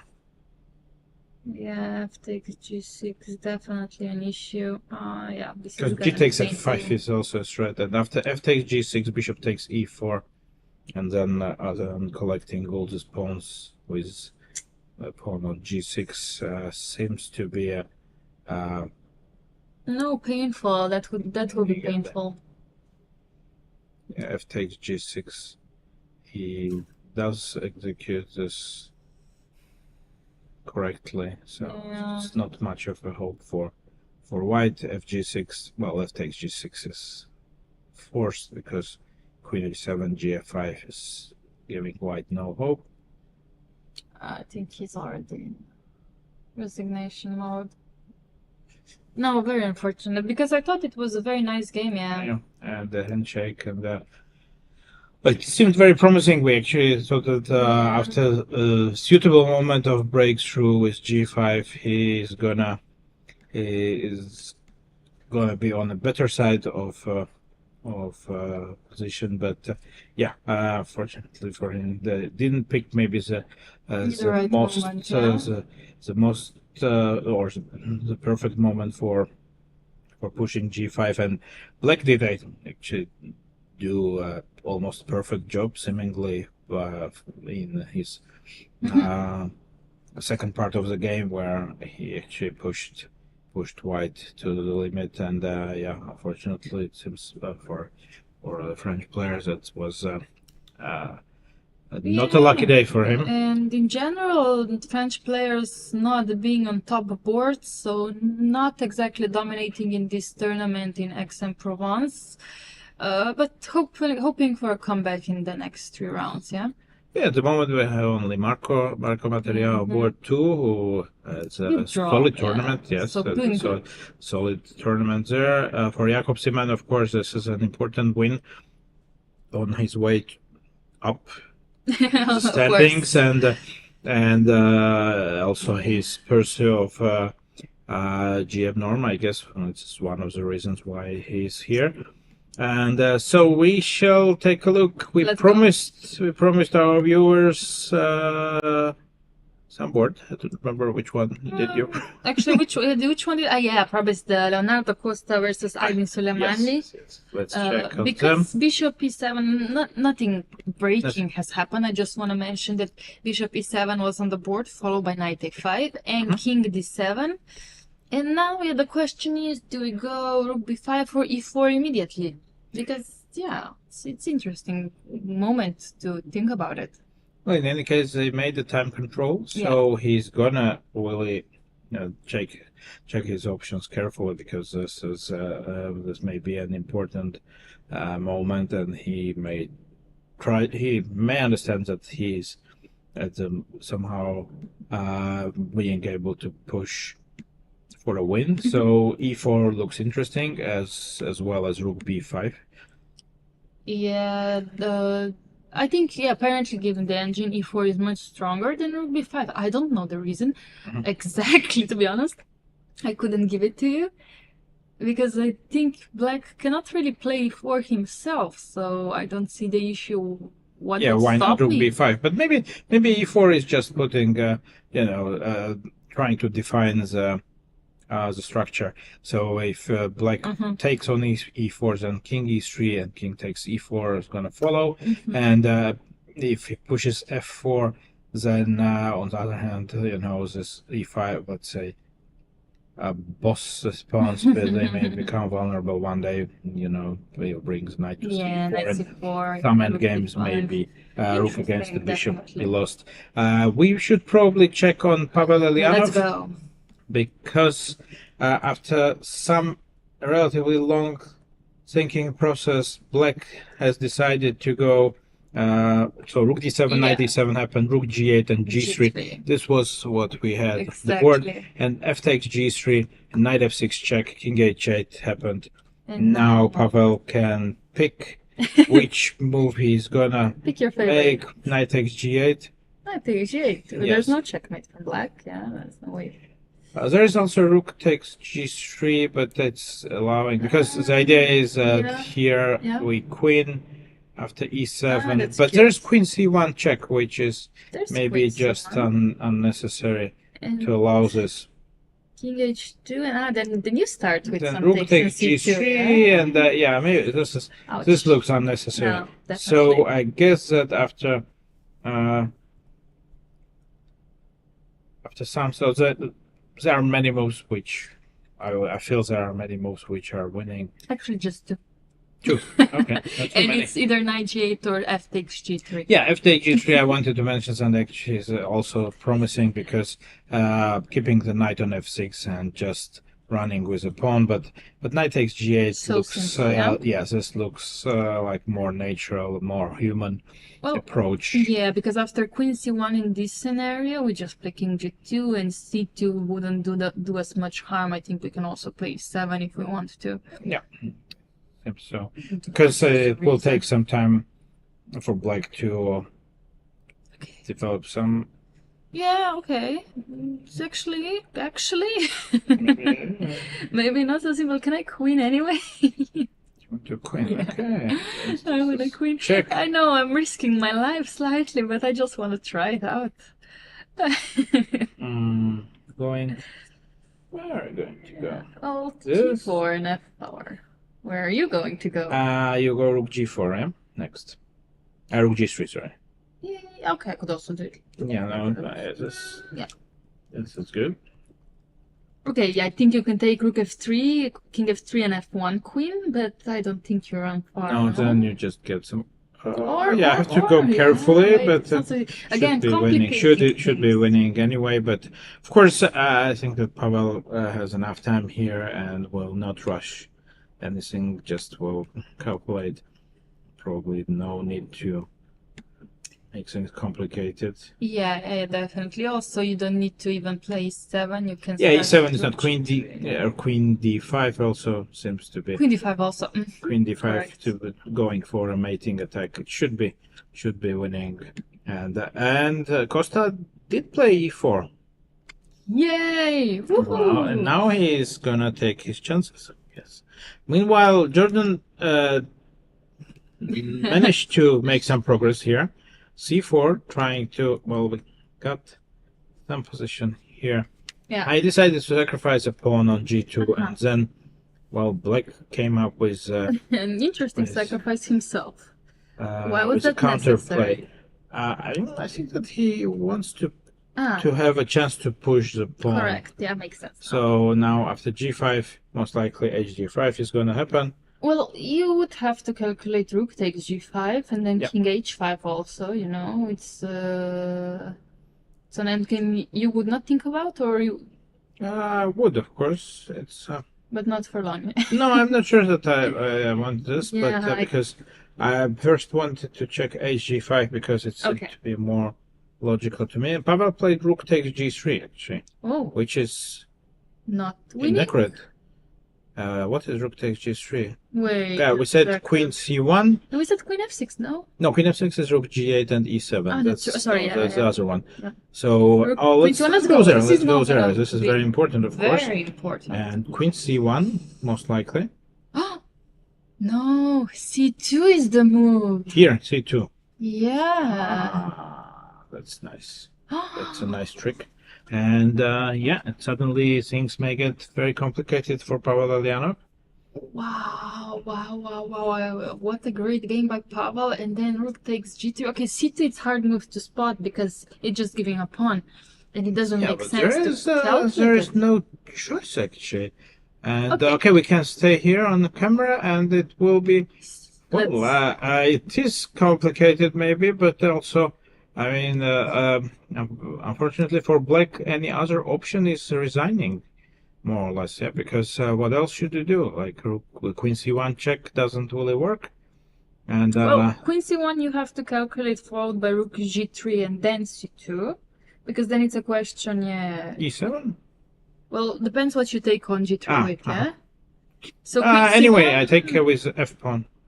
Okay, Queen Let's say, d2, yeah? let's see this. Yeah. Let's I see. mean Queen D2 here. No, I started c2. Or But then I do this, and Queen D2, I have King H3, okay. and then There's I no most chance. likely will be mating Okay, first. yeah. So yeah, when you see this, then Queen f6 doesn't work. Yeah, then c2 is What maybe on right. Queen C2 is first, yeah? Yes. Queen c2 is Queen first, and takes Queen f6. f6.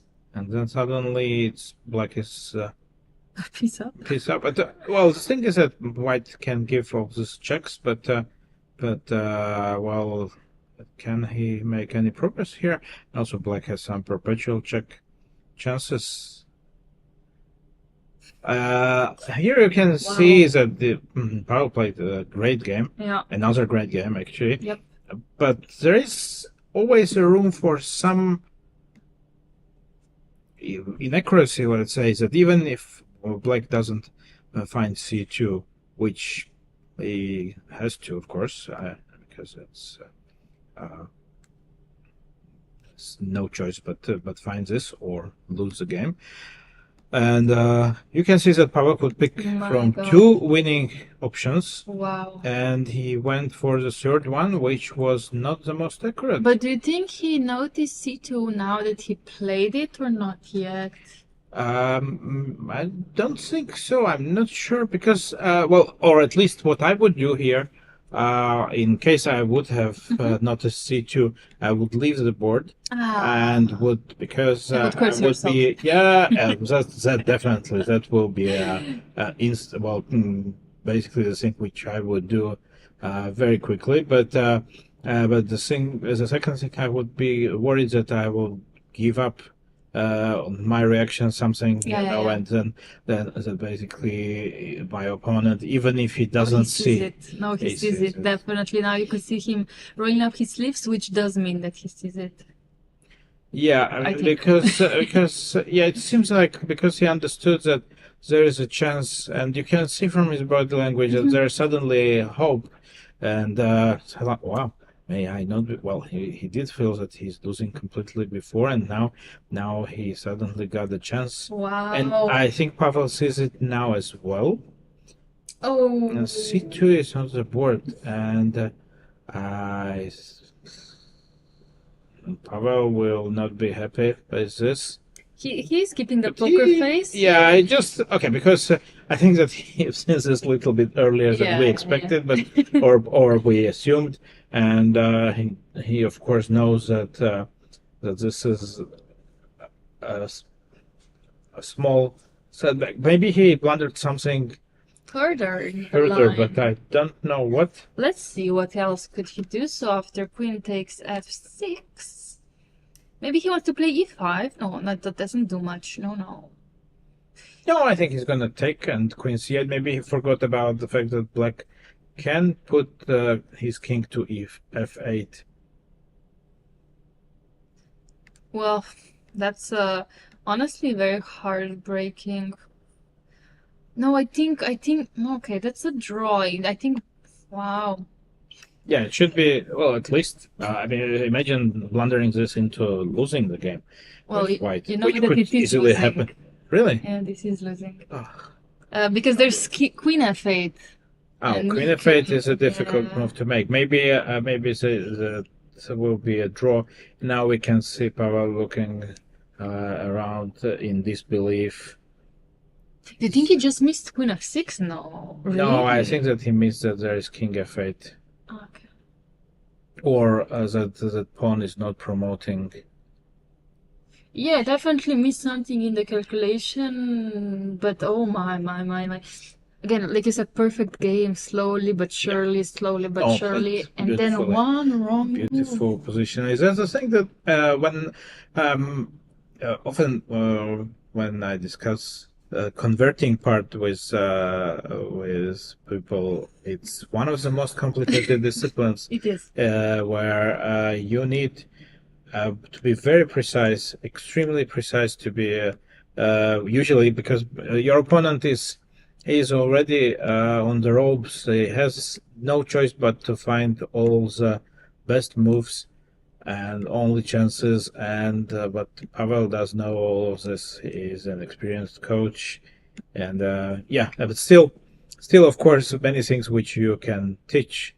You may not necessarily be able to apply accurately yourself. No. All right, I think that Pavel will need some time to recover from the shock Let's see and find out how the position stands. We should move on to. I want to go maybe to Jacobson board because I think he has made a lot of progress with these two bishops. The rooks are now off the board, but he is a pawn up. Is that correct? And his pawn is pretty strong on g3. Yep. I don't know. I think it's gonna take some time, but he will win this, I assume, which would be a very, very good score for him. Yeah, bishop f4, slowly but surely squeezing in the win. Okay, let's check then what happens on Salah's board versus Jan Malek. What's happening there? Nothing much either. Again, proposing to exchange the queens. Salah is really desperate to go into bishop endgame. Needs to get rid of these queens, of course. There.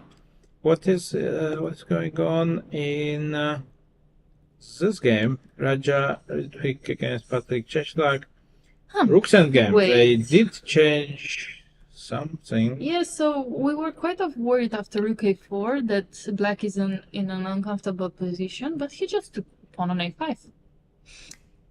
And that was enough for him to hold on. Yeah, it seems it should be a draw. 4 against 4. I think yes. Yeah, no big passers around. I guess it should be very close to a draw. And and one game we will probably be here for a long time is this one. Yes. 4 against 3 on the king side. Yep. A rook and the bishop against rook and the knight. And white, of course, will be putting some effort to win this. Not sure how successful he is going to be, but it's going to take a little while, definitely. Very interesting position in Carissa Yip's game. Okay, let's An end game. Rook's end game. Whoa. Yeah, definitely. This game came very far since we left it. Let's check quickly what happened. So Very after curious. f5, okay, this Our did line- happen, and king h8. Okay. King h8. He decided to queen takes a5.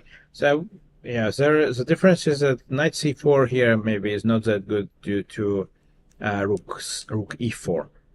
So that's the difference between king takes f7 and king h8. Okay. So knight a8, imaginative way of exchanging queens. Knight b6 back, quickly going for this. And now we got this endgame. Let's see, just a second for me to regroup with the engine, of course.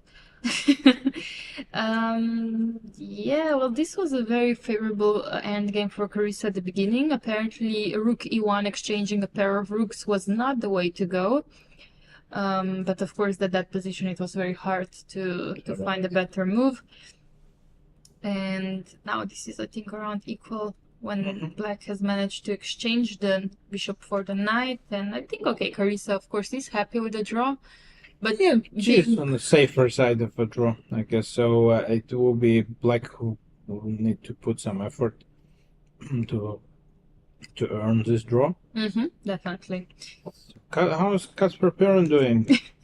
Poor guy is still struggling. Yeah, it seems that he will be fighting for a draw here we can see some tricky stuff develop here. Knight d7. Okay. Using his tricks. But queen d8. Queen d8, luckily for black. Black has been very solid, actually. She has not played that move, I think, in the whole game. No, well, not such a big mistake. White needs to bring the bishop. Okay, I'm not sure if he can hold on here, because queen d6 check and bishop g6 come to mind. Looks like very promising for her. You can start with a4 even if you want to. Oh, maybe a4. You can even do it. Because, this should be winning for black, huh? Yeah, this is definitely winning for black. It is -3 by the engine valuation, which is quite a lot. Good enough, but okay, with the queens on the board. Still some perpetual checks in. Are always and possible. Carissa pushed b6. Oh, yeah. Move which I thought see. it was not completely clear, because c5, taking the king back, let's say d3. Yeah. King c6, And a5, and king b7. Oh. I thought this is a way how. Well, rook b5 does something. Rook c8 you want to play. Yeah, so that this is fine for black with king a6 next, but. Well, okay, here I Or think maybe you force the worst e6 case, and you force maybe, a draw, no? yeah, maybe that's how it will It's be on the ending. board, a5 is on the board, so I think we will see very quickly. King is on c3, but it doesn't make much of a difference. He's not forced to go for this king b7, but on the other hand, how else would he proceed? Because a6 is not a threat. No, it's not a threat. Yeah, I was trying to make it work, but it doesn't. Yeah, definitely. Maybe he can start with some g5, not that it doesn't make any difference. Queen g6 is by Leia, so she's also doing fine. Good move. a4 is possible, yeah, because queen h4 is not a very big threat. It's queen h6 always covering, or she can start with queen d6 check, and then pushing the a pawn. Okay, that's this game will maybe soon end in a draw. Well, however, Jordan did go for your line. Actually, this did change. he does think this is winning, yeah? Yeah, he definitely does. I'm not that sure, but Very it's his game. Not my problem. Also he is the boss. I do have to be honest, with the engine, this was the clear winning way. Taking with a pawn was not winning, actually. Okay. Which was very interesting, because it did seem very natural. That's why I asked you, I was like, okay, but do you think about this endgame yet? And Jordan definitely did think about it. In fact, even king e4 was better than taking with a pawn on g5. So this but he did spend some time, because we can see that from time management, and decided to go for this endgame, seeing a clear path to the win. I would believe that it includes bringing the knight to f5, then maybe transfer, or then moving in with the king. Maybe just. Yeah, maybe this is correct way. Now it's black who will be really taking his time to check his options. I'm also trying to find if something is happening in other games, but maybe just in Leonardo Costa's game we've seen some development after e4. Bishop c5 check happened. Okay, king f3 and g6. And g6 and rook b5. Rook b5, yeah, definitely. What king? Interesting response. King d6 needs to do, but then he has no moves. Well, apparently, of course, it's very hard to understand this for me, but after g6, apparently g4 was an extremely strong move. And here, this rook b5 was not a great move, because bishop d4. And now, of course, you can still play g4, but f takes g4 is now not as strong as in a previous position, which I don't know why. I don't know why. Okay, let's try to figure it out, yeah? So g4, king g4, and if you go bishop d4 now, because what else do you play, right? Or what do you do? Rook F1. Aha, this is the point. There is okay. There is ideas that you open. So he is considering his. Ooh. Some hesitation here. Bishop D4 will happen. I see him hovering the bishop. Yeah. Or some other bishop move. Bishop A7. No, I don't think. No. There's a pawn hanging. Yeah. Have So to bishop go. D4. Bishop D4 is on the board now. Yeah. Well, interesting, because after King F3, G6, G4, wouldn't you consider going F4 with black?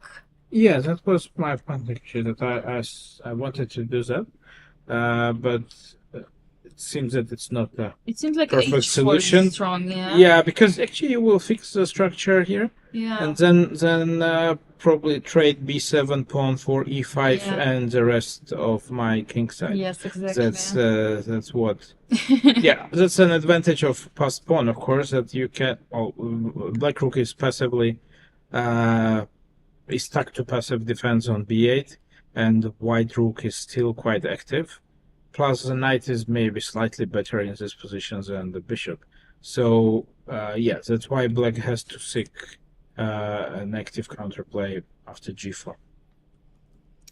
Yeah, that's yeah. Of course, Leonardo has to realize G4 is the breakthrough you want to go for, but it's not the first thing that crosses your mind in the position. But at some point, it has to, right? Yeah. And in the meantime, yeah, have you seen any developments? Not really, yeah. Maybe in Leia's game we can just mention. Okay, she went Queen G6 and then Queen G5.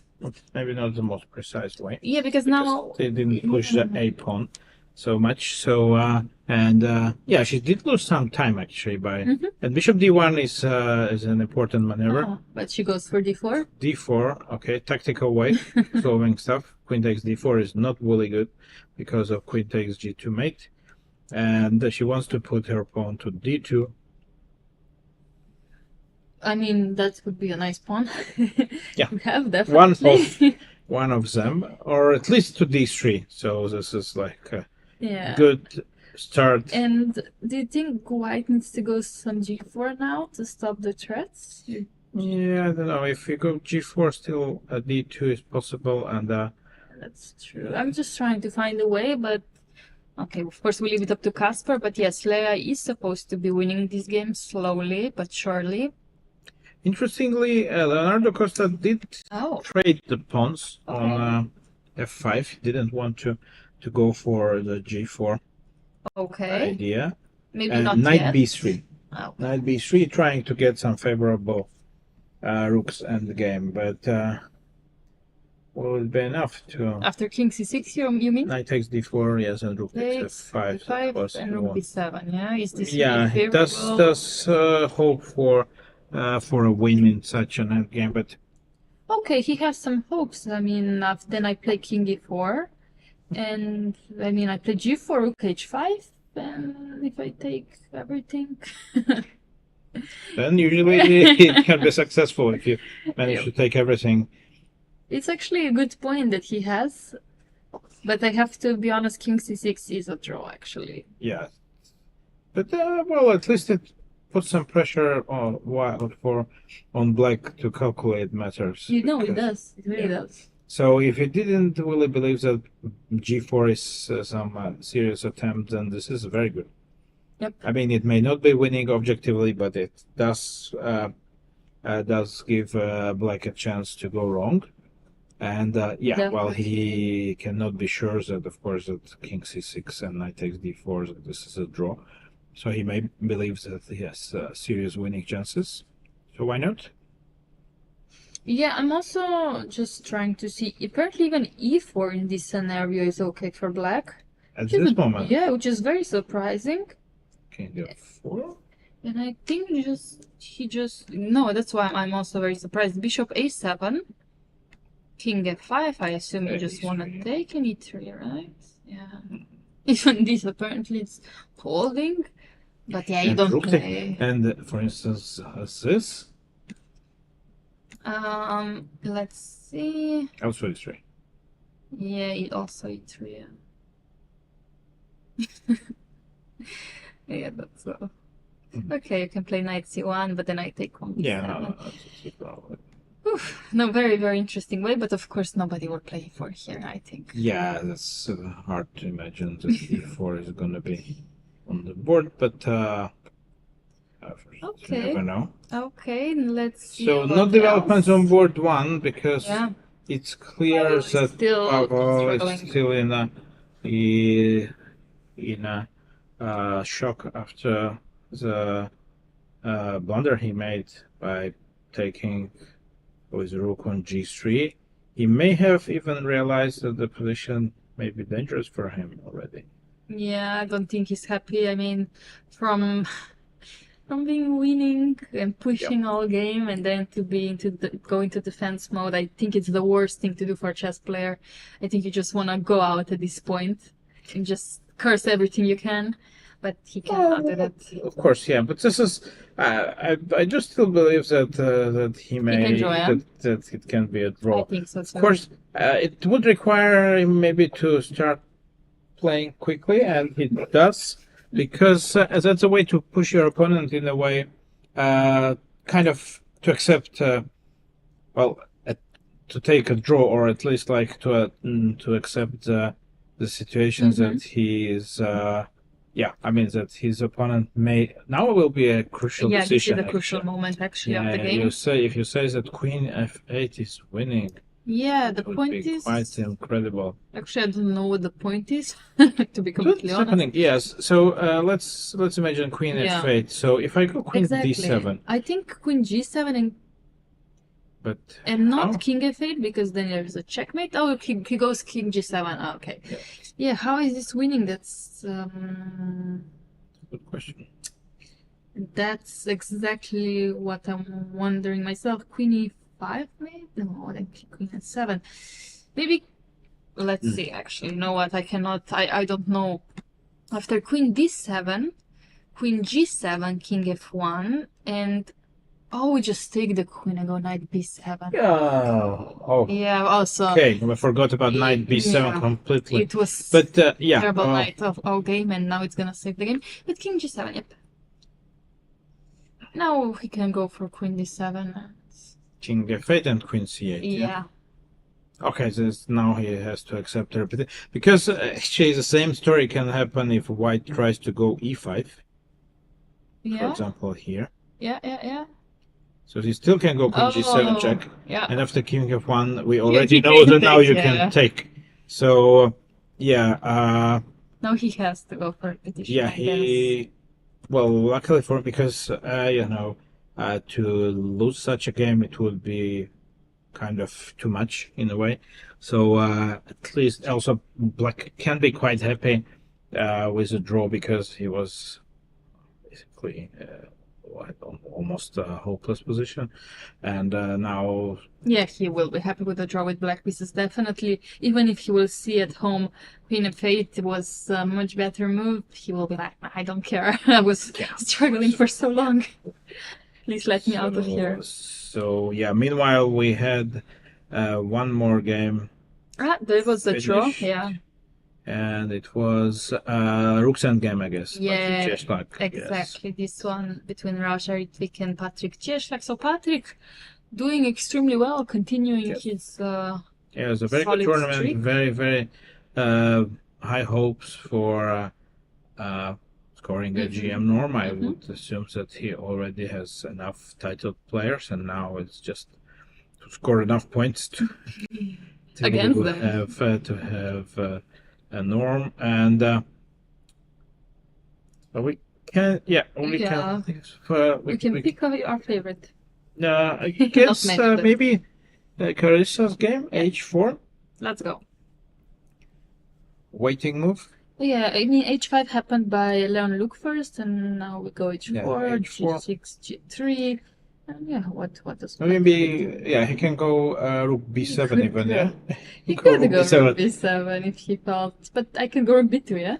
Yeah. No, I guess that they will be waiting for each other to make some move which would change the evaluation, but it doesn't seem like likely as that something like this is going to happen, and we are heading towards a drawish outcome of this game, Yep. which would be another good achievement for Carissa. And how about Kacper Piorun? We saw him miraculously escape in round 1. Can he pull this out also today? It You looks think? less likely, frankly. Yeah, I think with this pawn on d3, would you be able to hold in general? You can have some Like, what if you calls. wouldn't have this guy on a5, which Correct. looks like a very, very unpleasant I mean, at least, addition. yeah, this bishop on e4 is doing a perfect job protecting the king from any checks. And okay, of course, there's some work to be done to bring the pawn from d3 to a queening point. So not so simple to do it, actually. True, but But you have just another pawn. try to. Well, also white is very limited in options. He has to make some moves also. Queen d3, queen d5. Okay, I felt. I like queen d5, yeah. Yes, queen d5 looks like central enough, and Okay, maybe white will try to bring the king to d2. well, the first also Not g2 really. is hanging, by the way. Oh, yeah, fair point. I didn't even consider this one. Okay, Leia already ready to make her move. Yeah, queen d5 looks reasonable. Oh, I guess I could play g4 and try to push my pawn to g6 if you give me a chance. Yeah, but I will just move the king, I guess, and it should be okay. No, it So should be. Pavel did give a check from c7, Okay. and maybe trying to. Okay, also queen d5 on the board. Rook b7 by Leon Mendonca-Luc, so we might see rook b2 by Carissa in waiting game until they agree for a draw. And yeah, also, oh wait, queen c7. Yeah, is queen c7 any good? Like king g6 or? That does allow queen g6, like king g6 exactly. Yeah, I mean, I don't think that Bryce will go for it. To be Yeah, but if completely you go honest. back, then actually, He can go to g8 if he wants to. No, or f8. he could go to f8 also. Yeah, I think he's He's gonna gonna go to to f8. g6. Really? Hmm. I don't think so. I think he's been suffering too much to go to g6, no? Oh, you're right. But on the other hand, in most of U.S. Open But- tournaments, you are not successful if Okay. you are afraid to take your chances. But I want to go f4 now. f4, Yeah. queen d4 check. Okay, like no risk at all here. You ready? No, Yeah, I go king h2. I know you go Yeah, to but queen then f2. I always can make a perpetual. Yeah, because There is no way that white has to be careful, but f4 you are right. f4 is maybe a way to force a perpetual. And, I like f4. I like f4. Okay, queen d4 is forcing then the perpetual. But apparently queen g7 even a stronger move after f4. okay, that's already kind of But it's a could hard have- situation. I wouldn't go for queen g7. There you have queen d6. Yeah, hard. no, queen d4, and the draw will be very likely. Meanwhile, very interesting development, which we didn't expect to happen at all in Leonardo Costa's game. Black did go for bishop g1 instead of whatever else we wanted to suggest. We wanted to just king c6. The rook. Yes. Yeah. Yes. Now we So remember. bishop g1, and the white did go h4. Okay. h4, h5. H5. I don't know what What? to tell you about this endgame. I have no words about it. This is maybe a lost. No, It rook takes looks- e5, rook b7, B7? knight a5, Knight a5. You go to Tempo. c5. and rook takes f5 next. Yeah, I'm trying. You can go maybe rook b2 and hope And? to, but and then rook f2 check, and then you collect on, on g2. g2. Yes, Okay. Mm-hmm. but maybe he doesn't have to rush with this. No, We he can he do something start else, yeah. with knight a5, yeah? But then bishop d4 again. Yeah. Okay, so let's not do this. He could... Yes, this may eventually end up in a draw. Well, what Yeah, is it easy to draw if I go knight c5, bishop c5? Here. Yeah. No, but Maybe king d6 you have, yeah? no, there, yeah. No, first you can take yeah, and go sure, king I have to d6. take. Yeah. And this. You don't think it's easy to draw? No, okay. Mhm. Okay, maybe not, yeah. My question was after rook b7, yeah, instead of king b6. Do you think this is a draw or not? Oh, I think you're going to maybe, if I don't pick the pawns quickly, then yeah, I'm gonna lose both of them. Yeah, I mean, that's my fear also. I don't want to go into this endgame if there's no chance. Okay, just wanted to check. Yeah, just. Alright, now white is gonna consider which version he wants to take. Yeah, that's There. very complicated endgame to play over the board, but with an engine it's much easier. Van Foreest has managed to push his king all the way to f5, the pawn to h5. Apparently this is completely winning on this board. Okay. Also, you can go h6 and at some point then the knight f7 and trade this and just leave the pawn running, and this is most likely winning. Yes. Yeah, in the Van Foreest game we're talking about. So Yes. So they know. We can show, yes, as a position. Yes, this looks to be cruising through finally for Dutch favorite player. And okay, bishop b3, Kacper Peron comes up with some trickery at least. But Black didn't want to push the pawn to d2, I guess, because this is what she could do at the moment. Seems she didn't want to, for some reason. Yeah, there was a reason, but I don't see it either. Like bishop d1 back, or yeah, I guess so. No? What else? Maybe queen e2, but again doesn't do much. No, but then I will move slowly, or else. But she didn't. Okay. No, she didn't go for it. Yeah, she played queen c6. That's actually. But maybe it's also a good idea because she wants to push. She wants to push a4, but yeah, the problem with d2, okay, it's still winning, but maybe you allow king to come to e2.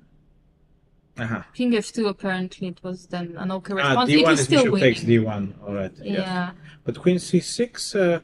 You go tricks. I don't know. I'll find some perpetual tricks like queen g5 or something. You have to try. No, that I believe that this can be in this scenario, there's always queen h6. You can try queen g5, but yeah, because the bishop, it would seemingly lose the bishop, but not quite so, because queen takes b3 obviously is untouchable. The bishop is untouchable because there is a perpetual suddenly. But I start with d2 now, no? Sorry? Can I start with d2 now here? I'm fairly sure that there are some tricks from black side as well. You can start maybe with also maybe d2, or maybe starting with a check. Okay. Yeah, forcing me to go somewhere and then give me another check and then push d2. Yes, this should be winning. I'm fairly sure that this with maybe not only way it's winning. Meanwhile, Karisaib, you correctly predicted the course of their game. It's seemingly repeating moves: rook b7, rook b8, and I guess that both sides will settle for a draw. And we have breaking news in the game between Sava Vetolkin and Jan Malek, because the queens have been exchanged. Okay, we don't know if to celebrate this or not, but in any case, it's a major development. Yep, definitely. And f6 also on the board. I think f6 was the only way to continue. Yeah. Otherwise, the white king comes in, and after e takes f6, king takes f6. f4. Probably f4. F4. And white is going to be trying to win this, but it will be extremely difficult. True, knight on d4 looks dominating. Yep. On the other hand, there are no entry points here, and he has to stay here, otherwise black king also suddenly may appear on g4. So I have to be you also have to be cautious here with white. Okay, and then another game I would like to point out, Leonardo Costa, we have to move there because black has only one move to hold, which obviously it's an easy move. We just gave a check, king c7. But, okay. But with knight b3 now, is he gonna try to play this endgame? Or do you wanna first maybe push the king all the way to, I don't know, a6? Yeah, If you let me. definitely. King e2 maybe I like. Okay, yeah, maybe some waiting move, yeah? Yeah. Makes sense. Of course, this is still a draw with the best play, but I think it's very uncomfortable with this pawn on b7. Maybe I should have started with king e2 because after king e2, rook g8. Rook g8. Yeah, rook g8 is not a bad response. Yeah, definitely a hard game. Yeah, white is trying and it's pushing. Definitely a game we will come back to. Let's see what else we can see. And Jorden has played h6. Actually, it was your idea. And then going for king f6, and he wants to pick this pawn on f7 in right moment. First push probably f4, and then just on f7. This should be easily winning. Queen exchange? Queen exchange? Is there any chance for white now to survive? Queen exchange in Kasper Perun versus Lea Garifulina. King f2. Yeah, I don't know. She'll be losing, I guess. How do you wanna? I wanted to go bishop c6, but you have bishop c4 then. Okay. Yeah. Yeah, but well, let's say. Oh, my idea was to put the bishop to b5. Yeah, but bishop c4. Yeah, it's like bishop c4 d2. Okay, you give Is this winning? I want to trade them. d2. Okay, she did something else. h5. King h5. I thought about this myself. If it works, yeah. Why not keep this pawn alive on d3? Yeah, that makes sense. I mean, do you want to go? What do you want to do? You cannot give your h4 pawn, right? No, I can. You have to go g3. Any pawns, and then you can go this. Because bishop e6 is bishop f5 you have, and yeah, it may still be winning. In that it's not. Bishop c6 was of course also winning, and after bishop c4, d2, yep, d2 was winning, king e2, bishop g2, and then you have this king h5, king h4, and with two pawns. Mm-hmm. And it's pretty much the same here. After g3, she's gonna go, and Pavel did go for f4, very important development here, and now it's up to black, of course. And you said there's queen g7 winning, but no, not winning. 0.50 for black. No, so this is queen d4. There's no way. Queen d4. Well, no way queen g7. I think. Never say never, but queen d4 is on the board, and I think we kind of. In a way, there is no. We don't have any personal preferences here. Yeah. We are trying to be as objective as we are. We could see this even in Laura's case when we commented on Maxime's game. So she was trying to be very professional, which is not easy. And here we also would, in a way, I can say that it would be just too big of a heartbreak if Pavel would have lost this game. Yeah, no. And on the other hand, also his opponent Bryce Tiglon does deserve. Yes, I just wanted to say, can we put the camera on these two players, because we will have a perpetual check very quickly, and exactly like you said, if Pavel lost this game, it would be a heartbreak for everybody following this game. Definitely. I think that chess is a beautiful game, but it's sometimes it can be very unfair. That's true. There is no justice in chess whatsoever. But I would say that the draw suits this game a little bit more than if Black would. Okay, he obviously could take his chances He could go find Queen G7 at the correct moment. He did try King G6, did push Pavel a bit, to play F4, and he is gonna. He adjusted the F4 pawn there. He was not going to take it because there's nothing. No way, but it's always slightly annoying, at least to me, when your opponent is adjusting your own pieces that you put there. And I would also just stand up and leave the board in this case, because I would just say, okay, clearly you're nervous and I will let you be. True, but I will add something from the other side, if I may, because lots of people I know, and I myself also am these players that actually, even according to the rules, that pieces should be put clearly in the middle of the field. Let's say let's say when you put the pawn on F4, it cannot be like bordering G4 and stuff. So I myself I would do maybe if this annoys me during the game. So I rather correctly, I would just say my opponent would basically usually not have any problem with this. Sometimes you involuntarily you drop the piece somehow inaccurately. No, so I agree. Yeah, it's not intentional. But it annoys me, for example, as a player. I cannot concentrate if I see the piece somewhere, like wandering between F4 and G5, and I have seen people doing this deliberately to annoy you. If they see it, well, not so many cases, luckily. But I would object. Actually, not object. No. Yeah, I would just adjust it. Yeah, I understand, but.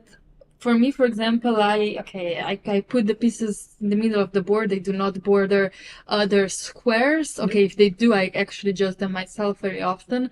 But it annoys me when I put it in a nice square, and then you just move it for 2 millimeters because that's how you want it. And I'm just like, I want to move it back on purpose, Yeah, I understand this. Yeah, but this is also, of course, there are two slightly different cases, that's true. And it's always a very individual. Acceptance of what is correct middle of the square.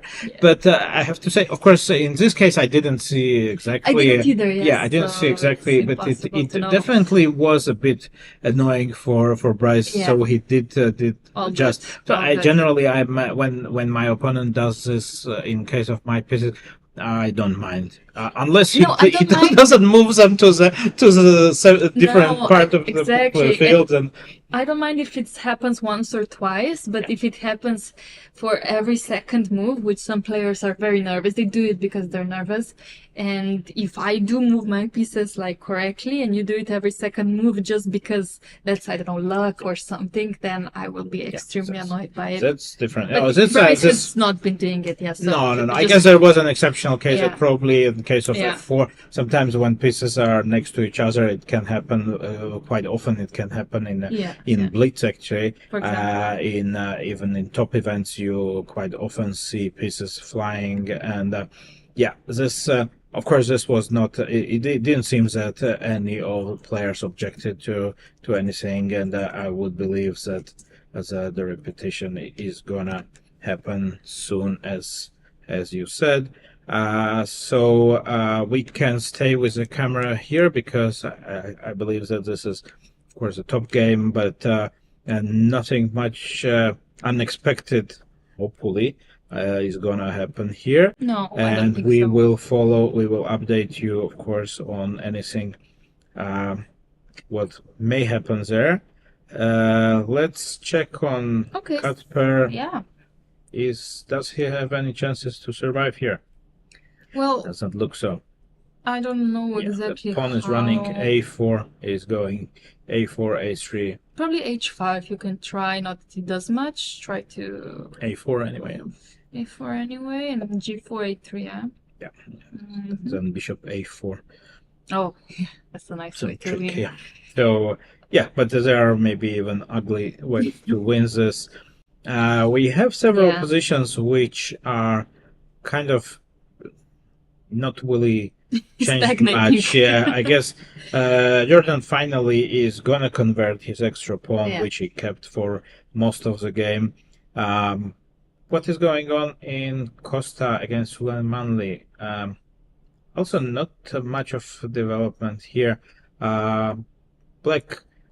It seems that Black managed to find a way how to keep the balance, and we see.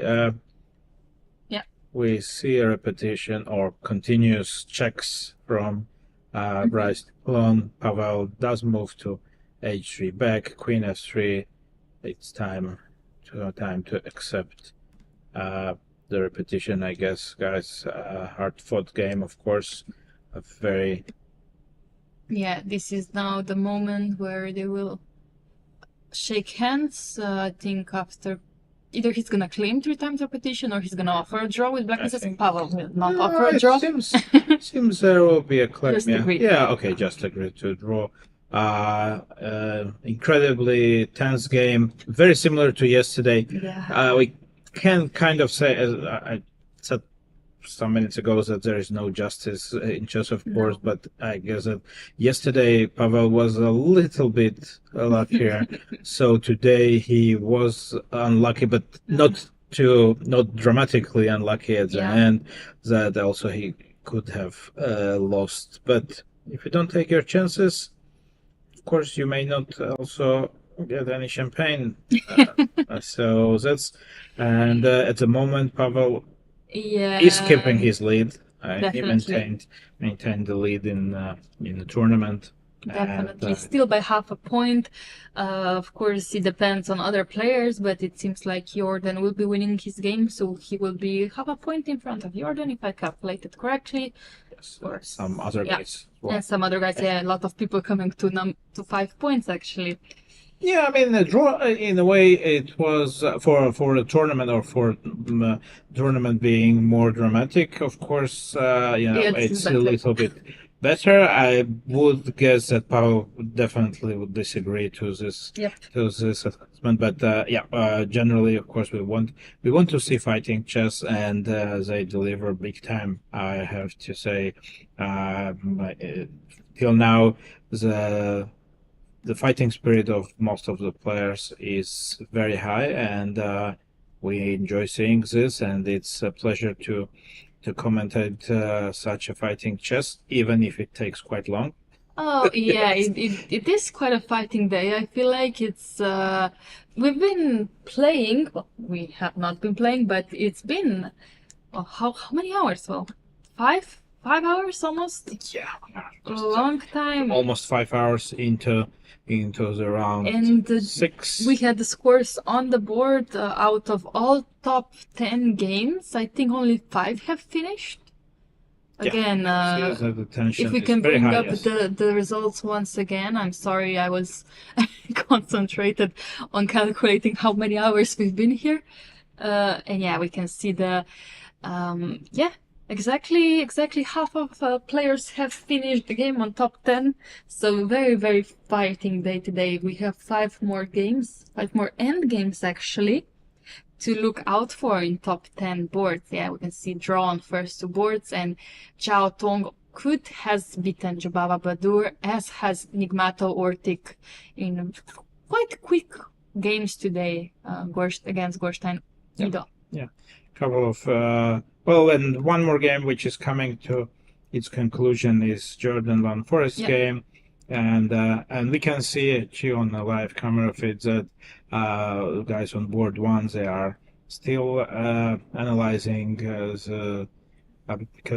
of course both of them, they are curious how and what could have happened, exchanging views.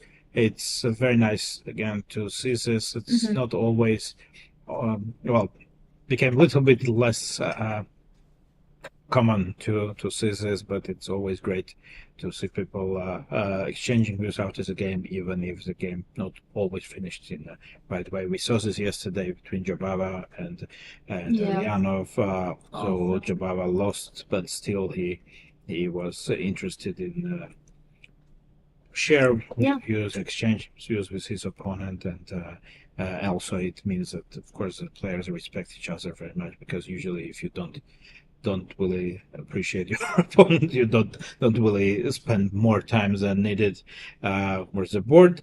Let's see if there are any more developments. I think one more game ended, and it was. Has it? No. Yes, there is one more Really? game. Oh yeah, just the draw between Carissa Pinlam and Don Kaluk. Yeah. Oh, we wrote off that game a while ago because it was obvious that none of the sides can make progress. And Leia Garifulina has beaten Kasper Piron. That's the game we were trying to find. So an update from there as well. Wow. Yes, it's an upset, definitely. We saw Kasper fighting for a draw, but the resources were not enough, and Kasper, of course, will not be happy after not winning yesterday. Close to winning endgame against Lumeoji. Today he suffered a defeat. And just want to mention that score that does bring Leia Garifulina in chances for GM norm as well. Her performance was 25-25 before this win. So slowly climbing to 26, of course. Still many games to go, 3 games in fact, but yeah, chances are there, and there are many players who already may start to look around a bit and probably to play to little bit to take care about results from this point of view. But yeah, I guess still 3 rounds to go, as you said. Yep. Lots of stuff may happen, and let's see if something may happen in Leonardo Costa's game against Sulaiman Lee. Let's see. Okay, there were some maneuvers which I'm not sure were successful. Yeah. King some. Well, okay. Still nothing really going on, I guess, because now White has to go for knight c4, I would assume. Yeah, exactly. What's wrong with knight c4 actually? I think bishop d4. d7. Bishop c7 you go. Bishop c7. Huh. Can I try to push no. for a win with black? Oh my god. Rook b1 and some e4 that would be checks. crazy. Yeah, king f2. Yeah. But maybe this is not going to be enough anyway, yeah? Yeah, I would agree that you're right. I think Leonardo Costa has been in a better situation than this one. I'm gonna check myself after knight c4. You could even start with e4, you know? King e2 and bishop c7. That's absolutely possible. Rook b1 probably, yeah? And you can... Oh, no, sorry, I have to go... Oh, actually, that's a good question, yeah? What do you do after e4? Yeah, what do you do after e4? Do you go to g2 or e2, yeah? That's the first question you have to answer. Yes, After exactly. knight Because c4. Okay, I go to g2. Yeah, I I'm think afraid so. to lose the pawn, so I will go to g2 rather. Yeah, and rook b1 and then rook g8, you know? You are right. Oh, I don't want this. You are right. I didn't want this. Didn't ask for this. Nobody asked for it. Okay, rook king f1, rook g3. You can play this. Well, yeah. Can I do? Bishop g3. Can I also do this? No. Okay. Do you He is gonna. Oh. I wanted to go rook b3 at f4. f4, yeah. Okay, knight c6. Oh, What is that? knight c6 is on the board. Yeah.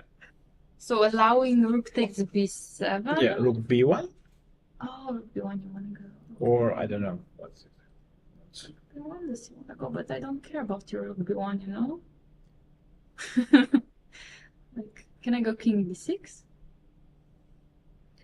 We're gonna take. Of course I he's gonna mean, take, he has to take anyway. Yep. That's nobody. There is no Very choice. interesting.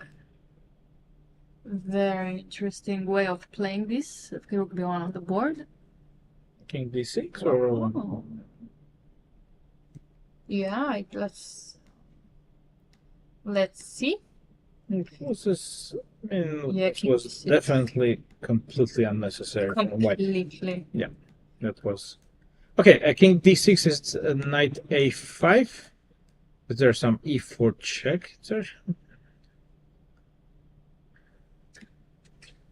Sorry, where did Yeah, I thought maybe if you go Yeah. king e6, king d6 Yeah. here, So knight a5 Yeah. was my idea. Okay. So the point is that I want to go knight c4 check Like afterwards. this. But you can Yeah, start first with this, yeah.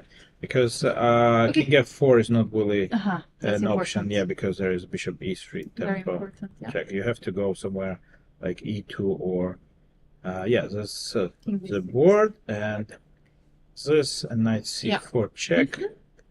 And king has to go here. Let's say so. But then I maybe will survive here. Oh, Well, rook maybe I f3. should have went to c7. Could I have went to c7? I think that was more accurate, no? Exactly. That's correct. But then I go rook b5 maybe, yeah. Then I will make it. b5. Okay. Okay. I guess so. Also, Jorden has just won his game. Of course, it was a long game for him. He was a pawn up since the opening. But yeah, finally can be happy about it. And this is definitely a game we are following, one of the most exciting ones so far. Also, Brandon Jacobson will be winning his game very quickly. Knight a5 is on the board. We will see, I think, exactly this, like you said yourself. So We have to go e4, yes, and now king. Not sure if there is any big difference here. The second one, if you go to e2 or g2, would assume that white didn't really lose control of the game, but still, I mean, this was, yeah, I mean, he could force a draw at any point he wanted to, but instead he. Now we are in this scenario and we have to deal with it. Yeah, did he blunder something? I don't know, but this should be a draw, I guess, anyway. But yeah, I mean, but going come on, for it was unnecessary. Yeah, not. Yeah, definitely. It's now the question. No, I of course had to check with the engine. Of course, this is a draw, but after knight c4. So first I go over b8, knight c4, king c6 is more accurate apparently, allowing knight e3, but then rook a8 could be slightly unpleasant. A8. Apparently. Yeah, interesting. Yes, it's the point is to have some activity here, and you cannot go to f1 because of rook f2 check, and if you need to go here, then some rook h2s, or maybe some e3 even with bishop a5 checks may show up. It's still a draw, but just saying it's unpleasant. Yeah, very unnecessary, but yeah, well, that's life. So okay, we can quickly check on Jan Malek. Let's go. Against Sava Vetochin. This looks like also heading to a draw. It is, in fact, I also was following this game as much as I could. We had some pawn exchanges, but this knight on d4 just staying strong forever. True. Well, Black did correctly exchange some pieces on some pawns on queen side, and now he's just gonna go king c4, and then after knight d4 he will just steal there, and basically they can Black even try to win this. Trying to think about it myself actually. So knight d4, probably what, bishop b7? No, it should be a draw. Yeah, I think that I just will play something like this, and then to try to, in case you are going for my pawns there. Okay, I cannot really wait. Yeah, that's the issue, yeah. Because I wanted to exchange two guys for a pawn, but he did play knight a5 check. This is something else. Okay. He wants to go for Well, after king c3, where does he want to go? King d5, maybe. That could be. He wants to exchange his pawns. Yeah. So Leonardo Costa is taking his time after e4. Maybe he's calculating the line we discussed. There is, Brendan Jacobson is gonna win his game quickly. Maybe after bishop d8, it would be super quickly, or. No? Okay, knight d3, knight e5. I still have a resource. I think I can start also bringing my king closer if I want to. I mean, white has no moves but to push the pawn or the bishop. Right? Yeah, and maybe that's okay. This should be winning. This No, definitely it is winning. I cannot believe that it won't be winning. A quick check on the game of the day, where we have four against 3 forever, and knight c7 setting a small trap. If white is not careful, there is knight b5 check. So maybe bishop c4 is gonna happen. Yeah, bishop c4 seems a very natural. Bishop c6 is also a possibility, but yeah, I prefer bishop c4 myself. Yeah, so it's gonna take a while, this endgame, of course. We'll come back. Bishop c6 is there. And okay, so we have a development in Costa, so I'm on league game. Knight c4 check. Now he has a decision to take if he goes for c7 or c6? C7 or c6. Okay, c5 is also possible, but that doesn't. c5 is not so great yet. c5 seems to be not as good as the rest of the moves. Honestly, I think king c7 looks more natural, but like rook b5 you said, yeah? Yeah, rook b5. I think that's why he would go to c6. Yeah.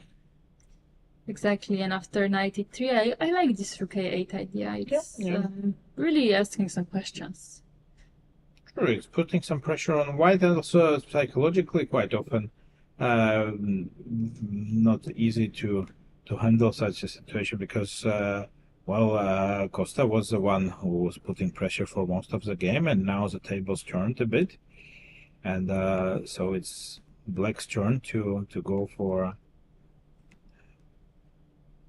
some try to win, but of course it may not be enough, but it's not a pleasant situation to be in for white player. Absolutely.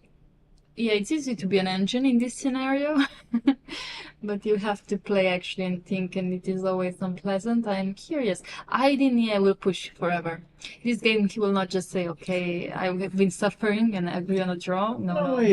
Now he has got his chance, so he definitely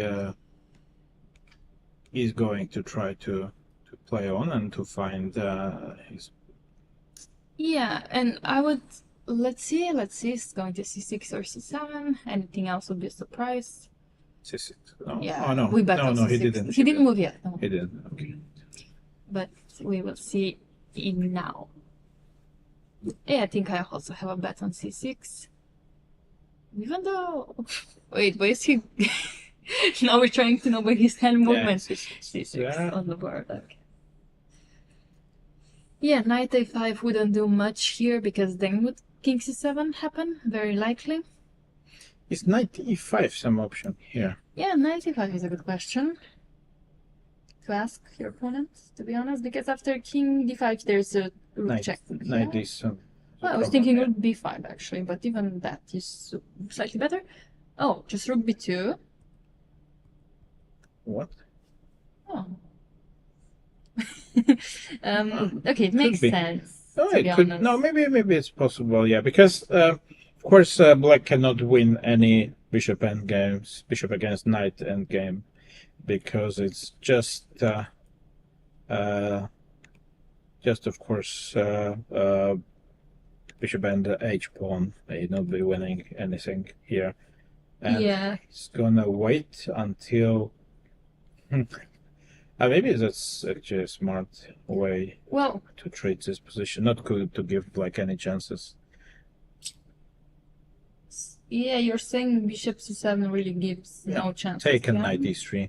Just knight e3, yeah, I like this. Draw, I guess, yes. Yeah, and I also like our view right now, which we have our two critical games of the moment, even though they're both draw end games. They are definitely not easy to play, especially Aydin does have 2 minutes, for example, and also does Malakian, which is quite critical because they do not get any 30-minute increment anymore. They just get 30-second increment for the rest of the game. But they are used to play this. The new generation is more or less. Well, they do believe that this is okay. Bishop c7. I do. Yeah, it seems that that after an exchange and knight e3, it's going to be heading towards a draw. Yep. Also would consider this a justified result.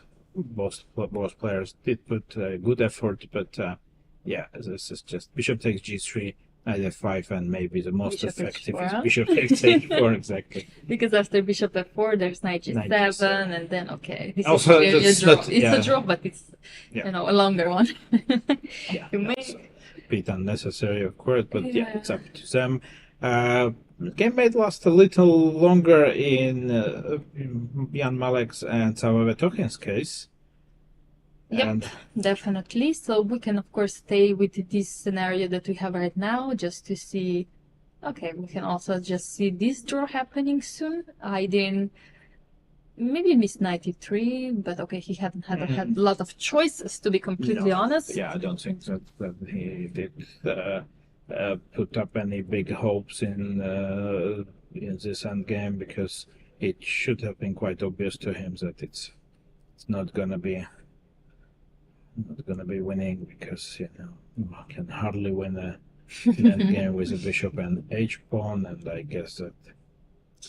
Yeah, and maybe, okay, we will see. I didn't play move fast. Maybe second game we have in a row with. Okay, let's stay here. Bishop g3, knight f5. Let's wait for Aydin probably to take on h4. Or he might just Go bishop f4, but that's no unnecessary. He's gonna take, right? I don't know. No, he's gonna play. Yeah. What do you mean? Why? It's maybe Why? more about psychology. Maybe will go bishop e5 or something like this. But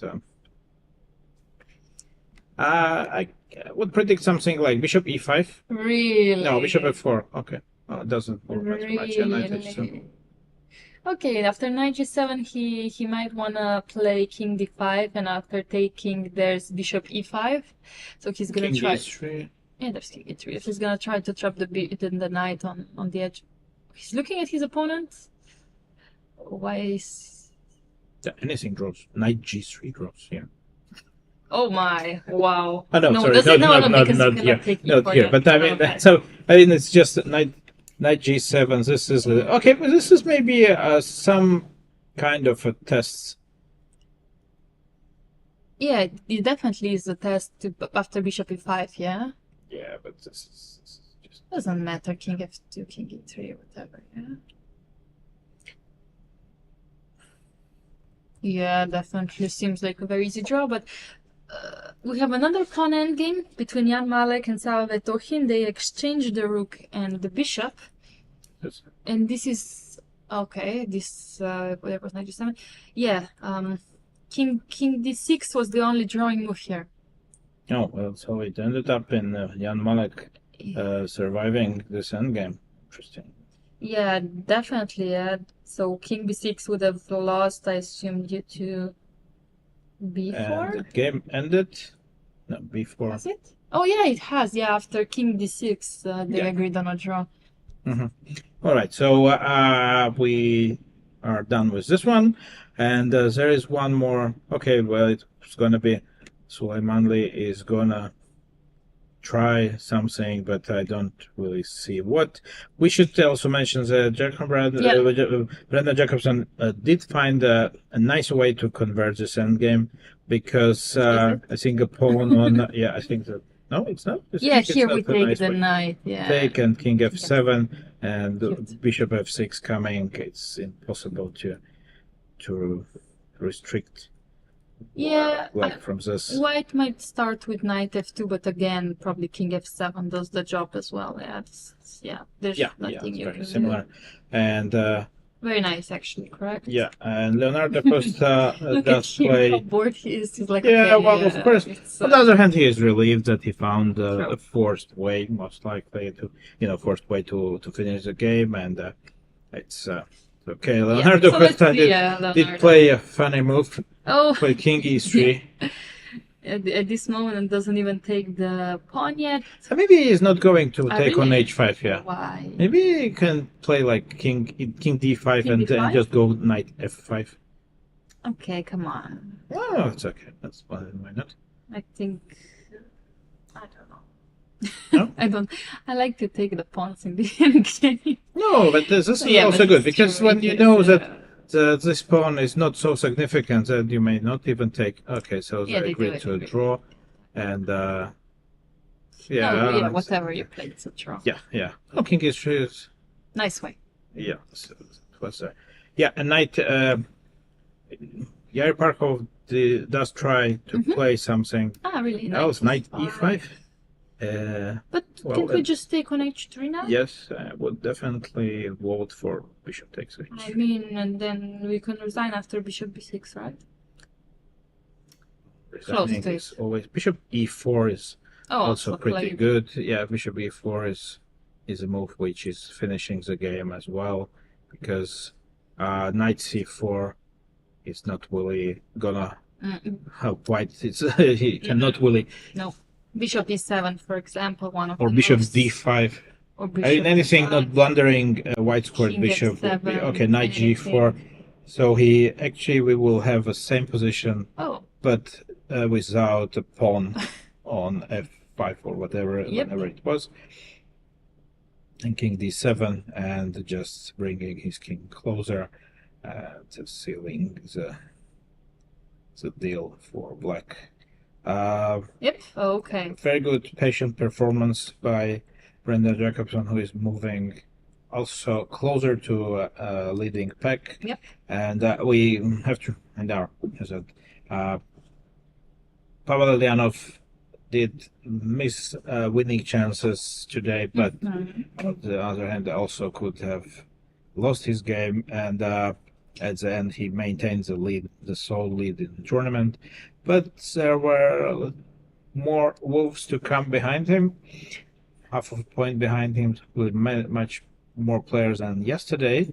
So we will see how the things will unfold. He most likely is going to play with black pieces tomorrow, and we see a handshake. Yair Parkov did resign his game against Brendan Jacobson. He was trying to hold on there, but was simply too complicated for white to such a structure and such material. The last game, which is most likely gonna take very long, it's Lilian. We kind of guessed this at some point. It may take extra 50 moves from here. It's Let's of course see white how is long. going to be trying. I think the last pawn movement was e3. Yes. Move 58. Move 58, and they It's just been did 11 like moves. 10, 11 moves. Not sure if white can make any significant progress here. He will be trying to, but black, for instance, can go king g7 now, threatening knight f6. Yep. It's not too much, I would say, to analyze here. So I guess that we would leave guys to play up this endgame. It's a position which, of course, can take forever. I guess that our commentary wouldn't change much on this. So we probably can make a quick recap of today's day of top 10 boards. Correct. I just counted actually how many players will be following Pavel Eljanov. So in case this game will be drawn, which most likely will, 7 people will be on 5 out of 6. 7 players. Nice. Yeah. So Pavel Eljanov drew his game against Bryce Tiglon. Marco Materia also a valuable draw against Nils Grandelius. Jorden Van Foreest is chasing the leaders, winning his game. Leonardo Costa and Aldin Suleimanli played a very interesting end game, ending up in a draw. And Tong Xiao, one of the upsets maybe of the round, has beaten Bahadur Jobaba quite convincingly. And Brendan Jacobson won his game with black, which is always a very difficult thing to do. Jan Malek, Sava Vetoch in a draw. Ortik Nigmatov also played a good game with Ido Gorstein, and Raja Ritwik and Patrick Cieslak a draw, which leaves Patrick Cieslak very good chances to chase in his chase for a GM norm. And of course, one end game is going on, but as we said, it's gonna be quite a longish evening for both players, and we of course will update you tomorrow on how the things happen. Definitely, and I was trying to figure out if Pavel Eljanov, even though he didn't win today, he might still play Jorden Van Foreest. They were both white, and I don't think Pavel can repeat white one more because he was doubling them against Badur, if I remember correctly, or before Badur. I'm not sure. No, maybe he wasn't. Well, in any case, Swiss pairing system is quite tricky. So, logically, we would assume that he may play Jordan, but also maybe not. Maybe not, because there are many things which we don't know. There are some small cities who repeated colors, and it's of course, and still one of the games is running. So basically, that may also may have some influence on tomorrow's pairings. In any case, guys. We hope you enjoyed today's stream from us, and we will be back for more tomorrow for round 7, same time, same place, guys. See you soon, hopefully. Have a good evening.